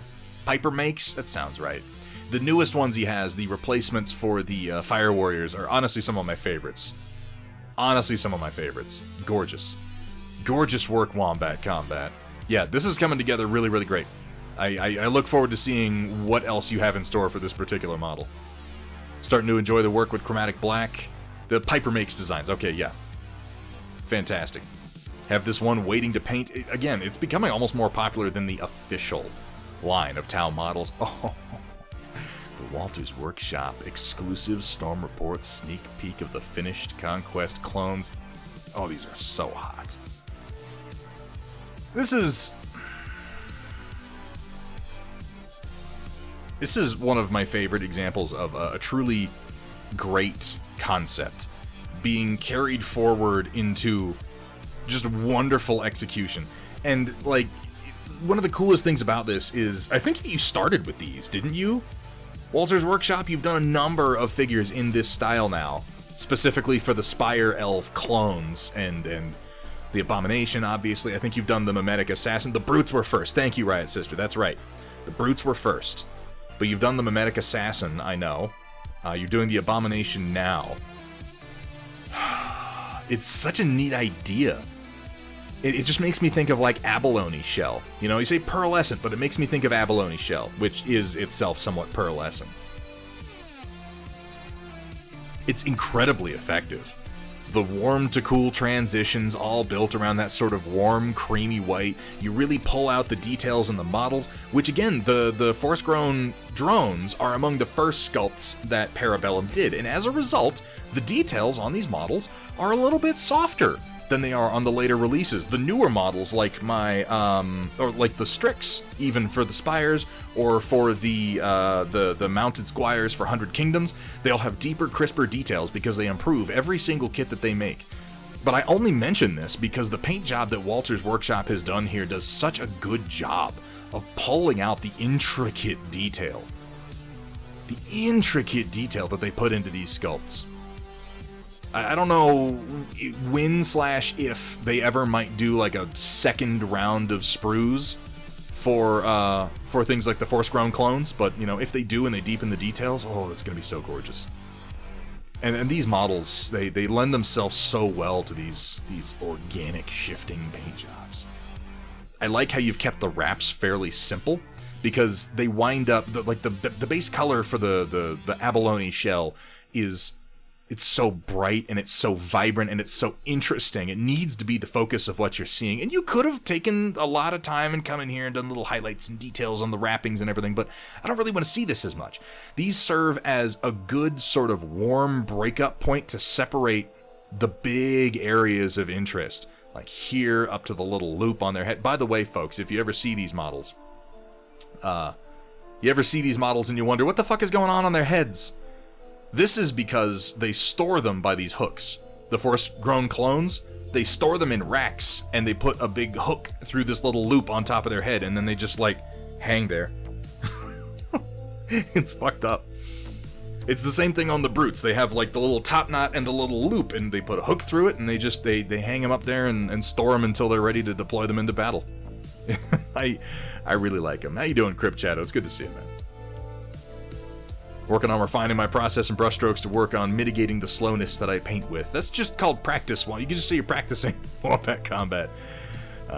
Honestly, don't worry about speed, man. Your paint jobs are fucking phenomenal, and they've come a long way in the brief time I've seen you painting even your 1,000 Suns.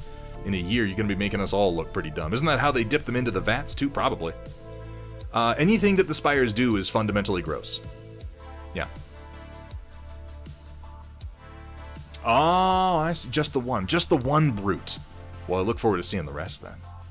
These are gorgeous. Walter's Workshop, these are gorgeous. If these haven't been featured, I know that some of your work has been featured by Parabellum, but man, if they don't feature this whole army when you get it finished, they are out of their damn minds. This has got to be one of the coolest and most interesting looking groups of Spire Elves. Just... I'm not going to do exactly this. Walter's Workshop. You got me thinking, and I want to try to do it, like, I'm thinking the shell idea is good, because it's grown like a shell would be, like an abalone shell would be. I'm thinking more like a blue mussel shell.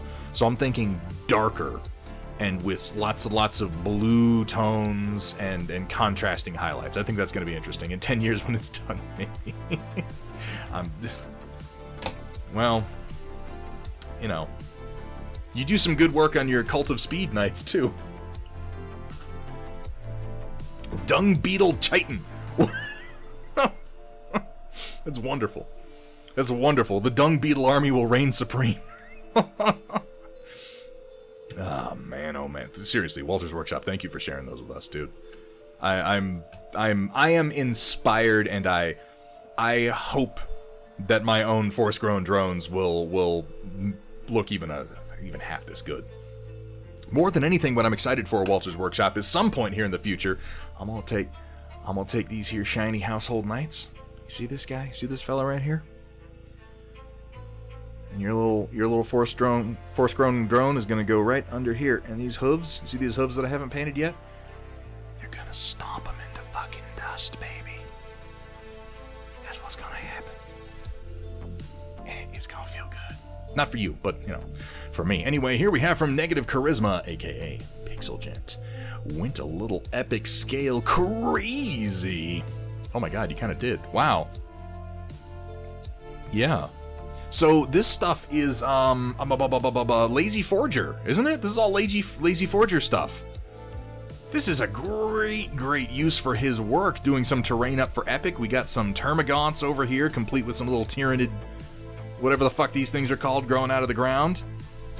We got some some surprisingly detailed epic scale Space Marines, Biker. We have a something Gant, Hermatyranna Fexagant, something like that over here.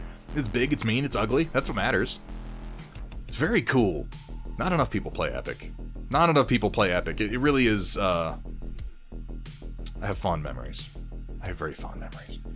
100 Kings is going to look great littering the battlefield. Oh, I see how it is. I see it. We've gone full on into the shit talk. Okay. All right. No, that's fine.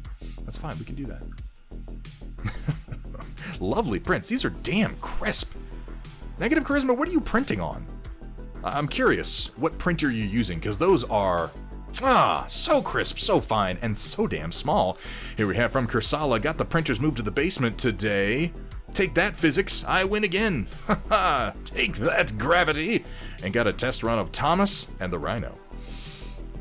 Thomas turned out fine and is probably ready for production/release, but the Rhino had a few failures. Side note, these were printed with resin that was almost frozen a few hours ago. Had to fit a 60-pound, 30-inch by 50-inch workbench bottom through a 30-inch down and down through a 30-inch door and down a 30-inch wide set of stairs and make a 180-degree turn. Only banged one wall with minor scuffing and no injuries. That's actually pretty impressive. I would have expected at the least you put a damn hole in the wall doing so. Well, hey, these have come out pretty okay, haven't they? Big, nasty tank destroyer barrel on this bad boy. I like how they're separated up for assembly. I noticed this on the other tank that I got from you, Kursala, with the treads parted out. It's just a great way to maintain the detail there without having to worry about angling the rest of the hull. Thought for sure it was going to break something. I would have assumed that you had. It's okay, Walter's Workshop. I just won't read that sentence, and I'll erase it from my memory. I have no idea. I'll be terrified. I mean, when we match up, it's gonna be a shit show. It'll just be two completely incompetent players with great paint jobs. That'll be the joke. Walter's Workshop. We'll do like an exhibition match for Parabellum War Games. We'll draw everybody in. We'll sell tickets. They'll show up. We'll have two beautifully painted armies. Pearlescent Spire Elves versus non-metallic metal oil-painted 100 Kingdoms. With custom 3D printed parts and shit. And we just will have no fucking idea what we're doing. We'll be like just consulting the rule book for like 10 minutes at a time. Asking for advice from the audience. That'll be great. That'll really look wonderful for the game. Damn, Kursala. You damn, boy. I want to see these cleaned up, and I always say that. That's always my line, isn't it? I want to see these painted. I want to see these cleaned up. I want to see these in a big unit, but it's just because, damn it, I love the final product. I love it so much. These are wonderful designs, Kursala. I'm glad to see them rolling off the printer. And, yeah, for being frozen an hour ago, some of the details are a little soft, but I wonder if that was because it was frozen an hour ago. I've, never dealt with that problem. Gonna paint them tomorrow. I look forward to seeing the results, but that'll bring us to the end of the Storm Report and the end of tonight's stream. Let's find out who we're raiding. Let's fire off a raid right quick. Who's going? Jacoby Ross is playing some Dying Light. Looks like Commander Mittens is doing some painting. We can make that happen. Let me see. Let me make sure I'm not missing anybody. Alara Kerensky's playing some Nebulous Fleet Contact, Steep T, The Dice Abide, Frankie Carbone, Microtonal Matt, Bongbarian's doing Dying Light 2, Pookie's is painting some Warhammer. That looks like about it. I think we're going to go ahead and fire this off to Commander Mitten. She is such a wonderful painter and such a delightful streamer, so let's go ahead and get that going. Folks, thank you all for joining me tonight. This has been a great stream. This has been a productive stream. I feel good about this stream. And isn't that what matters at the end of the day? We love our models. We love our paint jobs. We're looking forward to what's coming next. Speaking of what's coming next, Thursday the 17th we'll be back. I am going to lay into my Warcaster Harlan Sec figure because I want to paint him. He is such a cool sculpt, and I need to get started on him or I'm just never going to get around to it. We're going to be laying into him with some Rainy River Designs acrylics because I really want to kind of push those and see what I can do with them. It'll be my first time painting with acrylics in a little while, which is a weird thing to say. And I'm going to blame all my mistakes on the fact that I've been painting with oils for the last few months. Just so you know, the excuse is already ready. Sunday the 20th, we will be back with more Conquest. I am going to go ahead and get started on one of our 100 Kingdoms Mounted Squires, this newest kit. I'm excited to paint this. It's got crisper details than the rest of the 100 Kingdoms stuff, and we'll have an opportunity to do less non-metallic metal and more organic stuff like horse fur. And then Tuesday the 22nd, we'll be back to our Household Knights, and we'll probably be keeping up with that until we're done with our horsey man. Oh, I won't blame the paints. Your paints are great, Kursala. Shush. A huge thank you to everybody who joined me tonight. Huge thank you to everybody who posted to the Storm Report. I always love seeing your stuff. And as always, a massive thank you to my incredible mod team. I gotta get going, so until next time, keep on painting.